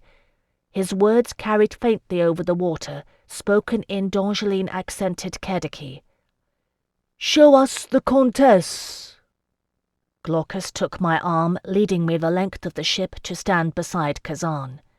Whatever they saw at that distance, it was enough to satisfy them, for presently a small skiff was lowered into the water, and 8 men clambered down a rope ladder into it. Kazan pointed toward the other ships. For long, agonizing moments we waited as the skiff was rowed out to meet the Illyrian vessels, 3 ships taking aboard 2 men. With each careful exchange, the flag-bearer signalled victory to Kazan.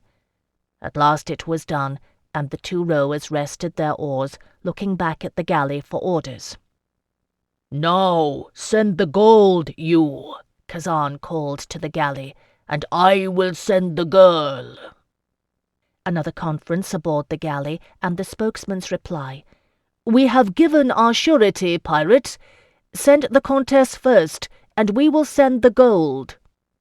It needed only one look at Kazan's face to know he would refuse. I put my hand on his arm, pleading. "My lord, please, I've given you my word. I've sworn my very soul on it. Her Grace's men will not break faith with it, I promise you." "Be silent." Blood darkened his face as he glared at me. "You do not know what you speak of, you. No one treats fairly with pirates, No trade without the gold. Cupping his hands once more, he shouted it into the galley. No trade without the gold. Gulls wheeled overhead, giving their raucous calls during the long pause. I waited it out with my heart in my throat until the spokesman answered. If you will not send her, then bring her and take the gold yourself. It is our best offer. Kazan nodded grimly. He had expected no less. They are ready, he asked his second officer, a man named Peclo. Peclo spoke to the flag-bearer, and a ripple of signals ran from ship to ship. All are ready, Kazan. Then we will do this. Kazan raised his voice.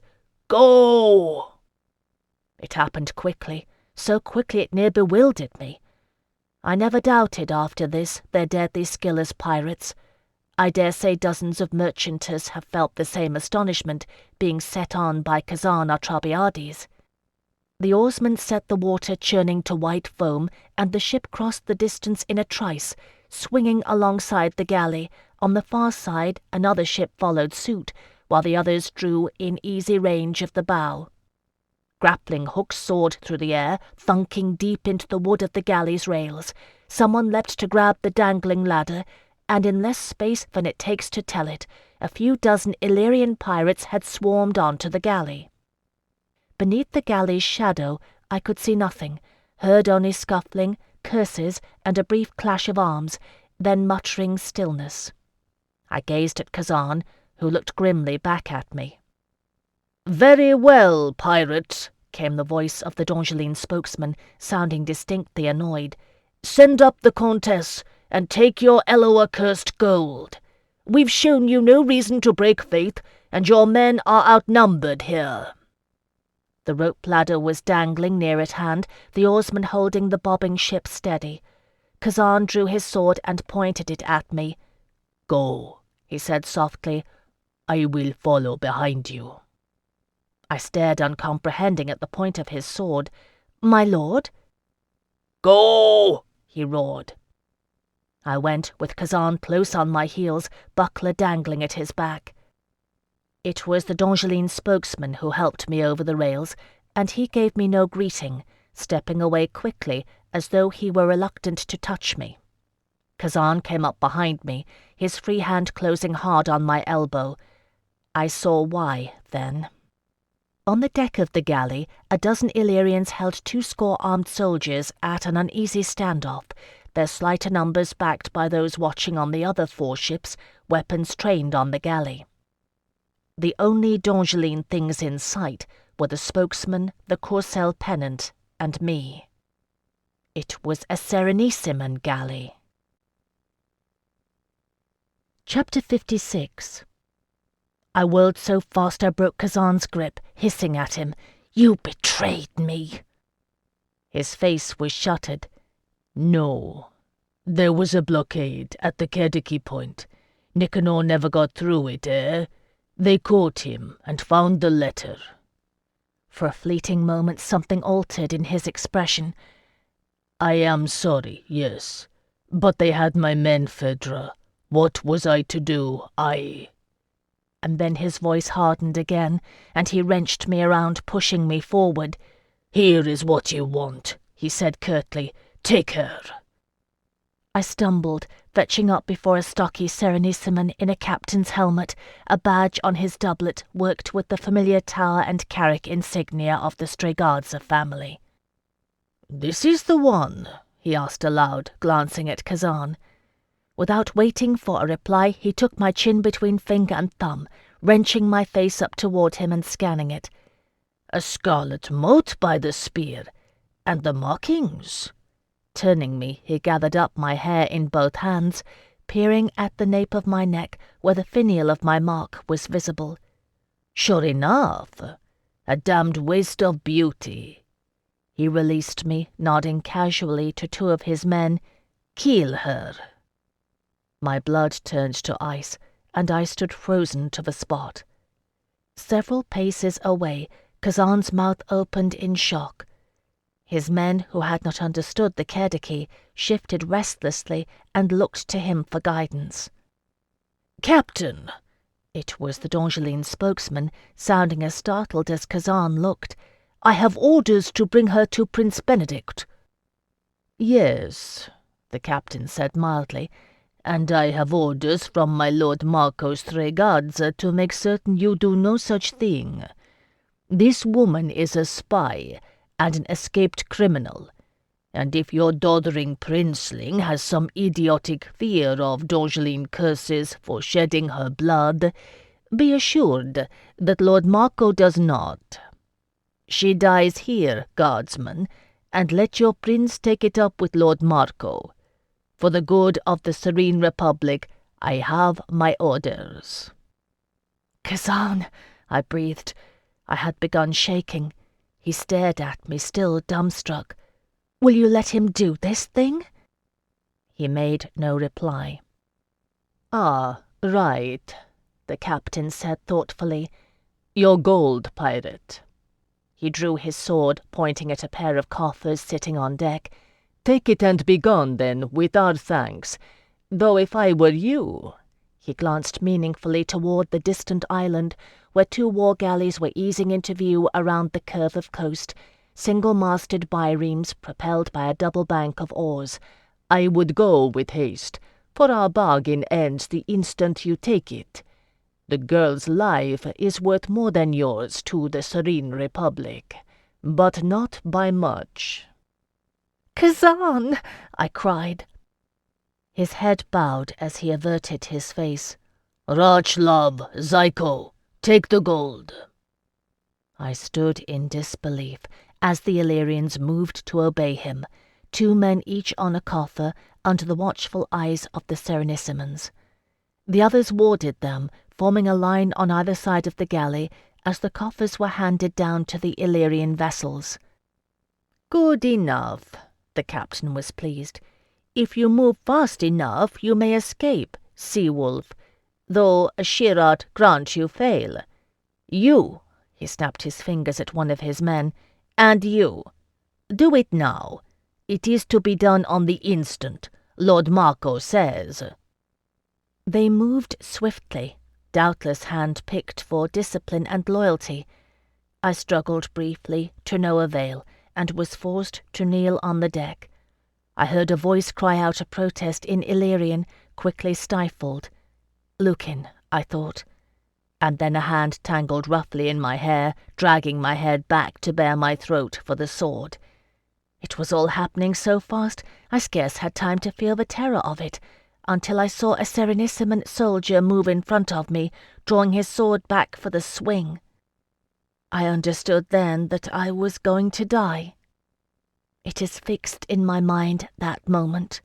Sunlight glinting off the edge of the blade, the captain's impassive face behind my executioner, even the feel of the sun-warmed planks beneath my knees, and Kazan's wordless shout, building full of rage and fury until it seemed it would crack the very sky. I never saw the blow that separated my would-be executioner's head from his shoulders, only his body crumpling at my knees, blood pooling about his truncated neck. My gorge rose, and I suppressed a wave of sickness, scrambling away from the soldier who'd held me. By the time I gained my feet, chaos reigned on the deck of the galley, and in the centre of it all was Kazan Atrabiades, wielding his sword like a man possessed. Outnumbered, the Illyrians fought to secure their retreat, aided by a volley of javelins and fire arrows from the outlying ships. Set aflame, the pitch-soaked rags wrapped about the arrows set a dozen small fires on deck, adding to the confusion. Kazan and the Serenissimon captain alike were roaring orders, half-heeded by skirmishing soldiers and pirates. And then I saw no more, as one of the latter grabbed me about the waist, hauling me over the railing and handing me down into the waiting arms of Glaucus, waiting anxious-eyed in the ship below. How long it lasted I could not say. Hours it seemed, though I dare say not more than a span of heartbeats had passed before the rest followed, of those that might, and Kazan himself came over the railing. Our ship wallowed under their staggering weight, archers atop the forecastle grimly firing arrow after arrow at the galley to cover their retreat. "Fly!" Kazan shouted at the oarsmen, flushed with fury. "Fly!" And fly we did, oars churning at ragged speed, while others dropped their arms where they stood, racing to hoist the sails. In the prow the flag-bearer signalled frantically to the other ships, urging them to flight. There would be no pursuit from the galley. Kazan's pirates had done their job well. Even in bright daylight I could see the flames that licked at the mainsail. Small figures raced around the deck, forming a bucket brigade to keep the vessel from going up entire. But there were the others, those hidden by the isle, and they moved swiftly, looming out of the distance. The wind that had blown steady at our backs all the way from Illyria worked against us now. Gone was the elegant concerted flight of before. Now all 6 ships scattered wildly, working against a strong headwind. 3 men lay wounded on the deck, groaning. I made a count. 2 had never returned. Glaucus worked steadily, satchel open beside him, endeavouring to bind the worst of their wounds. I went to aid him, and he glanced briefly up at me. "I didn't know, my lady," he said. "I swear it." "I believe you." I did. There was naught else I could say, and no more time for speech. We worked quickly together, doing the best we could for them, and I thanked blessed Eloa that I had learned somewhat of field medicine after the terrible battle of Trois-le-Mont. And all the while the Serenissime war galleys bore down upon us. They caught the 6th ship, the Straggler, when we were scarcely 300 yards away. I knew from the resonant thumping sound that carried over the waves that the war galleys had ballistae mounted on their forecastles. It was an unlucky shot that did them in, a spring-loaded bolt that split the yard and brought down their sails. We could not help but watch as the smaller craft wallowed in the water, helpless and waiting. Serenissime swarmed the vessel, for it had one of the coffers of gold. It went quickly, at least. Lucan was on that ship, I thought, remembering hearing his voice. The one that boarded the far side of the galley. It had been the slowest to make its escape. I would have wept if I'd had any tears to spare. So began our flight, that even in memory seems endless. Like hares coursed by hounds, we fled the Serenissime war galleys across the great roiling sea, day and night, tacking and doubling without surcease. Against the speed and agility of the Illyrian vessels was pitted the remorseless beat of the great war galleys, that cared naught for the wind and had manpower to spare. I learned later how many men Marco Strigazza contributed to that enterprise. It numbered well into the hundreds. Betimes they drew near, and the ballistae thumped. Then bolts split the air, sending up great geysers of water all around us. One such pierced our mizzen sail, and Kazan shouted commands, unfaltering, ordering the sails stripped and the storm sail raised. How they managed it in those surging waves, I do not know, but they did.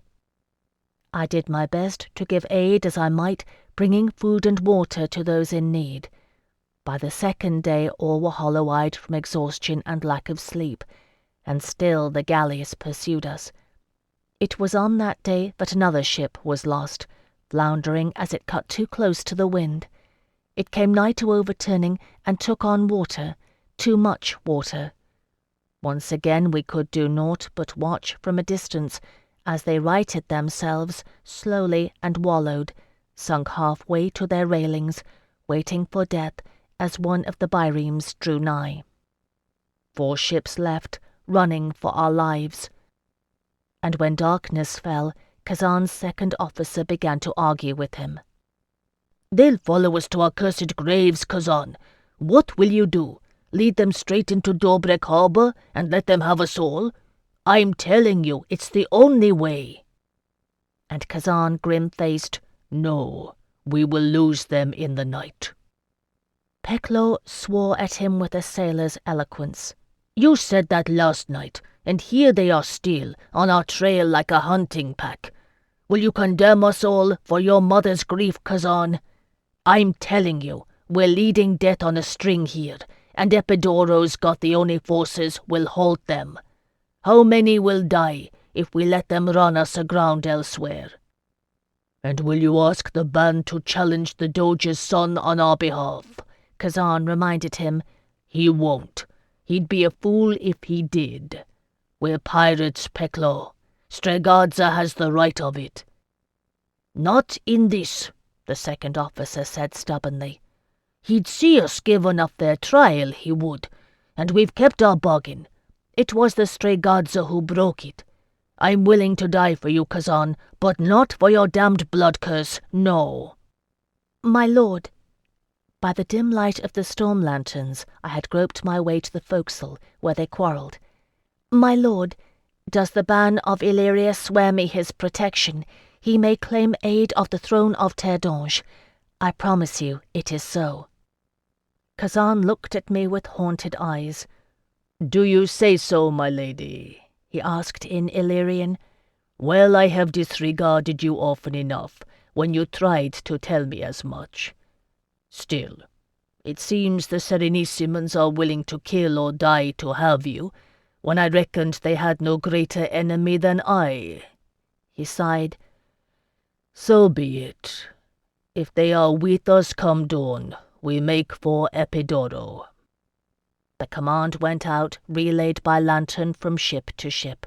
I heard ragged cheering burst forth, faint across the water. Peklo went eagerly to consult with the sailors manning the rudders. Left alone, Kazan Atrabiades closed his eyes. My lord, I said to him in his own tongue, I owe you my life. Yes, his eyes remained shut. I did not think they would kill you, Phèdre Delaunay. They told Nicanor that the Dongeline prince would pay your ransom if we delivered you. I thought it would be well enough.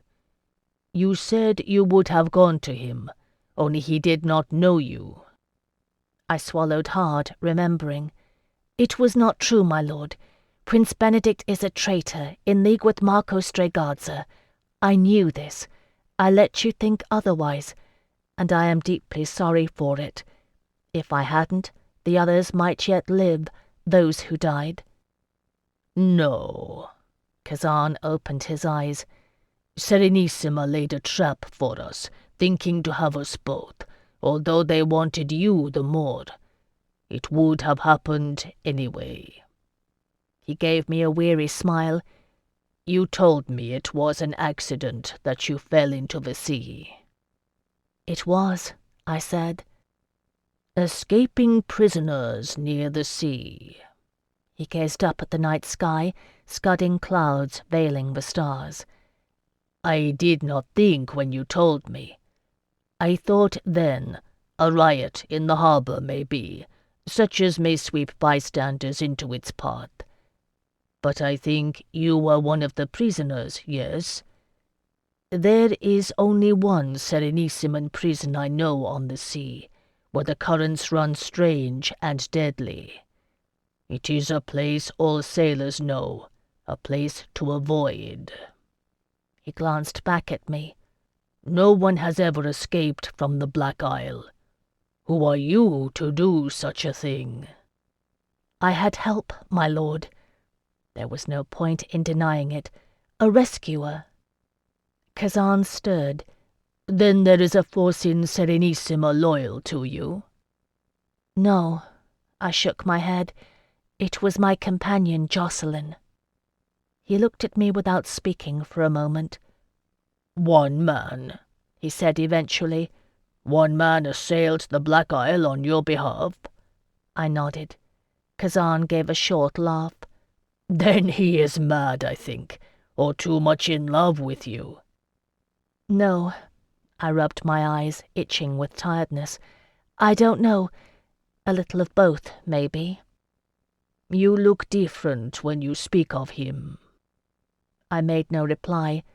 There was too much to say, and too little, and the thought of Jacqueline was more than I could bear. In the absence of words, beyond the sound of waves and creaking rigging, came the distant sound of a drumbeat, steady and relentless. Somewhere behind us, across the dark seas, the Serenissime war galleys pursued, chasing our faint, flitting lights. Kazan gazed across the waters. "So it will be Epidoro, then," he said softly. "Just know," he switched to Kerdiki, the language we had always shared between us, "I didn't think they would kill you, eh? Remember me kindly, you." He touched my hair and gave me a faint smile. "Myopie was right, yes? Bad luck after all. But I will think of you when I die. It would please Jaroslav that I knew one such as you before the end." For that, too, I had no words. I watched him go, consulting with his men, lending a word here or there, giving them hope. A roiling dawn broke in the east, purple clouds shot through with ragged streaks of orange, beating the waves into bronze. The winds picked up, errant and fitful, gusts from the north driving us sideways and setting peaks of white foam atop the wave crests. Our pursuers were behind us still, and if they began at last to flag, so too did our progress slow. A half-league behind us, no more did they follow. If the winds had favoured us, we might have done it. Kazan's ships could have scattered in one of the many archipelagos, disappearing in minutes. It had ever been their plan for evading pursuit, and a successful one. But the pursuit had never been so well planned, so dogged. In the past, Kazan Atrabiades had struck as an opportunist. This time the opportunity had been Marco Strigadz's, and he had taken it to its fullest. We made for Epidoro. Kazan spoke briefly to his crew.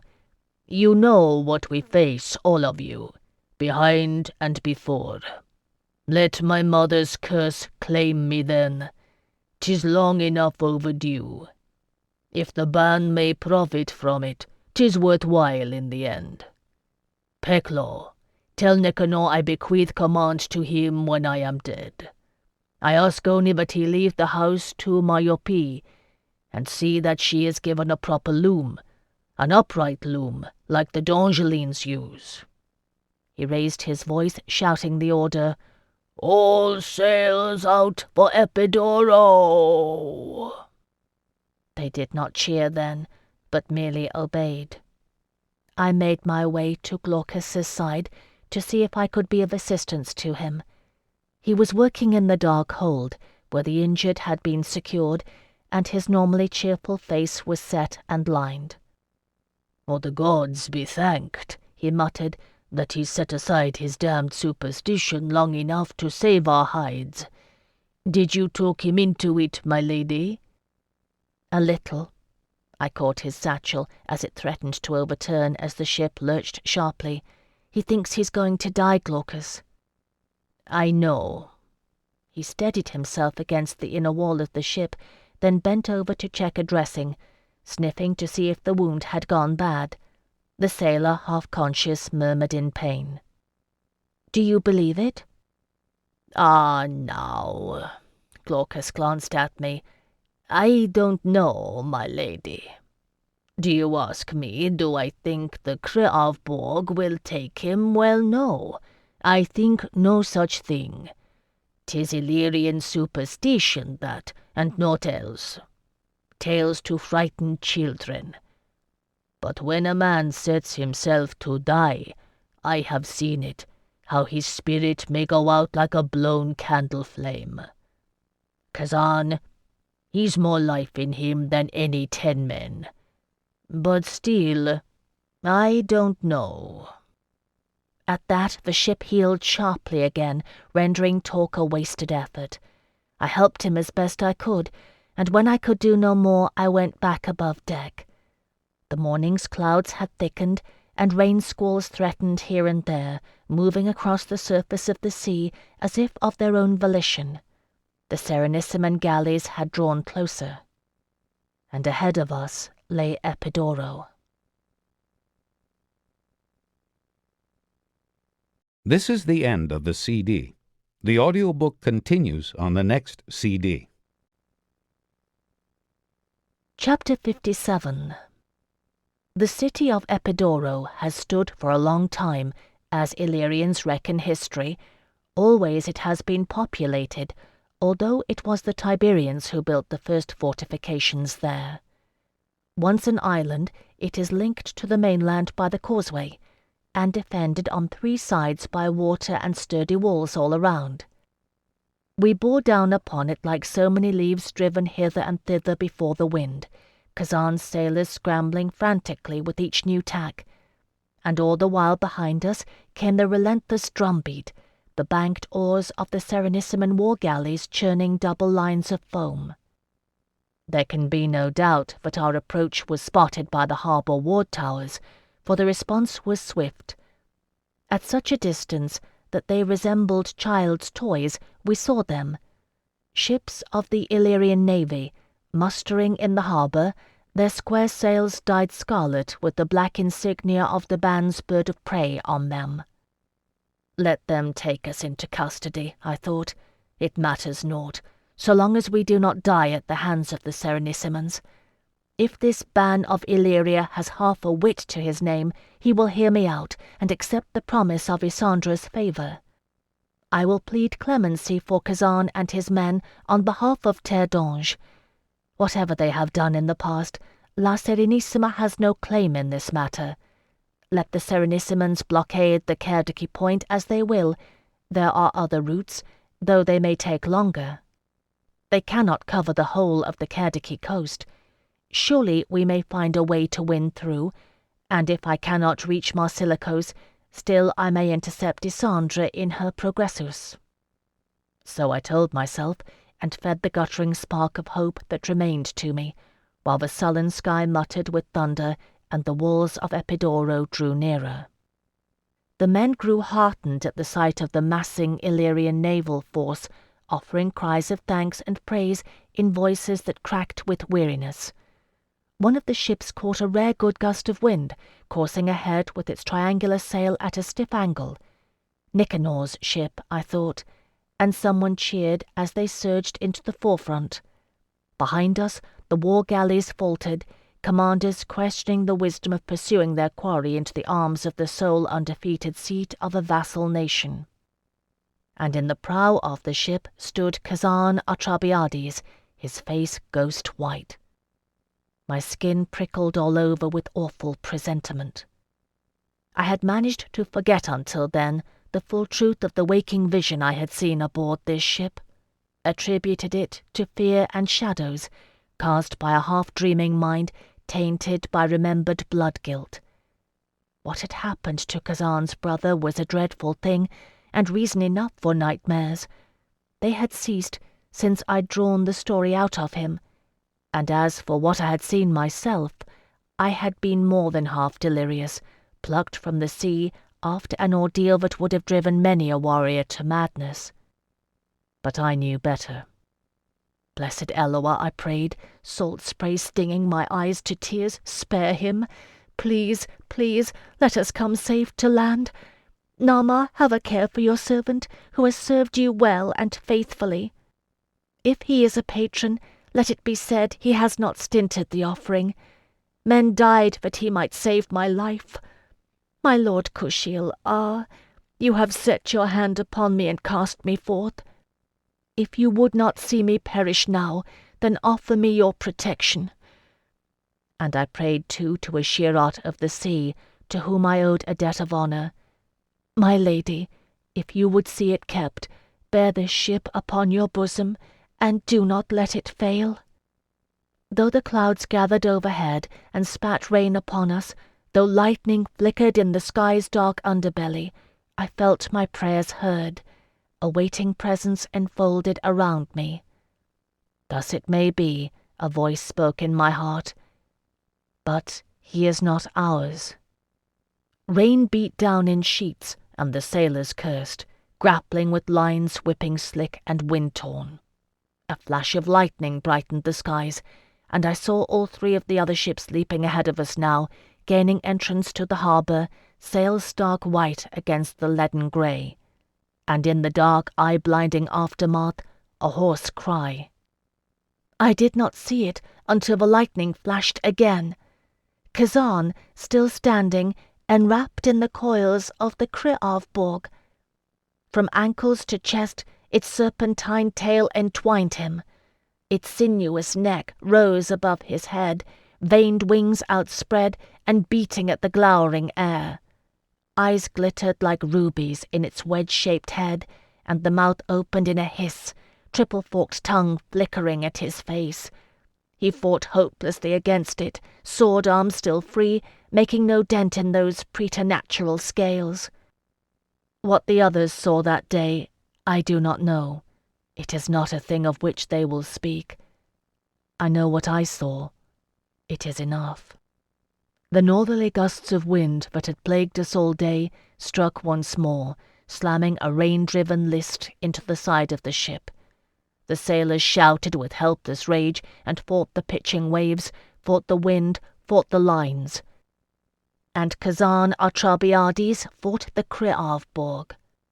It was too much, too vast and strong, growing larger with each inch we struggled forward toward the harbour of Epidoro. I did not know, until I heard the rattle in my throat, that I was sobbing. Its head reared over him, blotting out the rain, a hinged jaw lowering and extending. May the Kriavborg swallow my soul if I lie. Half blinded by tears and lashing rain, I struggled across the pitching deck to the stern of the ship. An oar broken loose of its lock nearly knocked me overboard before I made it. I clung to the mizzenmast, sodden hair plastered across my cheek by the wind, scarce able to hear my own voice shouting above the din. "Turn back! Name of Eloa, turn back! Can't you see? It's killing him!" In the sudden glare of lightning I saw the steersman staring at me open-mouthed, eyes showing the whites all around, and I realized I'd been shouting in Dongeline. Groping for the Illyrian words, I drew a deep breath and loosed it with all my might. "Turn back!" A sharp double clap of thunder echoed my words. With terror writ on his face, the steersman yanked hard on the rudder bar, and the ship heeled, her prow swinging to the south, and her sail coming around with a vengeance. Men cried out, staggering, grabbing for support. 2 I saw were lost, thrown overboard at the sharp turn. I had time only to spare a fleeting prayer that they might yet swim to safe harbour. And then the northerly wind bore down upon us, and our sails snapped taut, and we were running before the wind. I sank to my knees at the base of the mizzenmast and wept. Would we have reached Epidoro that day if I had not spoken? I cannot say. I chose in the space of a heartbeat, and once the decision was made and the deed done, it could not be undone. And yet, if I had it to make again, I would choose the same, though the throne of Terre hung in the balance. Too many have died who aided me. In that terrible storm-ridden moment, I could not knowingly choose to condemn Kazan Atrabiades to his death. I never understood until then how Jacqueline could have chosen to remain at my side in Skaldia, when he had a chance to escape and warn the nation of Selig's plan. I understand it better now. So it was that we fled before the storm, and that journey is grim beyond telling. I did not think any mere force of nature could be more dire than the wrath of the Master of the Straits.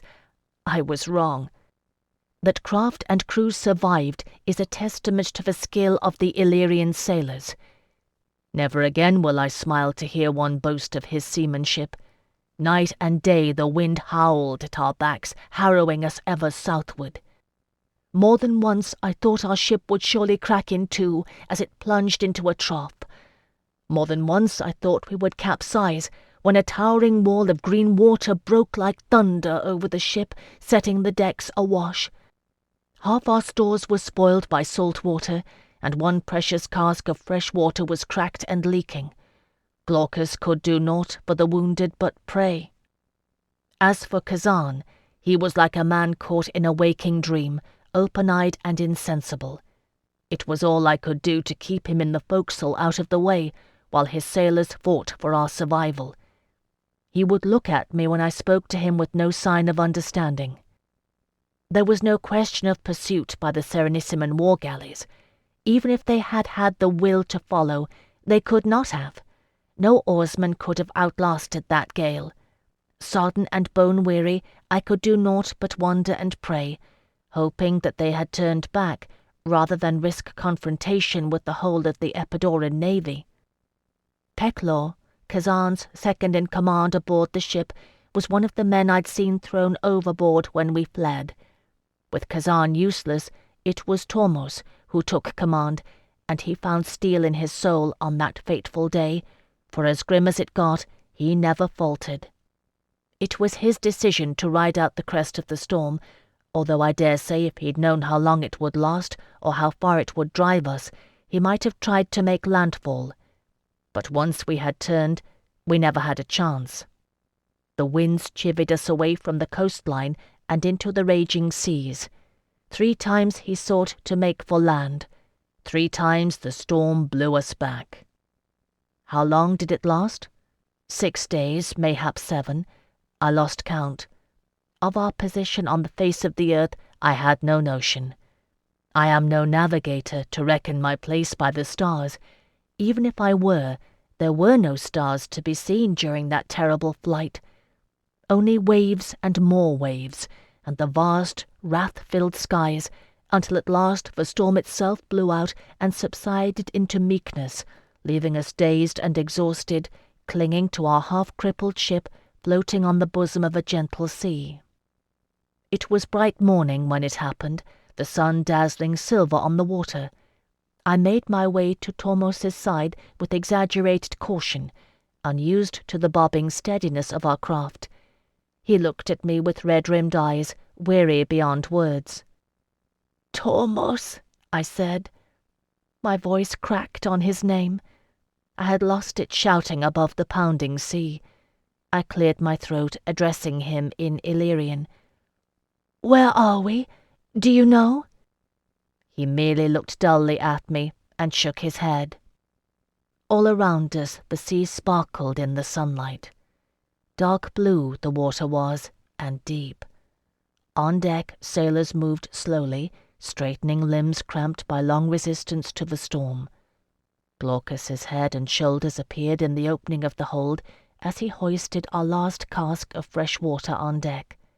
It seemed pitiably small. I felt light-headed and could not remember when last I'd eaten. "Look!" It was Oltuk who shouted, pointing. Oltuk, who had made me necklaces of shells. We all looked and saw where he pointed, a pod of dolphins breaching the surface of the waves, sleek and grey, wearing their perpetual smiles. One spouted very near the ship, blowing a plume of spray into the air.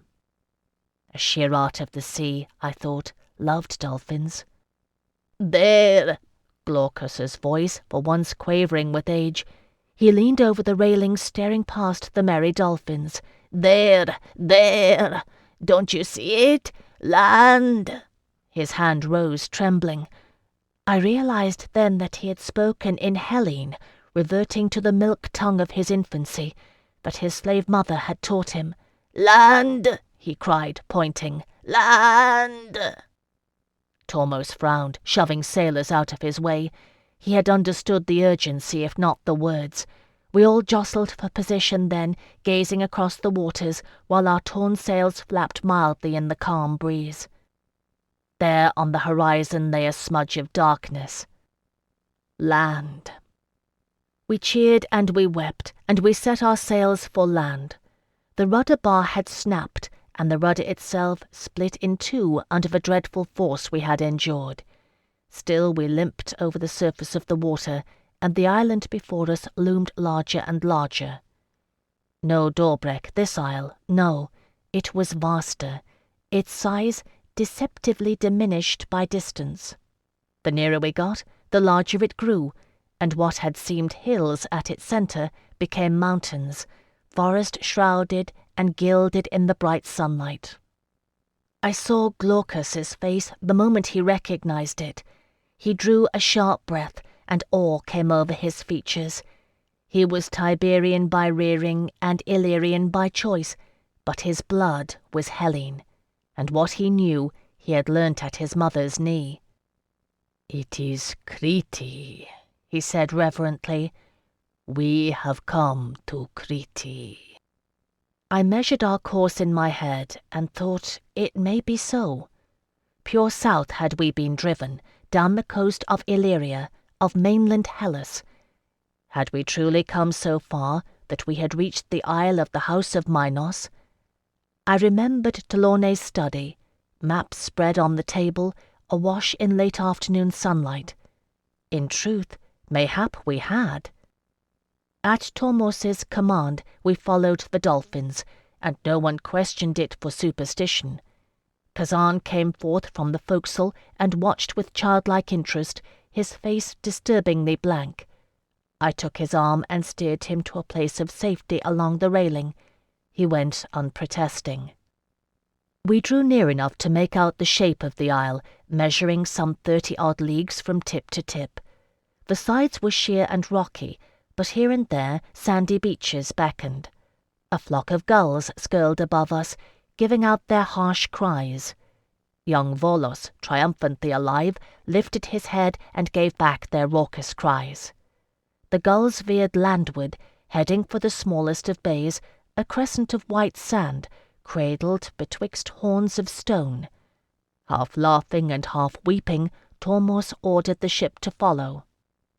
Deep blue water gave way to sapphire, and our breeze died entirely. Undeterred, Tormos ordered the Illyrians to oars, and they pulled to a ragged beat as he stamped out the rhythm. Faltering yet game, ragged sails flapping emptily, we slid through the waters until they grew shallower and turned to aquamarine. We had entered the horns of the harbour. Light-headed as I was, it took me a moment to realize that the sound I heard was mightier than the oarsman's beat, echoing across the water. There is no mistaking that beat once one hears it. It is measured to the pace of the mortal heart, and it is measured out in bronze, eldest tool of the earth that ever humankind shaped to serve its need. I did not see, until we were well and truly betwixt them, the caves that riddled the horns of the harbour, layer upon stony layer rising above us. Then I did, and knew it was from thence that the sound of beating gongs came, and my hair rose at the nape of my neck as we glided below the caves. This was no ordinary port. We had crossed the threshold of a sacred place. So did we enter the harbour of the Temenos. Chapter 58. There were children on the beach. I had not expected that. They greeted our arrival with eager cries, swooping like gulls over the gritty white sands as our ship ran aground in shallow water. Bemused, Tormos cast a line ashore, and a full dozen eager hands grasped it, children setting their backs to it with a will, hauling our vessel nearer to shore. It was a lucky thing the Illyrian ships had such a shallow draught that we were able to disembark and splash our way ashore. Kazan came without assistance, and it seemed to me that there was an alertness in his face for the first time since Epidoro. The sound of bronze gongs had ceased and left in its wake a profound silence. Salt-stained and aching and unsteady on my legs, I waited with the others, standing on the beach and gazing at steps carved into the living rock, easing down toward the sea. 'Twould be a party of guards would meet us, I thought. One expects such a thing, landing uninvited in a foreign harbour. Instead, there came a single man, unarmed, escorted by a retinue of 7 youths and 7 maidens.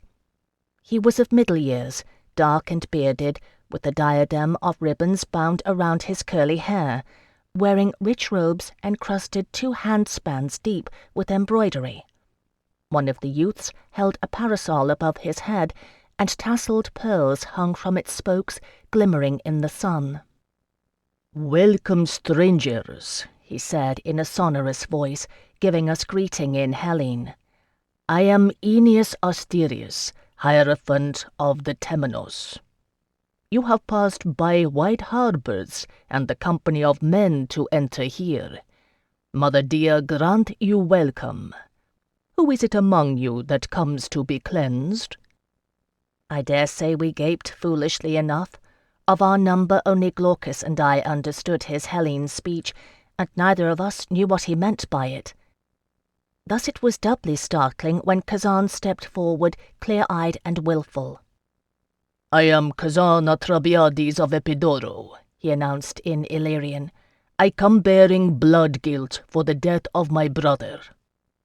The Hierophant gazed at him with deep-set eyes and nodded, then turned to one of the maidens. "Iole, fetch Mezentius, who speaks the Illyrian tongue." I glanced at Glaucus, who opened and closed his mouth helplessly, shocked, speechless. "My Lord Hierophant," I said in Hellene, pushing my damp, salt-stiffened hair back from my face and racking my brain for the proper words. "I speak Illyrian a little. So does this man, Glaucus of Tiberium," I added, nodding at him. "And my Lord Atrabiades speaks Kerdiki as well. We have had a dire journey, my lord, and it is a tale long in the telling. If you will offer us your hospitality, we can recompense you in gold." 'Twas true, too, for ragged though we were, we had in our hold half the remaining ransom. 7,500 D'Angeline ducats in gold. The Hierophant looked at me with his unblinking gaze, the way a hawk will, or a wolf, then turned to Kazan and addressed him in Kerdiki. His words came a bit more haltingly, but no less resonant.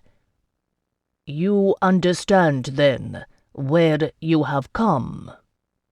"Yes, son of Minos," Kazan bowed his head. "I understand, Glaucus was translating for the rest of the crew, recovered enough to accomplish that much. I stared at Kazan, and something stirred in my memory. I heard again Teleusis de Mornay's voice. The Hellenes claim the descendants of the house of Minos have the ability to cleanse a man of a blood curse. It is a gift of Zagreus.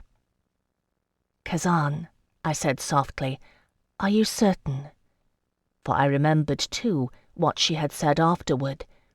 I have heard, too, that few mortals can bear the process at less than the cost of their wits. "Yes, Phèdre," he spoke calmly, a thinking presence restored to his features. "I am certain, Phèdre." The Hierophant drew out the word, tasting it in his mouth. "Ah, you bear—" "An ill-luck name," I finished for him wearily. "Yes, my lord, I know the history of your house and the origins of my namesake. Well, and so, Kazan Atrabiades has come for atonement. The rest of us are parched and hungry and tired to the bone, and there are wounded aboard the ship. Will you offer us your hospitality or no?" A glimmer of amusement lit his dark eyes. "You are impatient, little one, but you may find a deeper truth beneath the tale you think you know. Come, and I will escort you to the palace of the Temenos, where you may find rest and refreshment. It is my thought that the Kori will want to meet with you, in addition to this supplicant, for the children of Eloa come seldom to this isle, and you bear a name of some significance. Perhaps there is more to you than meets the eye, although it is hard to say just now, bedraggled as you are." My blood scalded my cheeks, and I bit my tongue on a tart reply. There was a hasty conference among the sailors as to what to do regarding the ship, and the Hierophant dispatched the maiden Iole with instructions to bring the Illyrian-speaking Mezentius and a handful of fisher-folk from the village to aid in removing the injured men and hauling our damaged vessel ashore. I left Tormos and Glaucus in charge, with assurances that they would be lodged in the initiates' quarters, and well tended too. For all his regained lucidity, Kazan showed no interest in the fate of his ship and crew. It was a short walk to the palace. The Hierophant proceeded at a stately pace, flanked by his initiates. Naked and near-naked children scampered around us, making a game of it. No one seemed to mind. Struggling against exhaustion and sea-wobbly legs, I made my way to the Hierophant's side, working around the youth holding his parasol, who smiled at me. Like the others, he wore a robe of unadorned white linen, so fine-spun it was nearly transparent. "My Lord Hierophant," I began, "if it please you, my full name is Phèdre Delaunay, Comtesse de Montrève, and I am on an errand of much urgency for Her Majesty Isandre de la Courcelle, Queen of Terre. I fear that the storm which brought us here has set me much out of my way, and I must needs petition you for aid in addition to your hospitality, or if not you, my lord, then whomsoever you deem proper. Will you grant me audience, or offer me a letter of introduction to the appropriate party? I promise you, Her Majesty will render your aid well worth while." In the soft shade of his parasol, he looked mildly at me. "You have come to Temenos, little one. You have passed by the wide harbours and the company of men." "Yes, but—" "Phèdre," it was Kazan who had spoken, "we have come here because it is needful ere. What is to be given will be shown." Despairing, I gave up. The youth with the parasol glanced at me sidelong, still smiling. So we came to the palace of the Temenos, low and splendid by the sea, at the base of the inland mountains. It is one of the oldest places on the island, and one of the smallest, for all its brightly coloured splendour. A village nestled at its foot, tiny whitewashed buildings gleaming in the sun. It was thence that our escort of children ran, laughing and shouting. The palace itself was wholly unguarded, which seemed strange to me, for I had not yet taken the measure of the place. We passed beneath a broad gate with a crescent of horns mounted above it, and entered the palace proper. 'Twas a different world within. Winding arcades of the squat columns the Cretians dearly love, their rounded tapering figures painted bright red and blue, with gilded capitals. In one such the Hierophant halted, raising his hand and addressing Kazan with great solemnity in Kerdiki. "You understand now that you must be secluded before undergoing the Thetelos, and take neither food nor drink?" Kazan nodded firmly. "It is understood, yes." "Well and good. Proclus will tend to you until it is time for your dedication." He waited until the initiate had led Kazan away, then turned to me. "For your part, little one, there are no such prescriptions. Your Alaiki will show you to a chamber where you may rest, and refreshments will be brought to you. Perhaps a bath would be welcome as well." I heard a trace of amusement return to his voice, and it stung me. I thought of all I had endured to reach this place alive, and drew myself up despite the dizziness of hunger and exhaustion. "Yes, my lord," I replied coolly, "a bath would be welcome indeed. And when I have done, if you will not grant me audience, I will seek someone who will." "No offence is intended, young Phèdre. If it is political asylum you sought, you would have gone to Komos harbour, and not the Temenos. But it is here you have come. Your companion has a need that compels. And you?" The Hierophant smiled. "I shall speak to the Kori of you, and we shall see." With that I had to be content for the moment, and in truth I was sufficiently weary that I made no further protest. The maiden Eurylike, grave and smiling, showed me to a pleasant chamber, with frescoes of birds adorning the walls. There was a bathing room adjacent, with a tub of painted earthenware, and servants brought hot water in jugs to fill it. While I bathed, they laid out fresh clothing for me, a dress of white linen and a blue mantle, plain but fine. I sat afterward and combed out my hair, enjoying the feel of clean fabric against my skin. Food came as promised, fresh bread and sharp goat's cheese, and a lamb dish that tasted faintly of cinnamon. I ate everything, feeling the world grow more solid around me, and washed it down with cool water and a good red wine.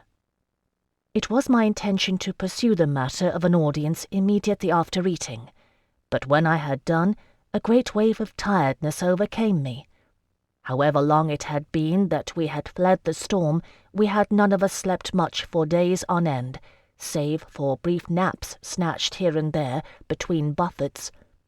I will close my eyes only for a moment, I told myself, stretching out on the bed. Only for a moment, and then I will seek out this Carey, whomever she may be. I was still thinking it as I fell down the deep, dark well of sleep. Lengthening shadows woke me, creeping across the frescoed walls. I awoke dishevelled and confused, uncertain where I was.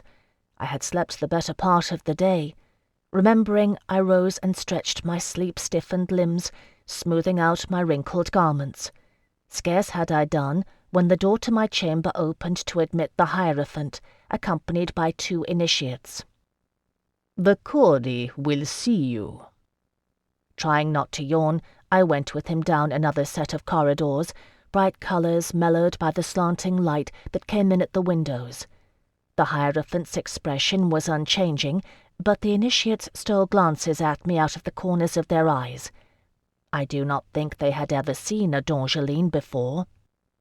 We entered a large chamber, painted all around with a processional of youths and maidens alike bearing libational vessels, and at the far end stood a throne, in which a woman sat awaiting us. With a small shock, I came to full alertness. It is no easy thing to describe the Carey of the Temenos, nor my reaction to her. A woman, yes, with fair skin and hair the hue of bronze, though her eyes were as dark as the Hierophant's, heavy-lidded and lustrous.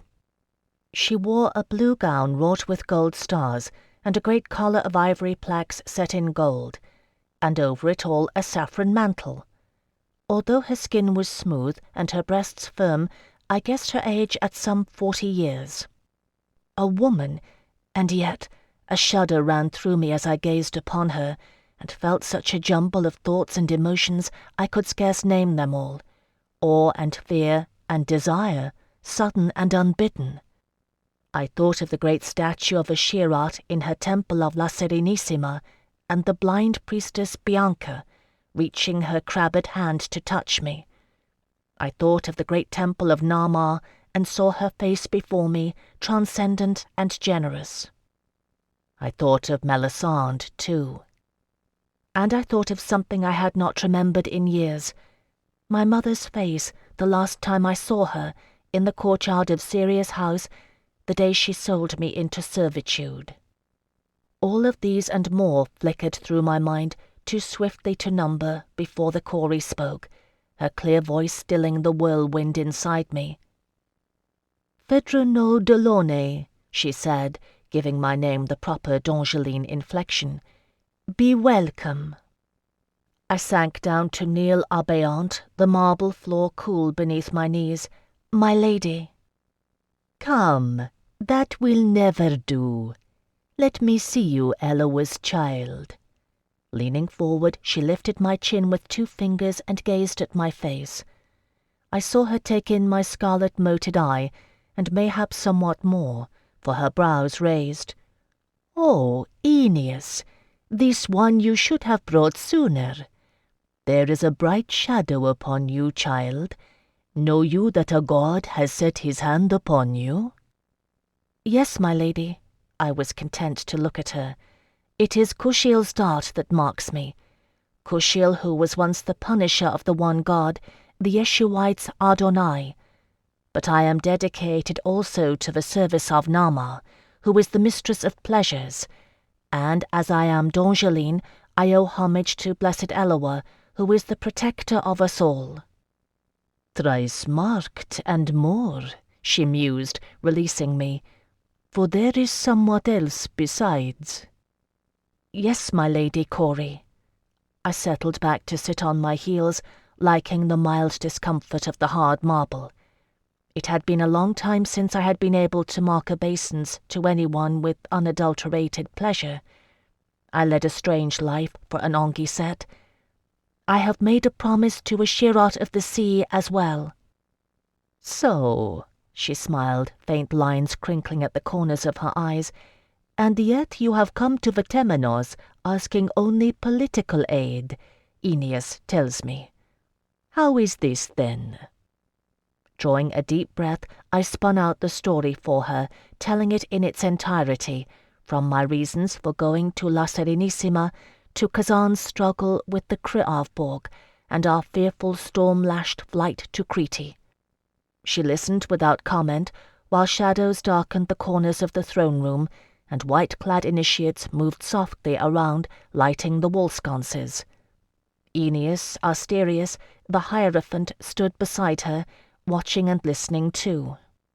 It did not occur to me to lie or withhold the truth, for I understood at last that this was a holy place I had come to, and they were priest and priestess alike, although she outshone him as the sun does the moon.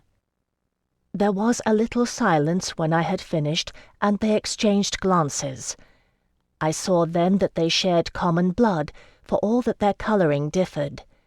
Well, and they are Hellene all, but there is mainland Achaean blood in the house of Minos, and has been since the time of my namesake. I shuddered again, and made myself address her. "Will you aid me, daughter of Minos?" Her gaze returned to me deep with compassion. "My power lies elsewhere, Phèdre no Delaunay. Such aid is not mine to give. Since the redemption of the great betrayal, the house of Minos has accepted such a gift from Zagreus, as renders the Isle of Crete in the world, but not wholly of it, as you understand politics. It is my thought that Mother Dia has guided you here for the healing of your companion, for he is the one who is appointed to aid you in this matter, and his country in need of the friendship of Terre. If he survives the Thetalos, this I think he will do. But," she raised one finger, seeing me open my mouth to protest, "this much I may do. We will give you aid for the repair of his ship. We will tend to your wounded, and I will see you granted audience with the Archon of Phaistos that lies on the plains beyond the Temenos. Crete will not sail to war on your behalf, no, but I think perhaps he will grant you one ship to serve as courier." I bowed my head. It would be enough. It had to. "You are kind, my Lady Carey." "You may call me Persephone," she said, and smiled once more. Chapter 59. It seemed that my audience with the Archon of Phaistos would not be granted until Kazan had undergone the cleansing ceremony of the Thetalos. In truth, I was not sorry for it, for I was in two minds about what I should request of him. A great deal rode on Kazan's survival, and I could get no clear answers concerning the nature of this ritual. I had not known until then how fond I had grown of him, and it fretted me deeply. "He was your captor," Persephone said curiously. Although she would not divulge the details of their mysteries to me, she had taken me much into her confidence, for she regarded my presence in the Temenos as a mystery unto itself. "He betrayed you to your enemies. How is it then that you care for him?" I frowned, not sure how to frame my reply. "My lady, what you say is true, but the blood curse that made him a pirate was a tragedy not of his making, as are the politics that made him resent my country. He treated me fairly, within his own constraints, and did not mean to betray me. When it came to it, he risked his life to save mine." I shrugged helplessly. "Yes, my lady, if you are asking it. I care for him, and I am D'Angeline, and bound to the precept of blessed Eloa. I do not forgive him for what he did, but to deny my own feeling, 'twould be a violation of Eloa's sacred trust." "Eloa." She examined a painted kylix, shaking her head. An initiate moved quickly to lift the wine jug, refilling her cup. We sat on the gracious terrace of the palace overlooking the sea. "Many gods have there been, for Mother Dia has many sons. They wear as many guises as she wears faces. But never has there been one such as Eloa, who got himself a whole people and slipped the chains of rebirth. What shall Earth's eldest children make of her youngest, Phèdre? I cannot say whither you are bound." I made her no answer, for I had none, but looked instead at the horns of consecration atop the palace, rearing upward to gore the sky. The folk of the Culloch Gorham, the Black Boar, had claimed too to be Earth's eldest children. Who was to say? Mayhap they were one and the same when one came to it. There are truths and truths. My lady, I have always been told I bore an ill-luck name, but Aeneas Asterius, the Hierophant, suggested to me that I did not know the truth of that tale, and you yourself bear an equally ill-starred name. For Pasiphae was mother to the Minotaur. Do I not mistake my history? Is it not so? "It is so, and it is not so," Pasiphae reflected, and answered me at length. "Always there has been a conflict between earth and sky, old and new. Mother Dia endures, but her sons, ever do they seek to cut the cord that binds them to her, and yet ever do they fear begetting their own successors. It was Ariadne the most holy who betrayed her mother's son, giving him unto the blade of Theseus the Achaean. And as my namesake, Pasiphae prayed for the means to redeem this tragedy and the loss of her child, Zagreus did answer, who is called Iachos by the Achaeans, and bears the gifts of insight and madness. Himself he claimed Ariadne, whose fate you know, and 'twas your namesake, Phèdre, who took revenge on the supplanter, Theseus the Achaean, offering herself as sacrifice that the supplanter's son might be slain by his own father's curse, bringing the circle to close in Mother Dia's lap. Thus do we honor her memory, and thus did Zagreus grant us this gift, that we might be cleansed of the evil we have done. The Achaeans tell the tale otherwise, and their poets are the ones the world has heeded. But here at the heart of the world we hold to the ancient truths." She tilted her head at me. "Do you understand now?" "No," I said softly. "A little better, mayhap. I don't understand this business of jealous gods slaying one another and fearing their own offspring. It is not so with blessed Eloa and his companions." "No?" Pasiphae smiled gently. "And yet, from what you tell me, I think your Kushiel the Punisher has gotten a scion he fears." I remembered Melisandre's words and shuddered. "Kushiel has chosen you, Phèdre, and marked you as his own. To toy with you is to play a god's game." "Mayhap," I murmured, "but I am only mortal, my lady, and I am trying to save the throne of my queen, to whom I have sworn loyalty, and I would like also to save the life of my friend, whose men died in the effort of rescuing me. Let the gods claim what they will. My allegiance lies with those I have known and loved. And do you speak against it, I will say, blessed Eloa preached the same."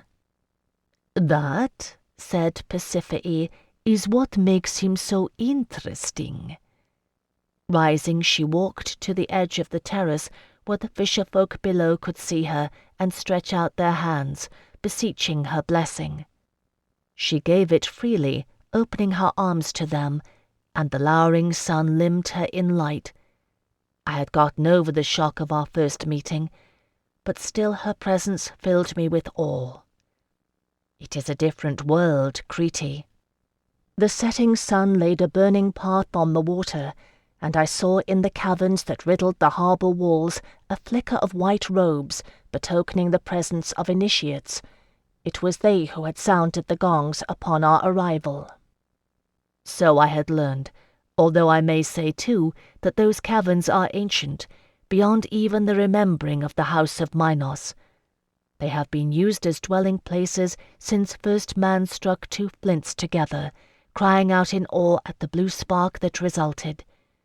But it is a sacred business, this, and best not spoken. The lower rim of the sun's disk sank below the horizon, and Pasiphae lowered her arms, turning back to me. "Your Eloa does as he wills," she said gently, "but this is my place, and this is my gift. Tomorrow Kazan Atrabiades will undergo the Thetalos, and if Mother Dia wills it, he will survive. I grant you leave to attend the ceremony, if you will it. Do you so choose?" I shivered in my skin and knew her words for truth. "Yes, Pasiphae, I will attend." On the following day I did not see her at all, nor Kazan, whom I had not seen since he had been secluded.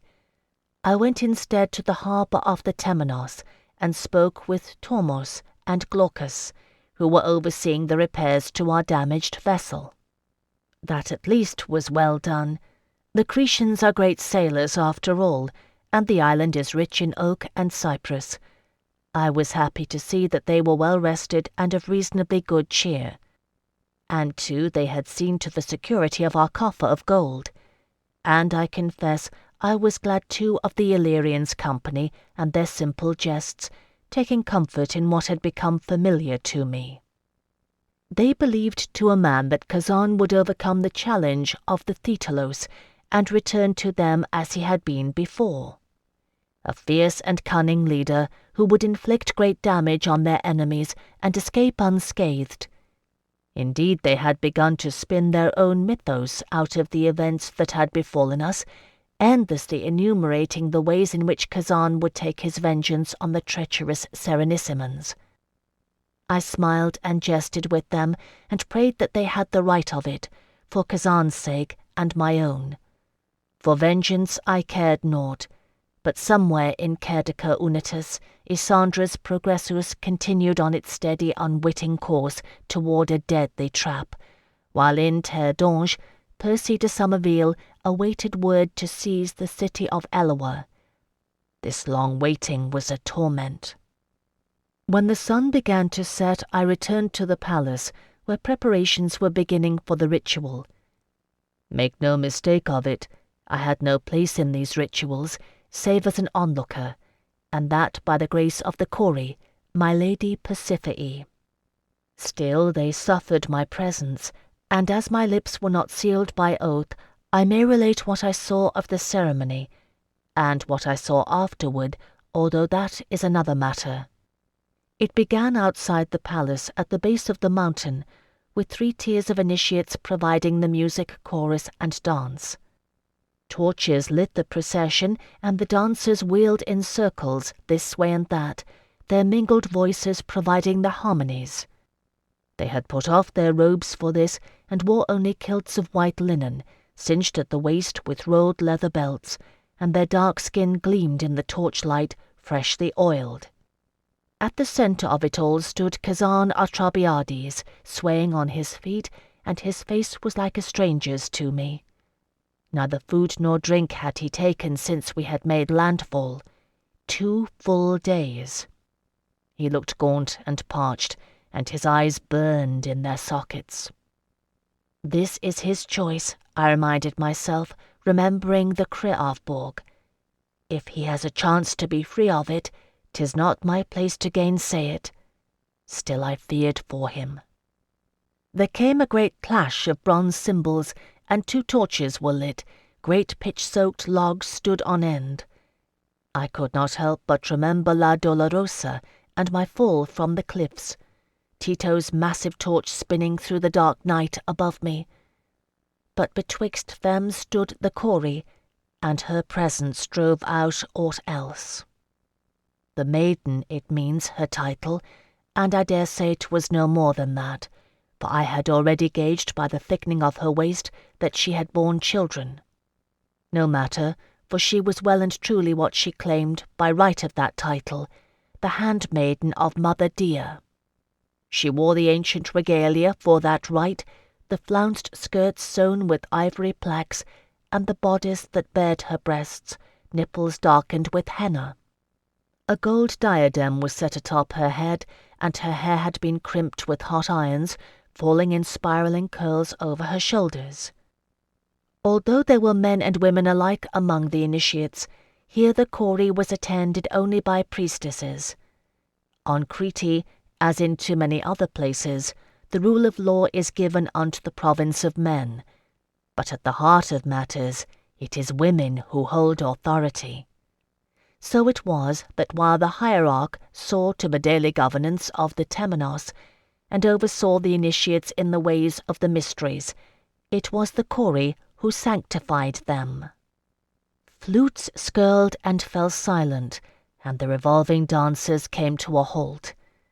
The Corey spoke then, and some trick of the acoustics of that place made her clear-spoken words resonate in every ear. "What do you seek, supplicant?" Wavering but upright, Kazan made his reply, his tongue thick with thirst and garbling the memorized Hellene speech. "I seek to be cleansed of blood guilt for the death of my brother."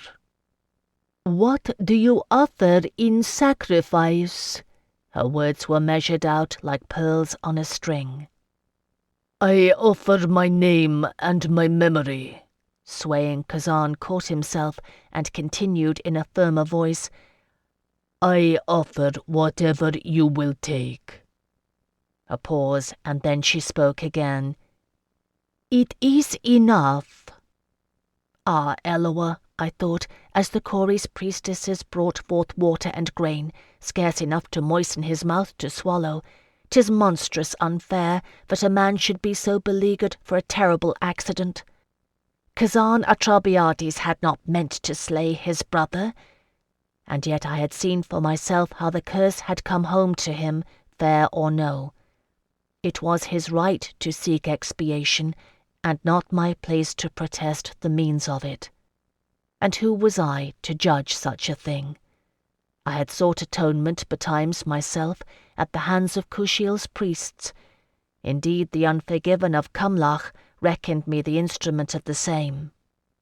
Still, it was something I understood, to purge one's memories in pain. It was somewhat else altogether to offer the memories themselves on the altar of atonement. Mayhap the prospect would not have unnerved me so, had I not spent time in La Dolorosa. But I had seen madness at close hand there, and come to reckon it a boon companion, and the thought of risking it voluntarily filled my heart with terror. The Corey made a sign, and the drums started, and flutes and cymbals, while the Hierophant stepped forward to point the way to a path up the mountain. Initiates bearing torches moved ahead in pairs, pausing at stations along the path to light the way for the procession that followed. So we made our way up the mountain, a steep path and narrow, while the lights of the palace dwindled below us. Kazan walked alone, with priestesses before and behind him. More than once he stumbled, but no aid was given him. Trailing at the rear, I struggled to see and yearned to help him, guessing without being told that it was forbidden. I was not sure he would make it, for the path was treacherous, but he did. Some distance from the summit, we reached our goal, a cavern dark-mouthed and masked, larger than those that I had seen lining the harbour walls. There was a little plateau before it, and it was there that the quarry halted. Torchlight cast weird twisting shadows on the threshold of the cavern, but it was deep, and the rear of it remained dark and impenetrable. With trembling fingers, Kazan divested himself of clothing until he stood mother naked before the quarry, and she purified him with water and anointed his brow with oil. He knelt, and she cut a lock of his hair with a sharp little knife, tying a red thread around it and setting it on a tray, offering an invocation for his safety. Then she placed around his neck a single cowrie shell on a leather thong, to dedicate him to Mother Dear. It went on for some time, and I found myself blinking with weariness, half hypnotized by the torchlight and the whispering music that seemed to come from the very mountain, for the initiates had scattered across the face of the rocks. At length the quarry offered a final libation of wine, and took a step back from the cavern. "It is commenced," she said softly, her words pitched to echo in the cavern's mouth. "Go forth, Kazan Atrabiades, and seek to be free of it." From where I stood, I saw Kazan hesitate, then square his shoulders. He entered the cavern, and I saw him no more. Chapter 60. It is a long vigil the Cretians maintain during the Thetelos. For a considerable time I stood with the others, waiting and watching, but I was leg-weary from the climb, and my body ached still in every part from the pounding it had endured aboard our storm-tossed ship. At length I gave up and sat down in the hollow of a boulder, still warm from the day's sun. One can find comfort anywhere when one is tired enough.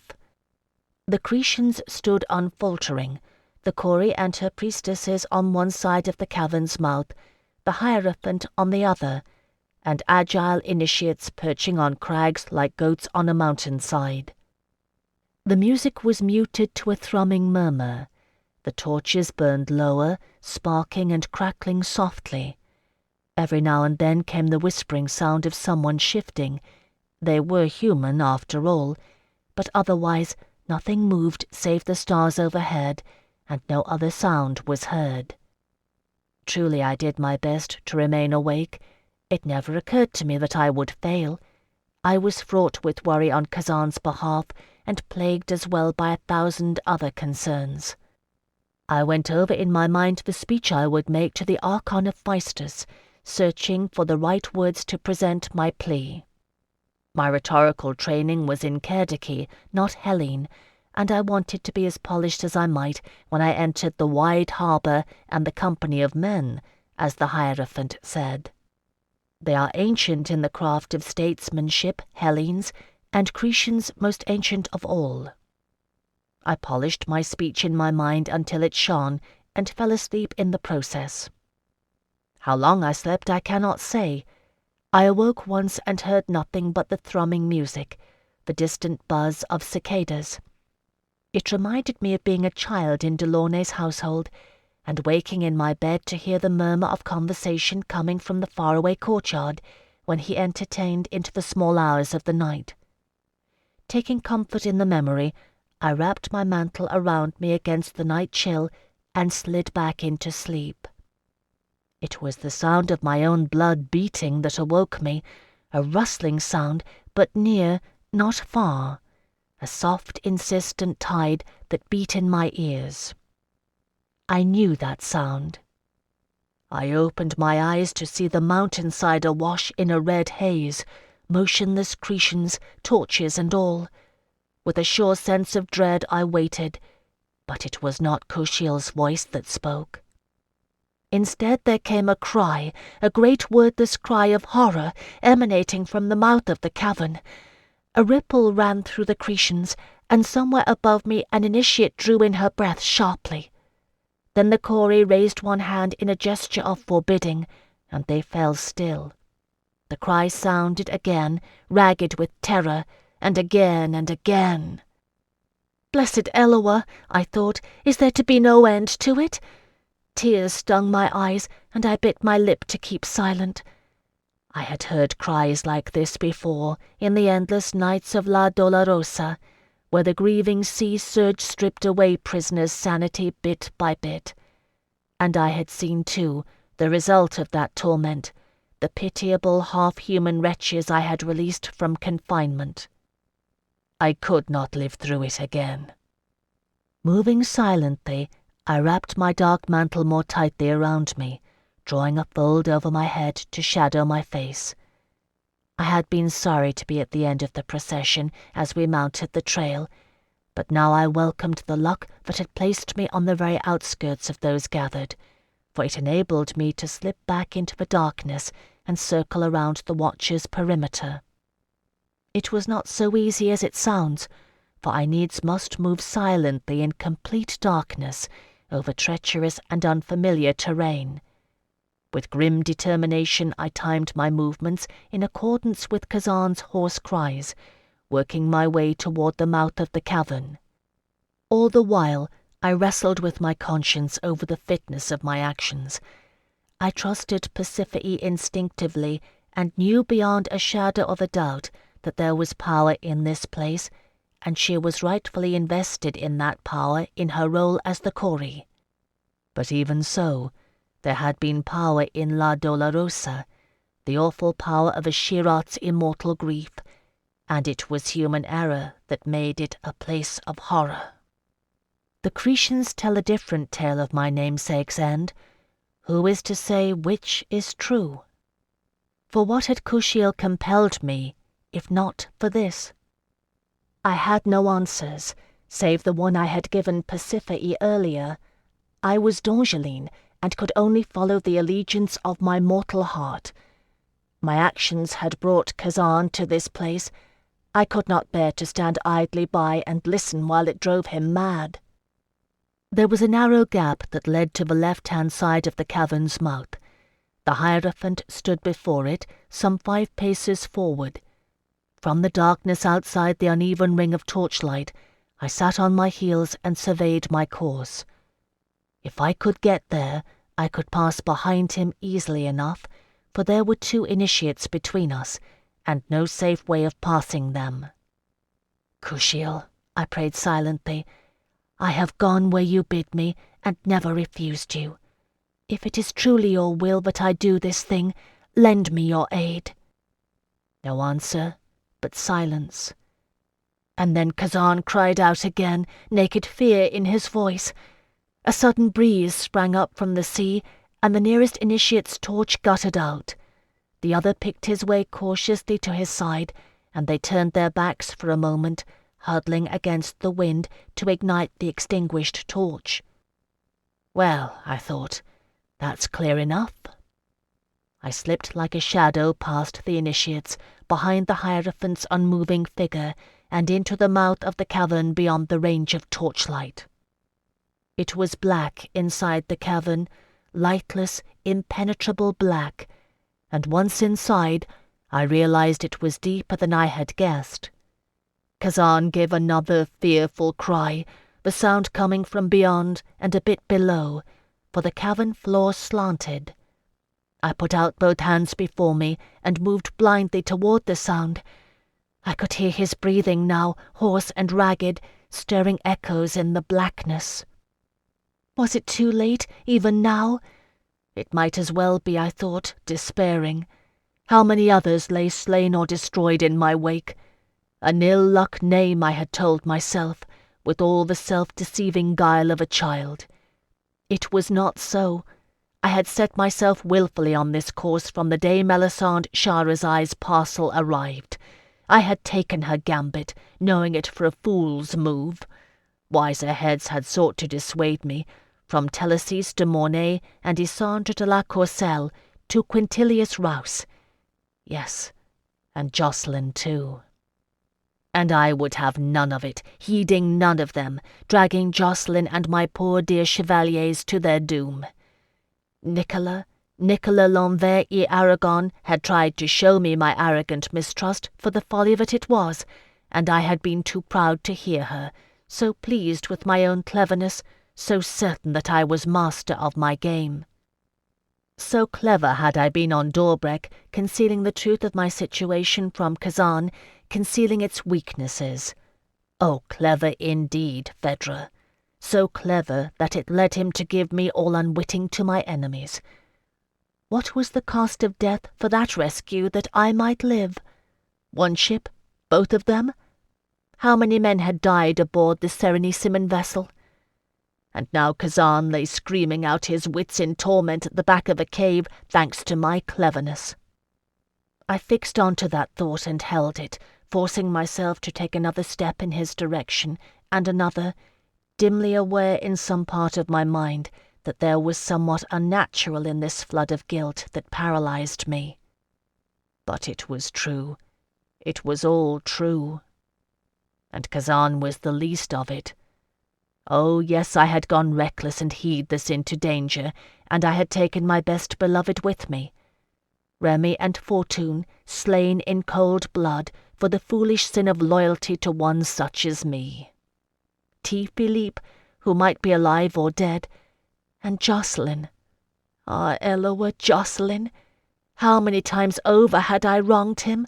How many cruelties had I subjected him to, straining the loyalties of his last remaining vow until either it broke or he did? Worst of all, I'd taken pleasure in it. I'd driven him to lash out in cruel words, and I had taken an Anguissette's terrible pleasure in the pain it provoked. The pain of a wounded heart, deeper and more exquisite than any torment of the flesh. And if I thought I'd known pain then, it was naught to this. I saw my flaws and follies revealed in all their hideous vanity, and the awful cost in mortal lives and pain that had resulted.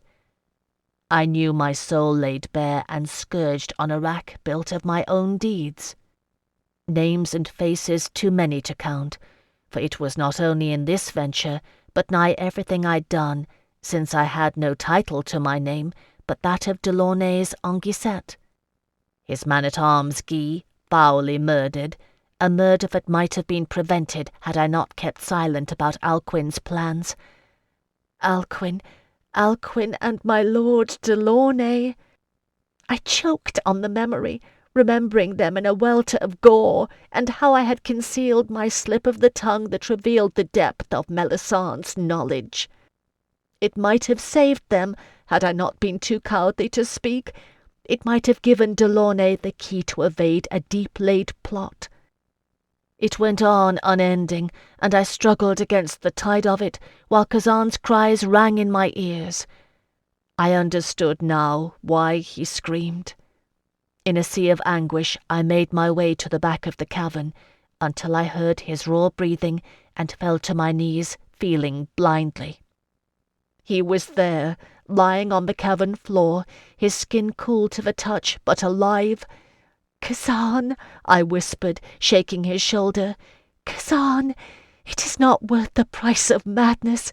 Kazan, come with me." He moved, one hand groping, feeling along my arm to take my hand and grip it hard. And then the pain of remembered guilt struck again, and his grip bore down on mine, until I could feel the bones in my hand grinding, and I was remembering. How I had led Jacqueline to murder the Thane Tryggvi, strangling him to win our freedom, letting Jacqueline take that darkness on his soul. How I had stabbed Harold the Beardless, killing him with my own hands, and others, so many others. I had done it. I had done it all. I whispered a hoarse, futile plea for forgiveness, remembering. All the dead of the Dalriada, whom I beguiled into war. Eamon Mac Connor, his bright hair against the blood-soaked battlefield. Hyacinth, ah, Eloa, Hyacinth, not dead, but a worse fate. I wept in the darkness. Magister Acco, whom I drove to take his own life, and poor Tito of La Dolorosa, whose kindness I had cultivated to my own ends. It was my fault, all mine. I have known pain. Eloa knows I have known pain.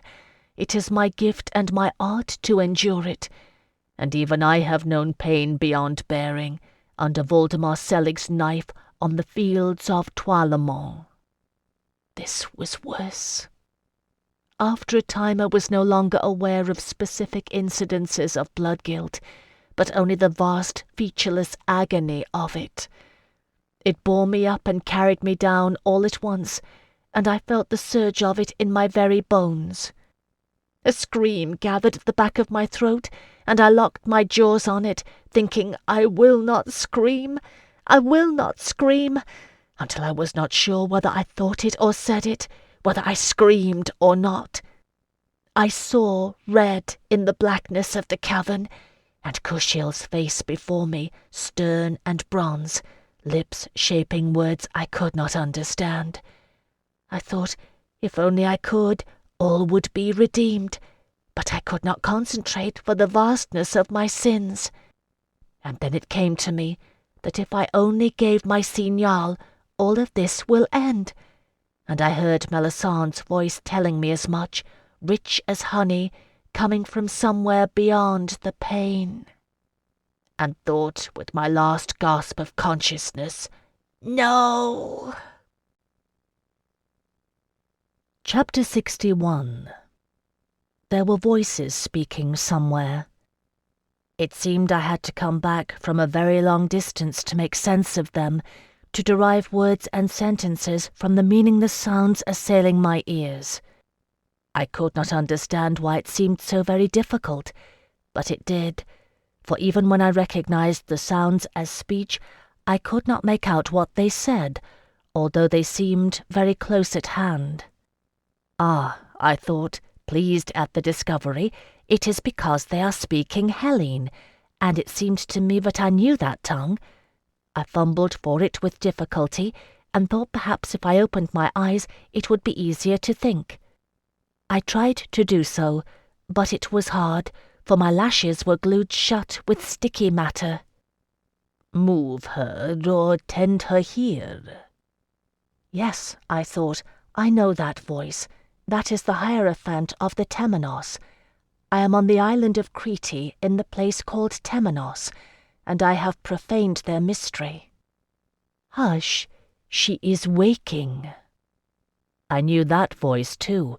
It belonged to Pasiphae Asterius, daughter of the house of Minos, who was called the Carey. Here. There was a sound of someone moving, the faint slosh of water, and then I felt my eyes gently bathed with a damp cloth. I opened them and saw the Carey kneeling beside me, frowning gravely, still clad in her ritual regalia. "Can you speak, Phèdre?" I wasn't sure. I opened my mouth and tried it. "Yes, my lady." A war whoop sounded somewhere behind her, loud enough to split the cavern roof, I thought, and surely loud enough to split my skull. And then I was scooped up from the floor where I lay into a vertiginous bone-rattling embrace by a grinning Kazan Atrabiades. "Kazan, put her down!" He did. If he did not know Hellene, he knew what the Carey meant. I wavered unsteadily on my feet, clinging to his sleeve. He was still grinning, and his face was as joyous as a lad's. I moved my head slightly, tested my limbs to see if they yet worked. It seemed they did. The Carey and the Hierophant and a handful of initiates all stood within the sunlit cavern, staring at me with incomprehension in their dark Cretan eyes. "You are well?" Pasiphae asked cautiously. I moved my tongue around in my mouth and swallowed. It seemed that worked too. "I am alive, my lady." The scions of Minos exchanged a glance, and the Hierophant spread his hands, relinquishing judgment. Pasiphae shook her head, still frowning. No one has ever undergone the Thetalos undedicated and lived to tell of it. I cannot bestow the rites of absolution upon you, Phèdre, but Mother Dia has spared you, and where she shows mercy, we can but follow. If you are able to walk, we will return to the palace and speak of this later. I understand. I made the return journey unaided, although the procession had to stop many times so I could rest. By light of day, the Cretans, even Pasiphae, looked worn from the ordeal of the ritual. Among the initiates, flutes and drums dangled loosely from their hands. They looked at me often, uncertainty in their dark eyes. Only Kazan was exultant with energy and high spirits.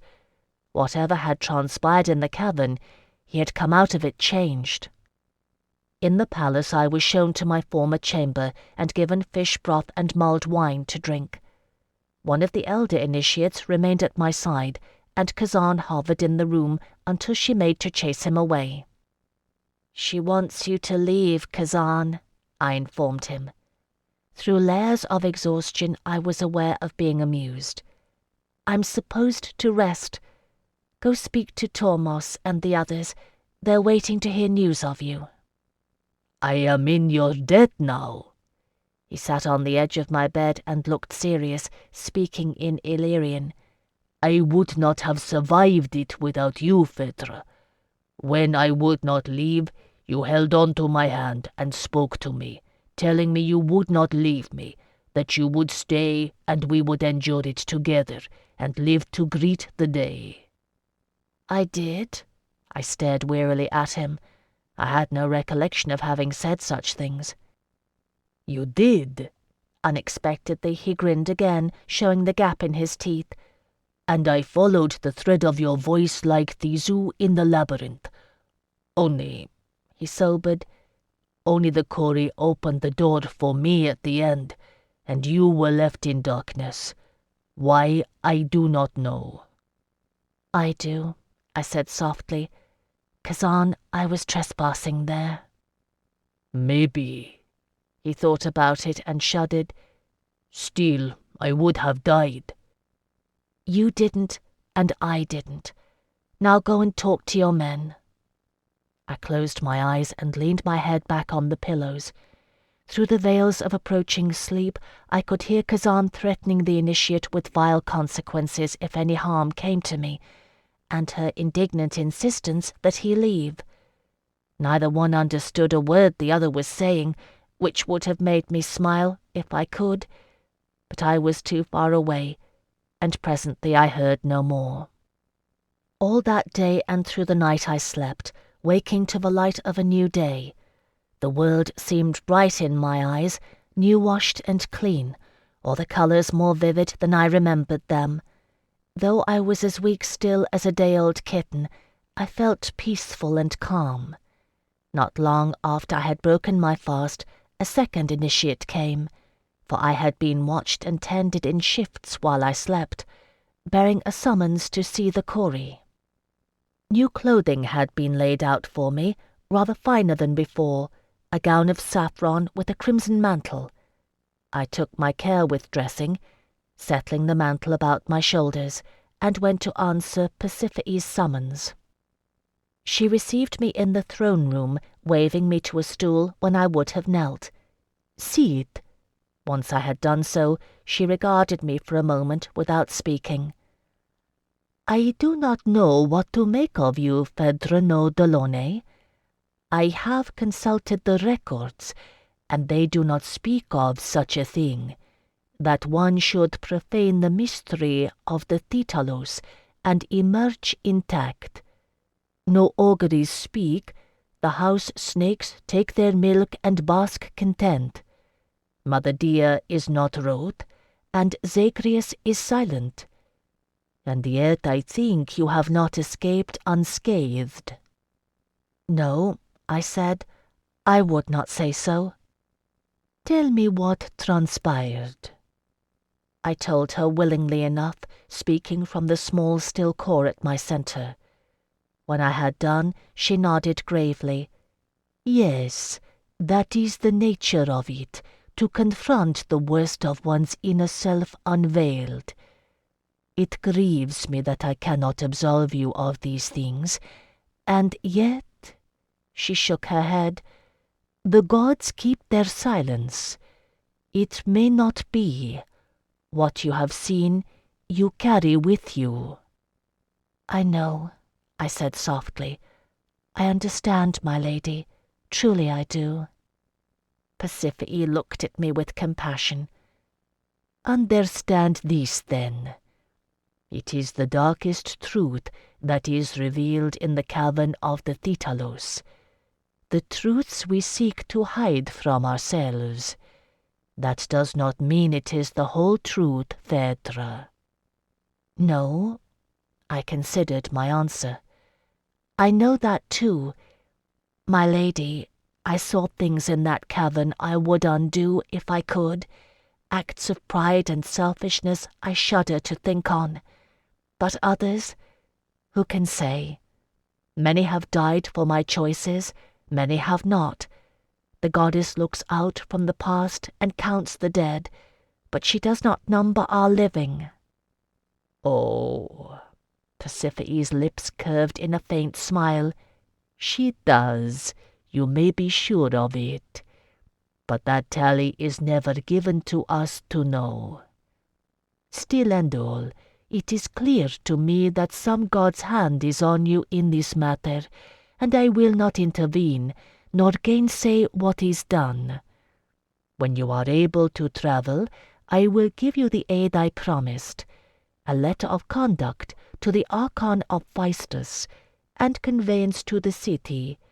It is only an hour's ride. To the wide harbour and the company of men, I mused aloud. Thank you, my Lady Carey. It is nothing. Her thoughtful gaze rested on me. Kazan Atrabiades has made a dedication offering of gold, as is fitting. And Aeneas has seen to it that his ship has been rendered seaworthy. But you have brought a mystery for me to ponder, and that is worth more than gold. I am grateful for it, Phèdre Delaunay. It does not always come to pass during the lifetime of those who serve as the Carey of the Temenos. I hope that you have found here what you sought. I shifted on my stool. My lady, if it allows me to return from whence I came, and prevent my queen from being slain out of hand, then yes, I have. Is it possible that we might leave for Phaistos on the morrow? It startled her, enough so that an ordinary mortal woman looked out from her deep priestess's eyes. Tomorrow? You would ride so soon, after what you have endured? Time is a luxury I do not have. I rolled my shoulders. My body was stiff and sore, but it would serve. For good or for ill, I am Kushiel's chosen, my lady. A harsh god, she murmured, and a strange one. Well, and so, it shall be as you wish. I will speak to Aeneas, and he shall make the arrangements. Demetrius Asterius is Archon of the city. He is of the kindred, with a keen eye for trade. You will like him, I think, she added, smiling. He is high-spirited, but do not be fooled. He is shrewd for all his play. I will commend you to him. I am in your debt. No, Pasiphae shook her head. As you were sent, so do I serve. These things we do at the command of the gods. Phèdre, though I cannot grant you absolution, you may have my blessing if you will it. It would please me, my lady, I answered truthfully. So I knelt to her after all, and she laid her hand upon my head and gave the invocation in her clear voice. I felt the power of it echo in my bones, and knew I had brushed the very heart of a mystery in this place. She was as good as her word, and in the morning we were granted transport. There were 10 of us all told, for those men who were injured had recovered well enough under her care. 6 would sail the ship to Komos harbour under Tormos's command to await Kazan's orders there. Glaucus would travel with them to serve as translator. For the rest of us, Kazan and I and 2 others, Spiridon and Gavril their names were, we would travel by ox cart to the city of Phaistus. No farmer's wagon this, but a splendid conveyance, the sides worked with elaborate trim and a device of wheat sheaves and twining vines, which symbolized the union of Mother Dia and Zagreus, her consort's son. Even the oxen were noble beasts, with broad brows and gentle eyes, their horns tipped with gilded caps. They know a thing or two about breeding cattle on Crete. Our driver was slight and dark, with a quick smile, though he spoke seldom. Thus did we take our leave. If the Temenos seemed a world unto itself, displaced from time, such was not true of the rest of the isle. We left by a narrow road winding between the low mountains, but soon gained the fertile plains of the Mesara Valley, where all manner of crops grow bountifully. The road widened, and we met other travellers on foot and on horse or donkey back, and indeed in farmers' wagons laden with produce, for it seemed it was market day in Phaistus. Our driver whistled through his teeth and nodded greetings from time to time. Other travellers touched their brows in acknowledgment, and I knew without asking that they knew he served the quarry. Kazan took it all in with the boy's wide-eyed wonder, and I am not too proud to admit that I envied him that a little. No shadow of pain overlaid his soul. Absolution had granted him a fresh-washed slate. But I was an Ongiset, and the memory of pain was a familiar companion to me, never wholly unwelcome. I was what I was. It was enough. And I had my own troubles to brood upon still. When we were well clear of the Temenos, I asked him, though I feared to broach the topic. "Kazan," I said softly below the creak of the ox-cart, speaking in Kerdiki that none of our companions would overhear. I did not wish to pressure him unduly. "What will you do now that you are free of the blood curse? Will you return home to Epidoro?" "Do?" He looked at me in surprise. "Did the Kori not speak to you of this, Phèdre? If this Archon, he will grant you the aid of Crete, then it is good, and I will go. But she does not think he will send warships, he. So we will see what he does, yes, and I will do what you ask, for I have a debt to you, His expression turned sober. "It is not only that I owe you my life, although I do. If I had done as you asked, if I had sailed to Marsilikos and not Dobrek, none of this would have happened. And if I had spoken true when Nicanor returned, then too. I could have sent you to Epidoro, yes. Though I could not go myself, the band could have made a mighty alliance with your country. Such things did I see, he added quietly, in the cavern." I could have laughed or wept, for the deaths we shared in common, his visions were as true as my own. "Then if the Archon does not aid us—" "We sail to Epidoro," Kazan finished for me, grinning once more. "And I will see to Nicanor and the others, and I will ask the band to aid you, for I once stood in his favour, and only my mother's curse put me from it. And if he will not, then where you wish to go, I will take you myself, yes?" Tears stung my eyes. "Thank you," I said, and repeated it. "Thank you." "No matter," he said, shrugging, and added in Illyrian, "We have a score to settle with the Serenissimons." The latter part Spiridon and Gavril overheard and cheered, chiming in with bloodthirsty vows of revenge. So it continues, I thought ruefully, though I could not help but be glad of their support. Even after the Thetelos, Kazan is ready to shed fresh blood. Though he remembers he has been cleansed of it, he begins anew. Perhaps 'twas not such an ill thing to carry the living memory of that pain. With such thoughts did I occupy my mind, and we came in short order to the outer walls of Phaistus. Here the outer market thronged, smallholders trading amongst themselves, and those artisans and merchants from within the city who sold shoddy goods at cut-rate prices to the country folk. We picked our way between them, making slowly for the gates of the city. Phaistus is situated on a gentle hill, with the palace at the crest and the city sprawling around it and sloping down to Como's harbour. It is a low wall that surrounds the city, although the Archon's guards were posted at the tall ceremonial gate. They wore light armour in the early autumn heat, helmets with red plumes, steel cuirasses over linen kilts that left bare their legs, with sandals and greaves. They carried short spears and ox-hide shields, although some half of the squadron had left their shields leaning against the walls while they talked and jested together. Our cart was given a cursory glance and waved into the city.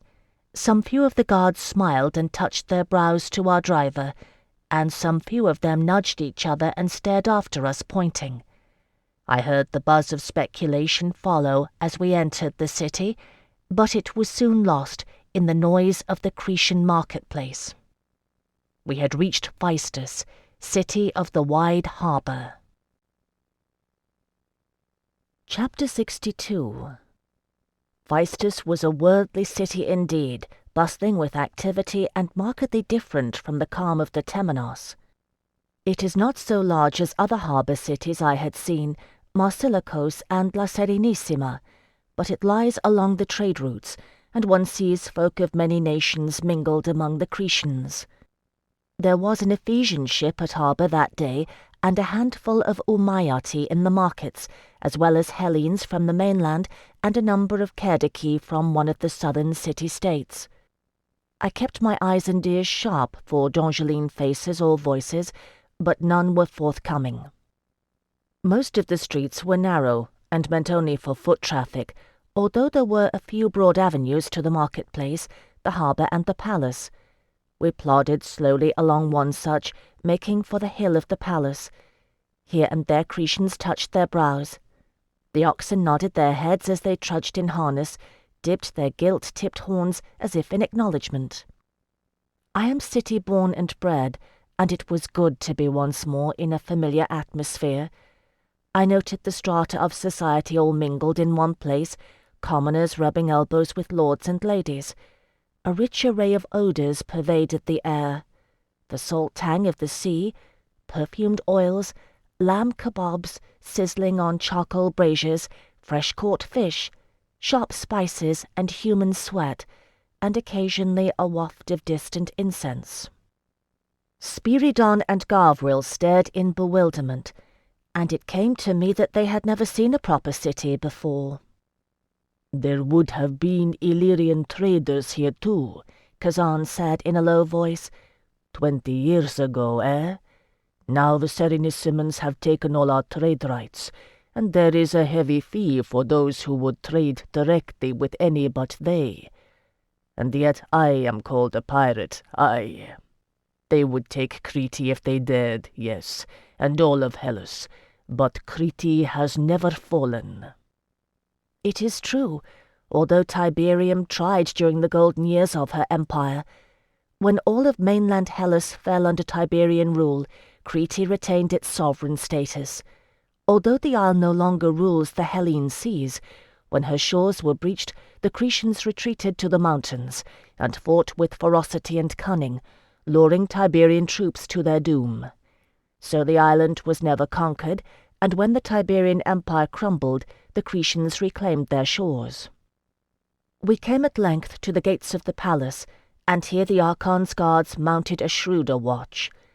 Our driver conversed with the leader of the squadron, and I presented Pasiphae's letter.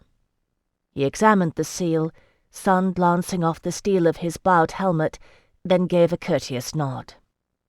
"You are welcome by order of the Curie of the Temenos. Please dismount from the ox cart, and I will send word to the Archon." Obeying, we waited, ushered within the gate. Our driver touched his own brow in farewell and set about turning the ox cart, making his slow way back through the city. I occupied my time in studying the palace of Phaistos, which was far grander than that of the Temenos. It climbed the low hill in terraced lairs, red-columned porticos looking out at the city sloping down to the sea. Presently, a palace attendant came to greet us, a distinguished Cretan of middle years, with a chain of office about his neck and a white tunic worked with embroidery at the edges.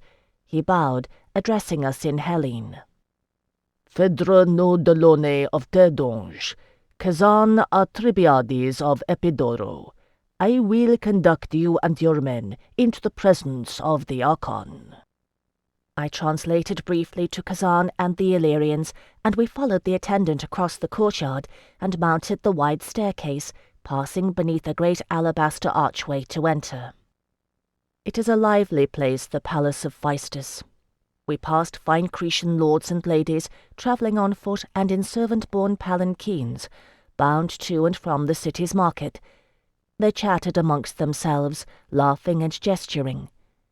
They dress for the heat in Phaistos, and I saw Spiridon and Gavril stretch their eyes to see noble women in linen so fine it showed the contours of the bodies beneath. Nothing so modest as Illyrian attire. It made me smile. The attendant led us to the upper east wing of the palace and paused outside a doorway. I could hear odd sounds coming from within, grunting and thudding. Kazan looked inquiringly at me, and I shrugged. The attendant cleared his throat and knocked 3 times, then opened the door. It led not into a room, but onto a small open-air courtyard with a sandy floor. There was a well at the rear of the yard, and it was set about on all sides with benches and date palms in massive clay pots. Cretan nobles sat on the benches, attended by servants with parasols, eating and drinking and conversing while they watched a wrestling match. Some 6 other wrestlers stood watching, laying odds and wagers. We stood discreetly to one side and waited. I gazed at the seated nobles, trying to guess which one was the Archon while the match played out. The contestants were both naked and oiled, hair bound in clubs. One had the advantage of height and reach, but the smaller man was quick, slipping out of his hold time and again. The spectators oohed and ahed, exclaiming over each near throw and escape. Kazan stared, frowning in perplexity. The other 2 Illyrians looked uncomfortably at the scene. They will strip to swim, but not much else, and even that not in the presence of women. In time the wrestlers closed in a grapple, legs braced, hands locked on each other's upper arms. I watched their feet scuffle for purchase and advantage in the deep sand as each sought to unbalance the other. The smaller man feinted left, seeking to hook his opponent's ankle, but he was ready for it and threw a hip check, using the leverage of his long arms to throw the other. Down went the smaller contestant, landing with a resonant thump. The audience sighed, and the winner stepped back and bowed deeply. When the loser bounded to his feet, grinning, they all applauded, and I realized he was the Archon.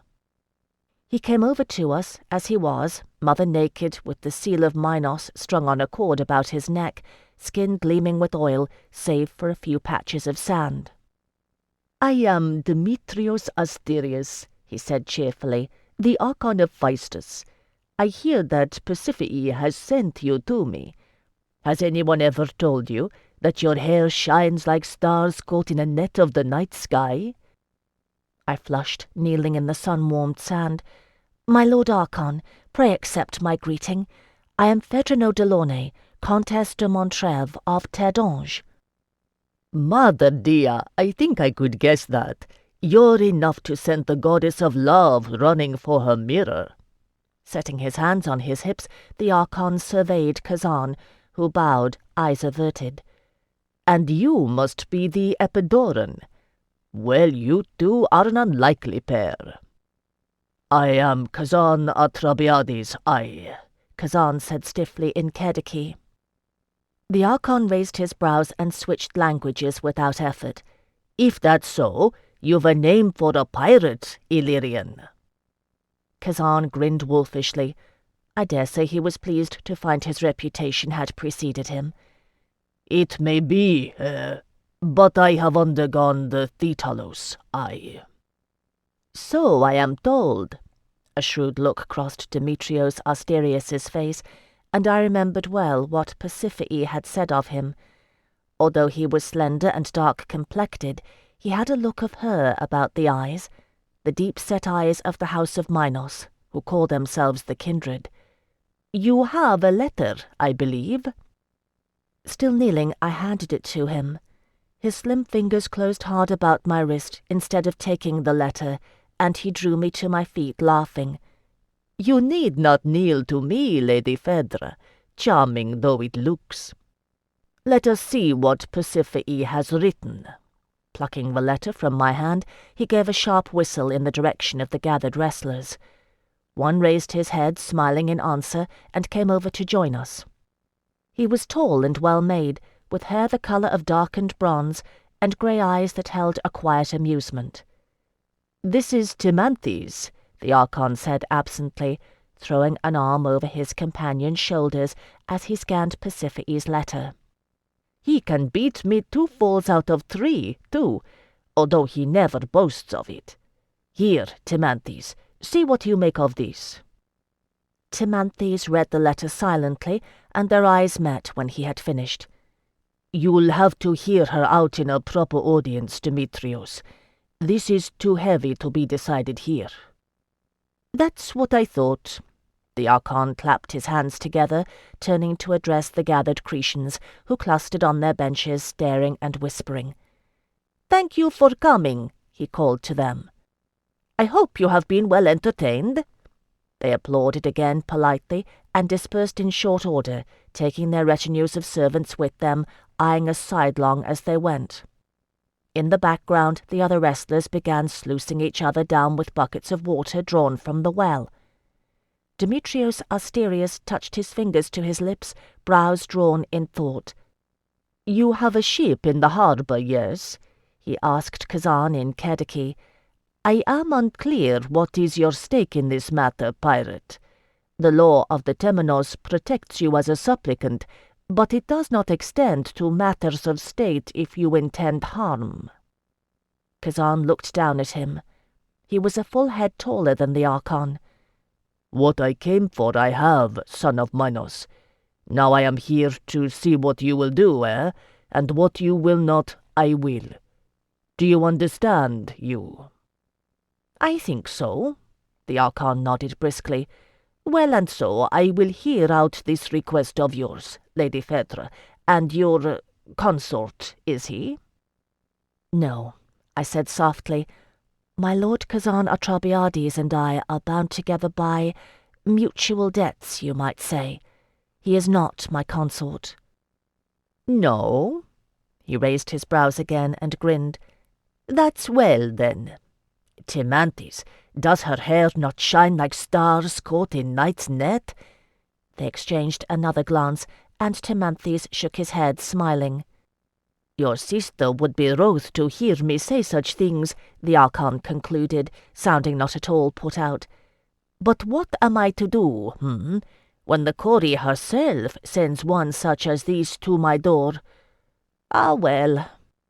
My dear pirate, he said to Kazan, I suggest you find lodgings for your men in the city. I am told there are a good many inns of quality, if you have coin to pay. For your part, we will honour the dues of a supplicant who has undergone the Thetalos. Here you may stay. And you, my lady, he made me a bow, the seal of Minos banging against his bare chest as he straightened, you we will surely house. Timanthes, will you see it done? Yes, Demetrios. Timanthes smiled at me. It will be done. I do not think Kazan liked the arrangements. I do not think he liked the Archon overmuch, But so it was done, and Timanthes escorted me to pleasant quarters in the west wing of the palace. "The Archon will see you within the hour," he said gravely to me. "He will not keep one waiting over long whom the Cory has sent." "Thank you, Timanthes." I considered him. "You are very fond of him, are you not?" One corner of his mouth rose in a smile. "Yes, my lady, I am." I had guessed that they were lovers, rightly it seemed. "You read the Cory's letter. Will he treat kindly with me, do you think?" Timanthes studied the beams of the ceiling. "He will hear you out in fairness, my lady. As much would he do for any supplicant, and the children of Minos heed one another's advice, most especially when it comes from the Temenos. Will he grant you aid?" He looked soberly at me. "I cannot say. If I have read aright, you have incurred the enmity of a mighty nation, and La Serenissima lies closer to Crete than Terre. Consider your request wisely, my lady." "I will," I said. "Thank you." He left me then. I made shift to freshen myself, washing my hands and face in a basin of water set out for that purpose, and then sat and waited, thinking on what I would say. The fine speech I had polished once upon a time had gone clear out of my head in the cavern of the Temenos, shredded to bits and lost forever by what I had undergone there. Even so, I had composed it with a very different audience in mind. I did not know what to make of this Archon, who thought nothing of receiving petitioners on the wrestling floor, whose gaze hinted at an intellect his manner belied. In the end, I resolved to tell the truth. If there was one thing I learned in the cavern of the Temenos, it was that my efforts to be clever had led only to a bad end. So it was that when I was sent for at last, and received by Demetrios Asterius in his throne room, I laid out my tale earnestly, speaking in Kerdiki for the benefit of Kazan, who stood glowering beside me. The Archon listened thoughtfully, interrupting me only to ask for a point of clarification here or there, and his questions were sensible. In white robes of state, trimmed with purple and gold borders, he seemed more the ruler. A finely wrought gold diadem adorned his head, though I could see his black curling hair was still damp from bathing. Timanthes stood beside his throne, and by his fresh attire I guessed he was of noble birth too. When I had done, the Archon nodded soberly. "Your dilemma is clear, my lady Phèdre, and what you say I believe. The Cory would not have commended you to me if you did not speak the truth. What is the nature of your request?" I drew a deep breath. "My Lord Archon, my needs are twofold. I fear it is too late for me to intercept the Queen on her progressus. My only hope of preventing her assassination is to go to La Serenissima itself, and pray that I reach it before her. In this matter I ask only that you lend me passage and an escort, that I might gain the city safely." "And in the other?" "A swift ship and a courier, my Lord Archon, to bear a letter to the Lady of Marsilikos." I met his eyes. "Betrayal lies at home and abroad in this, my lord. If I fail in preventing the death of my queen, still I may prevent the seizure of the throne." Demetrios Asterius touched his fingertips together, glancing at Kazan. "And what is it you say, pirate? You will do what I will not?" "I have said it," Kazan said shortly. "So you have, and in a very succinct manner." Ignoring Kazan's muttered growl, the Archon returned his attention to me, raising his brows. "Forgive me the crassness of this question, my dear, but it is one I must needs ask. Many of the kindred of Minos are gifted with insight, able to discern the will of the gods. I am not one such, and must rely on what small skills I have in the way of ruling. So I ask, what merit in this spoon is there for Crete?" I was ready for the question. If I succeeded even in part, my lord, you will earn the gratitude of Terre, and may name your own reward. Money, do you wish it? Trade rights with Terre and Alba, or the skills of Dongeline engineers? Mayhap even alliance through marriage, although that is not mine to promise. And if you fail entirely? He asked, not unkindly. I paused and shook my head. I can make no guarantee, my lord. Still there is much to be gained, and little to venture. Fairly stated, my dear, though there is more to weigh than you may reckon. The Archon steepled his fingers once more, touching them to his lips and staring into the distance. Please believe me when I say I understand the urgency of this situation, he said abruptly, coming to some conclusion, but it is not a request I can grant or deny on a moment's whim. Allow me one day to consider it, and on the morrow I will have an answer for you. Is that acceptable to you? I glanced at Kazan, who gave a shrug. We would need a day at least to properly outfit the ship for travel, for although it had been rendered seaworthy in the Temenos, we had not been able to replace necessary items such as water casks and other stores. Yes, my Lord Archon, I said, curtsying to him, it is acceptable, and I am grateful for your kindness. Good, he smiled, his mood lightening. Then will you do me the honor of attending a dinner party this evening as my guest? The Lady Althea has made it known that she will be most put out if our exotic visitors are not invited.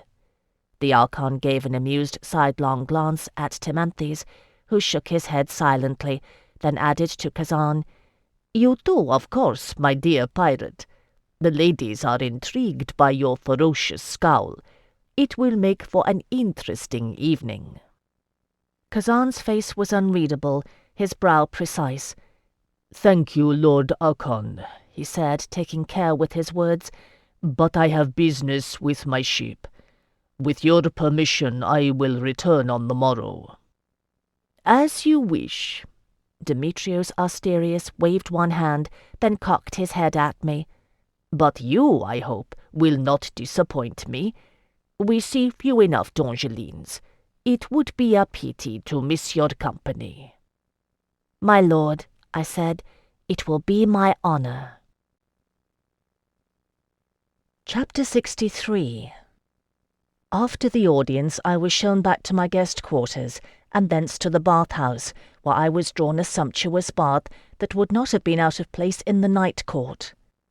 They have servants in the palace of Phaistos, whose sole purpose is to attend the bathhouses, seeing to the temperature of the water, laying out fresh linens and such. While I luxuriated, a plain-faced young woman entered bearing a tray with a jar of sweet oil, and knelt beside the tub, murmuring that the Lady Althea had sent her personal attendant to minister to me, as she was skilled in the arts of massage. Although I have certainly lived without it, I have never turned away luxury. So it was that I rose dripping from my bath to lie upon one of the alabaster benches, spread with a clean linen sheet.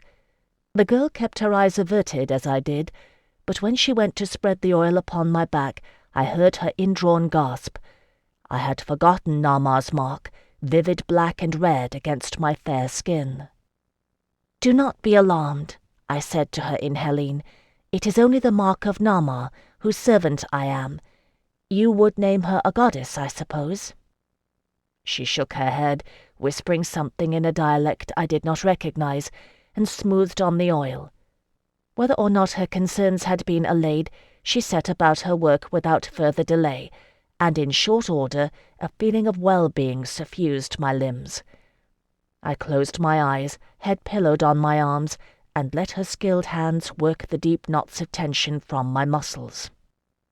In this drowsing and pleasant state, I paid scant heed to the comings and goings in the bathhouse, until I heard an unfamiliar voice say, "I am pleased, Lady Phèdre, that you seem to be enjoying the services of my slave Chloris."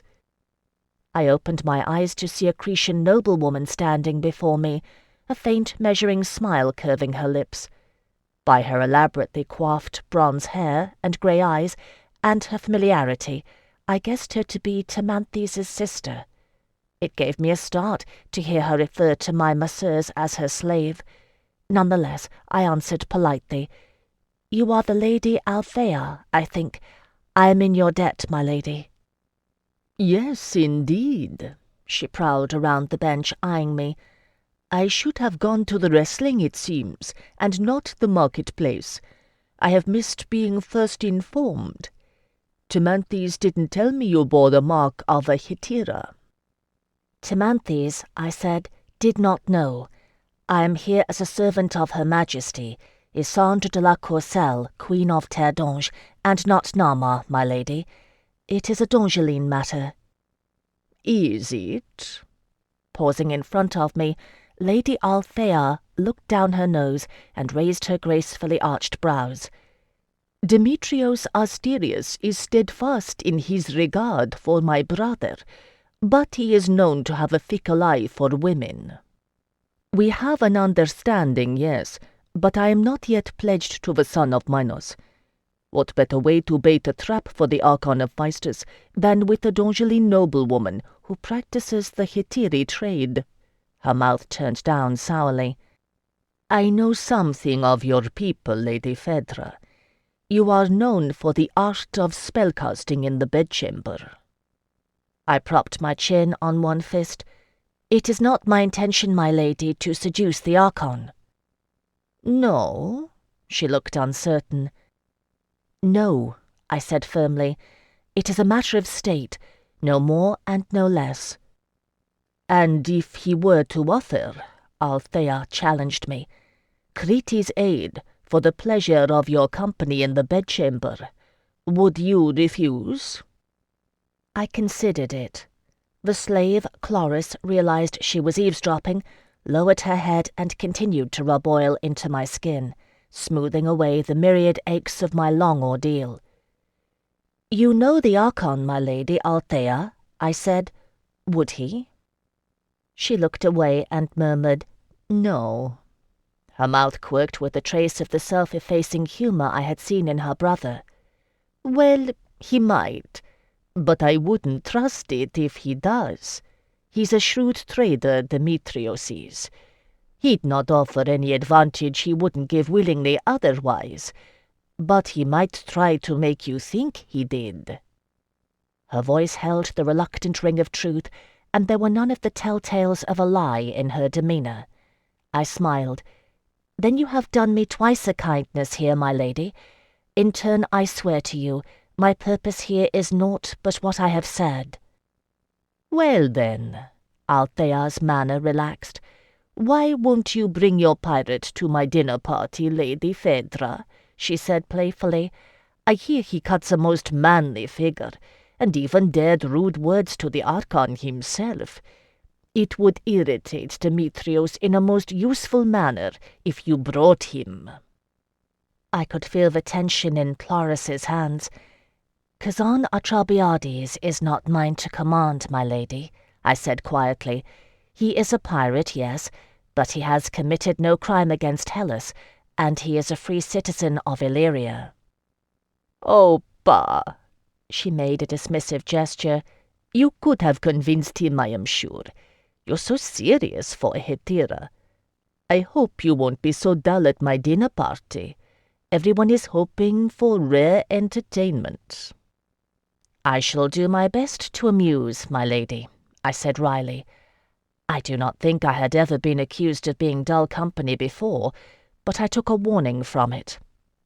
Cretan society is ancient in sophistication, even among Hellenes. If I wanted the Archon to consider my request a valid one, I had best appear in truth a Dongeline noblewoman, and not a ragtag refugee in desperate straits. The fact that I felt myself far more the latter than the former was of no account. "I shall count upon it," Althea said carelessly, adding in a rather different tone, "Clarice, leave off your mooning and be about your work. I am sure the Lady Phèdre is accustomed to far better service in Terre. Do not disgrace me." The slave bowed her head and murmured an apology, hands kneading my shoulder blades. I waited until Althea had made her exit to speak to her. "It is not true in the slightest," I said in a gentle tone, leaning on my elbows and turning my head to look at her. "You're very skilled, Cloris. You could find employ in any Dongeline household." She flushed unbecomingly, ducking her chin toward her breastbone and replying almost inaudibly, "I am not free to seek employment." "Freeborn or captive?" I asked sympathetically. Her chin came up and she met my eyes. "Freeborn." There was a world of sorrow and loss in that single word, and although I never learned more of her story, I grieved for her. I have known servitude, and I have known slavery too, and there is a difference betwixt the two. It is one thing to observe the courtesies of rank, Anarthiel Delaunay said to me the day he bought my mark and took me into his household, and quite another to treat humans as chattel. I was sold into servitude as a child. I never fully appreciated the difference until I was a slave in Gunter Arnlaugson's steading. "I am sorry," I said to Cloris, knowing the words to be inadequate. She lowered her head, and her mouth twisted with bitter satisfaction. "You make her nervous, Leipifera," she muttered, "looking like a roe deer amid cattle as you do. It's good to see." After that, fearing she had said too much, my efforts to draw her out met in failure. But her words came back to me when I returned to my quarters and found that the Archon had sent an array of attire for that evening's entertainment, as well as attendants to see to my robing. Well and so, I thought. If it is Dongeline beauty he wished, I shall oblige. I chose with care among the garments presented, selecting a gown that seemed amid the height of Cretan fashion as I had observed it. Sheer folds of white, draping low fore and aft. My mark showed clearly through it, and I rouged my nipples in the Cretan manner, but my hair I dressed in Dongeline style, caught at the nape of my neck with a few tendrils allowed to escape. A kneeling servant presented a tray with a dozen tiny jars of cosmetics and unguents, but I partook lightly of those, only a touch of carmine for my lips and a smudge of kohl to darken my lashes. Gazing in the mirror, I saw my face clearly for the first time since La Serenissima. It seemed odd that I had not changed more to myself, thus the cant of my cheekbones and lips shaped for pleading or kissing, thus the sweep of lashes, thus the familiar arch of brow, and dark wide-set eyes with the crimson fleck vivid against the left iris. And yet there was a difference, some difference, a shadow of gravity that had not been there before. What you have seen, you carry with you. Well, I thought, I am Dongeline, I will learn to carry it with grace. And shortly the Archon's servants came bowing to escort me to his side, and thence to the dinner party of the Lady Althea. Demetrios Asterius looked long and hard at me when I was ushered into his presence, breaking off at last with a shake of his head. "The Cretan style suits you, my dear Phèdre," he said mildly. "Would you had come here under more auspicious circumstances. Come, then, and let us enjoy ourselves while we may." We were the last to arrive at Althea's elegant quarters, where a dozen guests, lords and ladies both, reclined on couches in the spacious salon. They rose and bowed or curtsied when the Archon entered, and then Demetrios moved among them, exchanging informal greetings, punctuated with kisses and exclamations. I was introduced to each, and soon heard my name fluttering about the room, pronounced by some in Dongeline fashion, some in Hellene. They were familiar with each other, dropping honorifics to use given names. Althea greeted me as an old friend, kissing me on both cheeks, and then clapped her hands toward the wine poured. It was at once pleasant and strange to be thus entertained. The conversation was witty and lively, so lively I was hard put to follow it at times, for my Hellene was slower than theirs, and the Cretan accent a trifle strange to my ear. They spoke of light matters, love affairs, theatre, fashion. So it is at such gatherings, and more solemn conversation saved for later. Even so, it was not in my heart to banter thusly, though I concealed it well enough. "Is it true, Phèdre," one lady asked me breathlessly, "that in Terre everyone has 4 lovers, men and women alike?" "No, my lady," I smiled at her wide-eyed interest. "Of a surety there are those who do, as many and more, but there are others whose pleasure is to cleave solely to one mate and no other." "As a hetera, you must surely fall into the former category, my dear," Althea said sweetly, reclining on the couch she shared with her brother. Timanthes bit his lip, hiding a smile. "How many lovers do you claim?" "None." I met her disbelieving gaze and shook my head. "'Tis not the same thing to take a patron as a lover. For a servant of Nama to bestow a lover's token and privileges upon a patron is a great honour, and I have never done it." "Never?" Demetrios raised his eyebrows. "No husband, no consort, no lover? That is very nearly a crime, I think." 2 lords and 1 lady near him added laughing agreement. I inclined my head to him. "Ah, but my Lord Archon, you never asked if I had a consort." "I asked." "You asked if the pirate was her consort, Demetrios," Timanthes called, flushed with wine and high spirits, "not if she had one." Yes," he reflected, "I did. It seemed likely enough the way he stands at your side and glares at me." "So," he sighed, "not the pirate, then?" "No, my lord." I pictured Jocelyn's face, outraged at the comparison, and smiled to myself. Not the pirate. "Well, it would be too much, I suppose, to imagine one such as you lagged for companionship." Demetrios Asterius gave another sigh. "Althea, you promised us entertainment, did you not?" "Of course, Demetrios," she said smoothly, clapping her hands once more to summon dancers. There were 6 of them, young men and women, and very skilled, executing a complex series of dances in the centre of the ring of couches, with tiny bells at their wrists and ankles that marked out an intricate rhythm. I watched them with my mind elsewhere, thinking of Jocelyn. I had no right to make any claim on him, no right to name him my consort. Once he had held that role, but he had abjured it. I remembered his long vigil in the rain-soaked garden the day I told him I was returning to Nama's service. It was true what I had seen in the Thetalos. I had wronged and injured him deeply. And if I had not, he would have stood at my side in the little court when Melisande Shahrazai drew back her veil, and Prince Benedict ordered the death of my companions.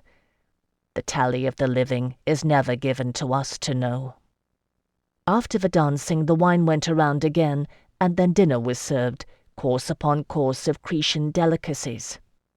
There was a good deal of seafood, which is excellent there, especially the tender squid served in a sauce of its own inky effluence, although it is unnerving to behold.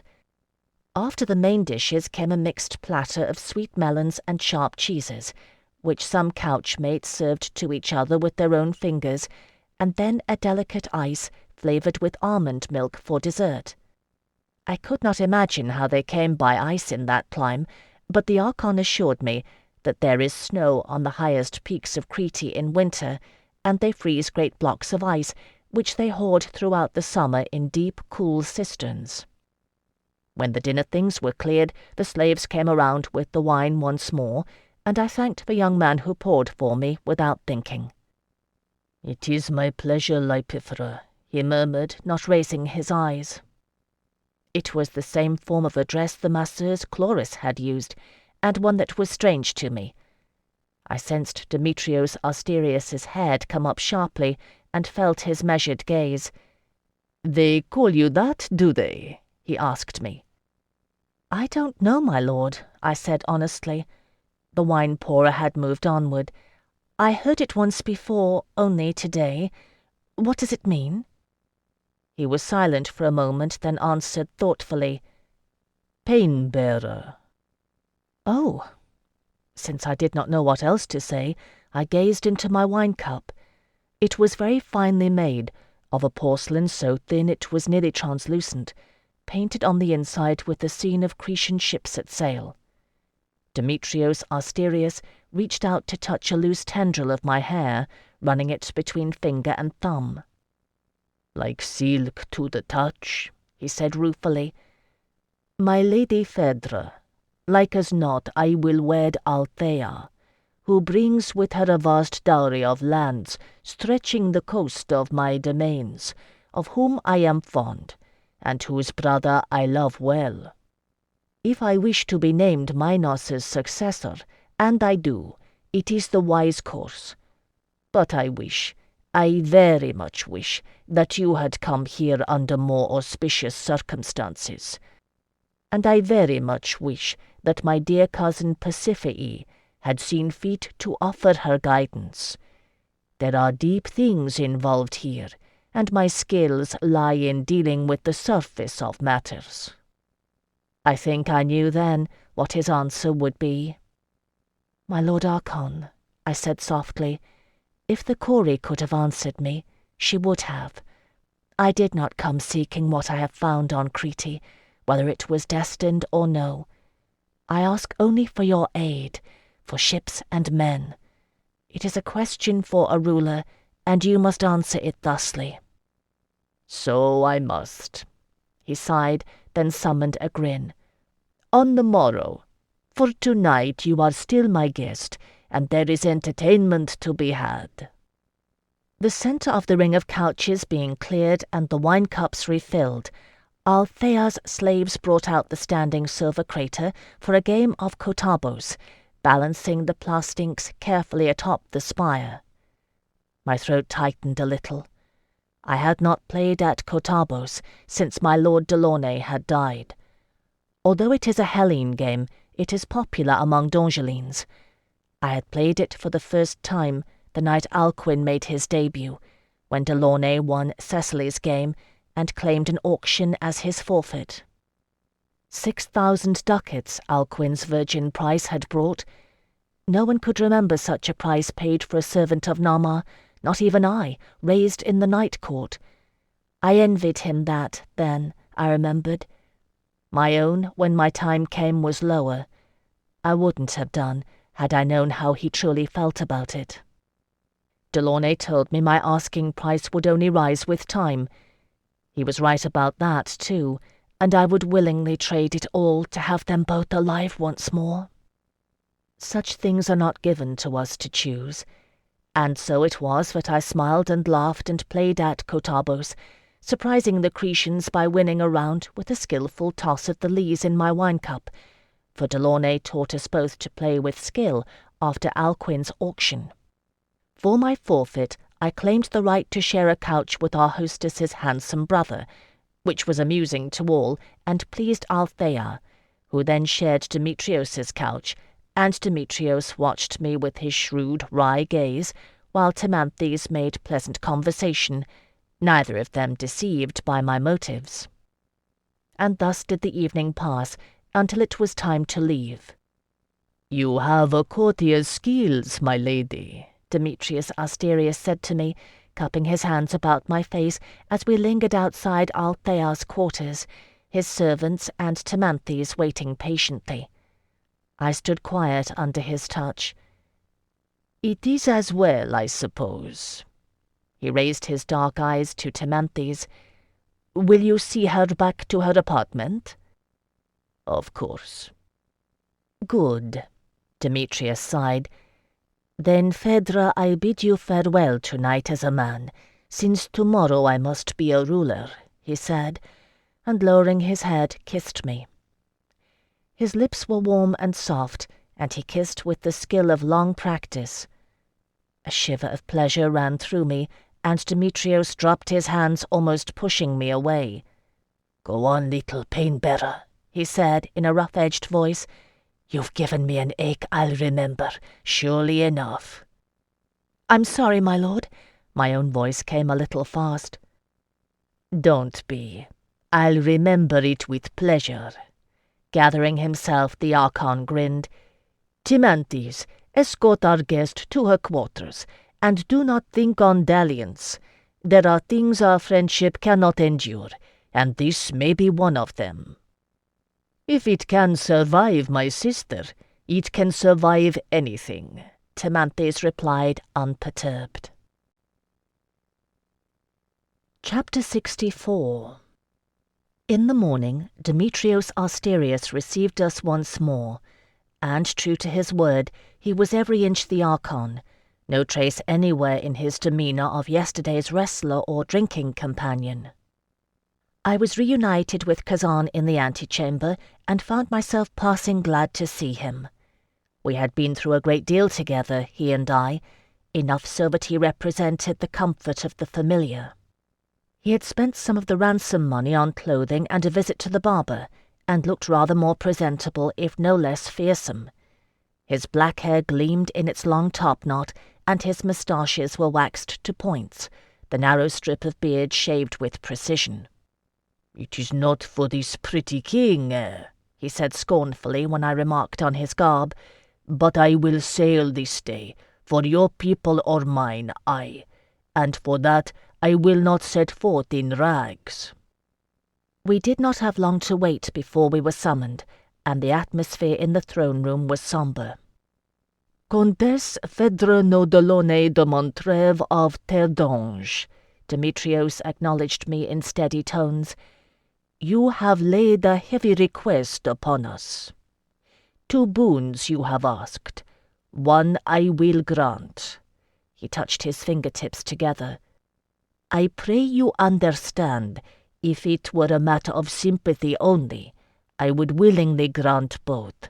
But to escort you to La Serenissima," he shook his head, "this I will not do. Whether the Serenissimans are right or wrong in seeking your death, to defy them thusly at their own gates is an open act of hostility. And if you fail in any part, Phèdre no Delaunay, I will have earned Crete, and indeed all of Hellas, a powerful enemy.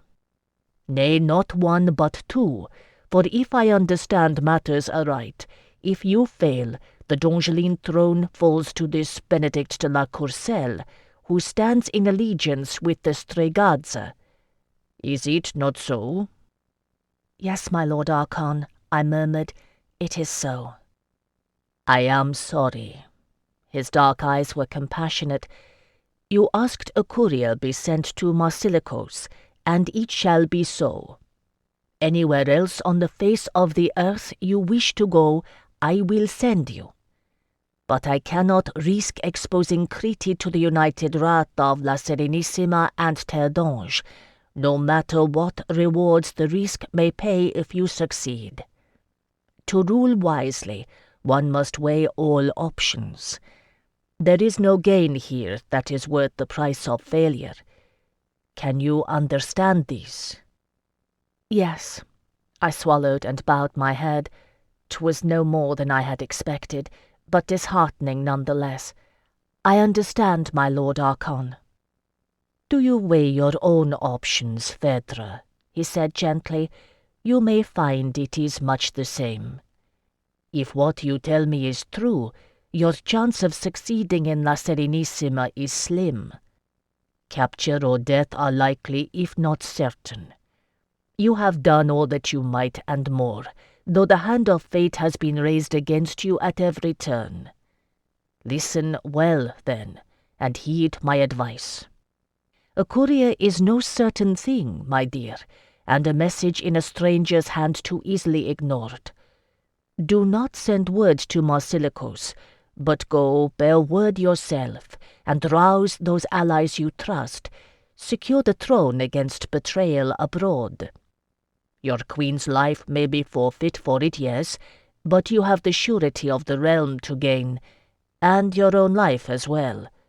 What do you say?" He waited, watching, and I gave no answer. At my side Kazan stirred restlessly.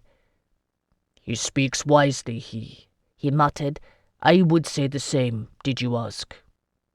It was tempting, Eloa, it was tempting, to sail not back into danger and near certain death, but to Marsilicos and safety. Home, to go home, to the calm wisdom of Roxane de Merelio, who would take matters into her capable hands, to the reassuring might of Quintilius Rouse, yes, even to go to Barquiel l'Envers, that clever, cunning duke I had been so sure I could not trust. And condemned to death, Isandre de la Courcelle, who had once trusted me enough to risk the entire nation on my bare word.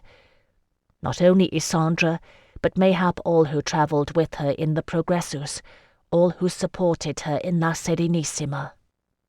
Jocelyn. I pressed the heels of my hands into my eyes, thinking. Demetrios Asterius was right. There was danger in trusting to a message in a stranger's hand, almost reason to go. Almost. I lowered my hands and opened my eyes. "My Lord Archon, do you swear to me that your courier will do all that is humanly possible to deliver my message to the Lady of Marsilicos?" He paused, then nodded soberly. "That much I do swear, my lady. By Mother Dia and the House of Minos, I swear it." "And you," I turned to Kazan, "you will get me to La Serenissima, no matter what happens in Epidoro?" Kazan's eyes gleamed. "I have said it, I. May the Kreavborg swallow my soul if I lie. This is the debt I owe, and I will honor it, I." He gave a broad grin. "If you did the wise thing always, I would be dead, yes?" I turned back to face the Archon. "I thank you, my lord, for your offer, which was generous," I said softly, "and for your advice, which was well conceived. But I believe I can send a message that will not go unheeded." "So be it." There was a starkness to his features, and I knew he did not look to see me alive again. "Deliver unto me your letter, and I will have the ship sail at once. May your gods protect you, Phèdre no Delaunay. They've done a poor enough job of it thus far." I made no reply but knelt briefly to him, and we took our leave, though not before I caught a sympathetic glance from Timanthes, standing at his post beside the Archon's throne. Kazan departed for the harbour, where I was to meet him in 2 hours' time. This time I spent writing my missives, and the first was the lengthiest. This was for Roxane de Merelio, the Lady of Marsilicos. There was no need and no purpose in concealing my intent now, and I wrote frankly of the situation in La Serenissima, of Benedict's betrayal, of Melisandre's role, of the plans of Marcos Tregazza. I wrote too of the compliance of Percy de Somerville and his role in Melisandre's escape from Trois-le-Mans, as well as the means by which she had blackmailed him, the letter regarding the ancient matter of Lionette de Trevelyan's betrayal.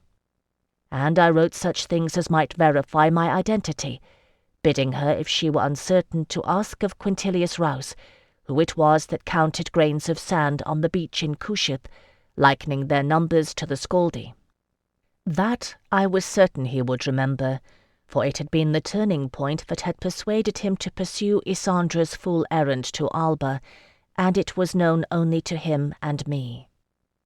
All of this and more I wrote, suggesting allies and courses of action, debating the allegiance of Ghislain de Somerville, who may or may not have been complicit in his father's plans.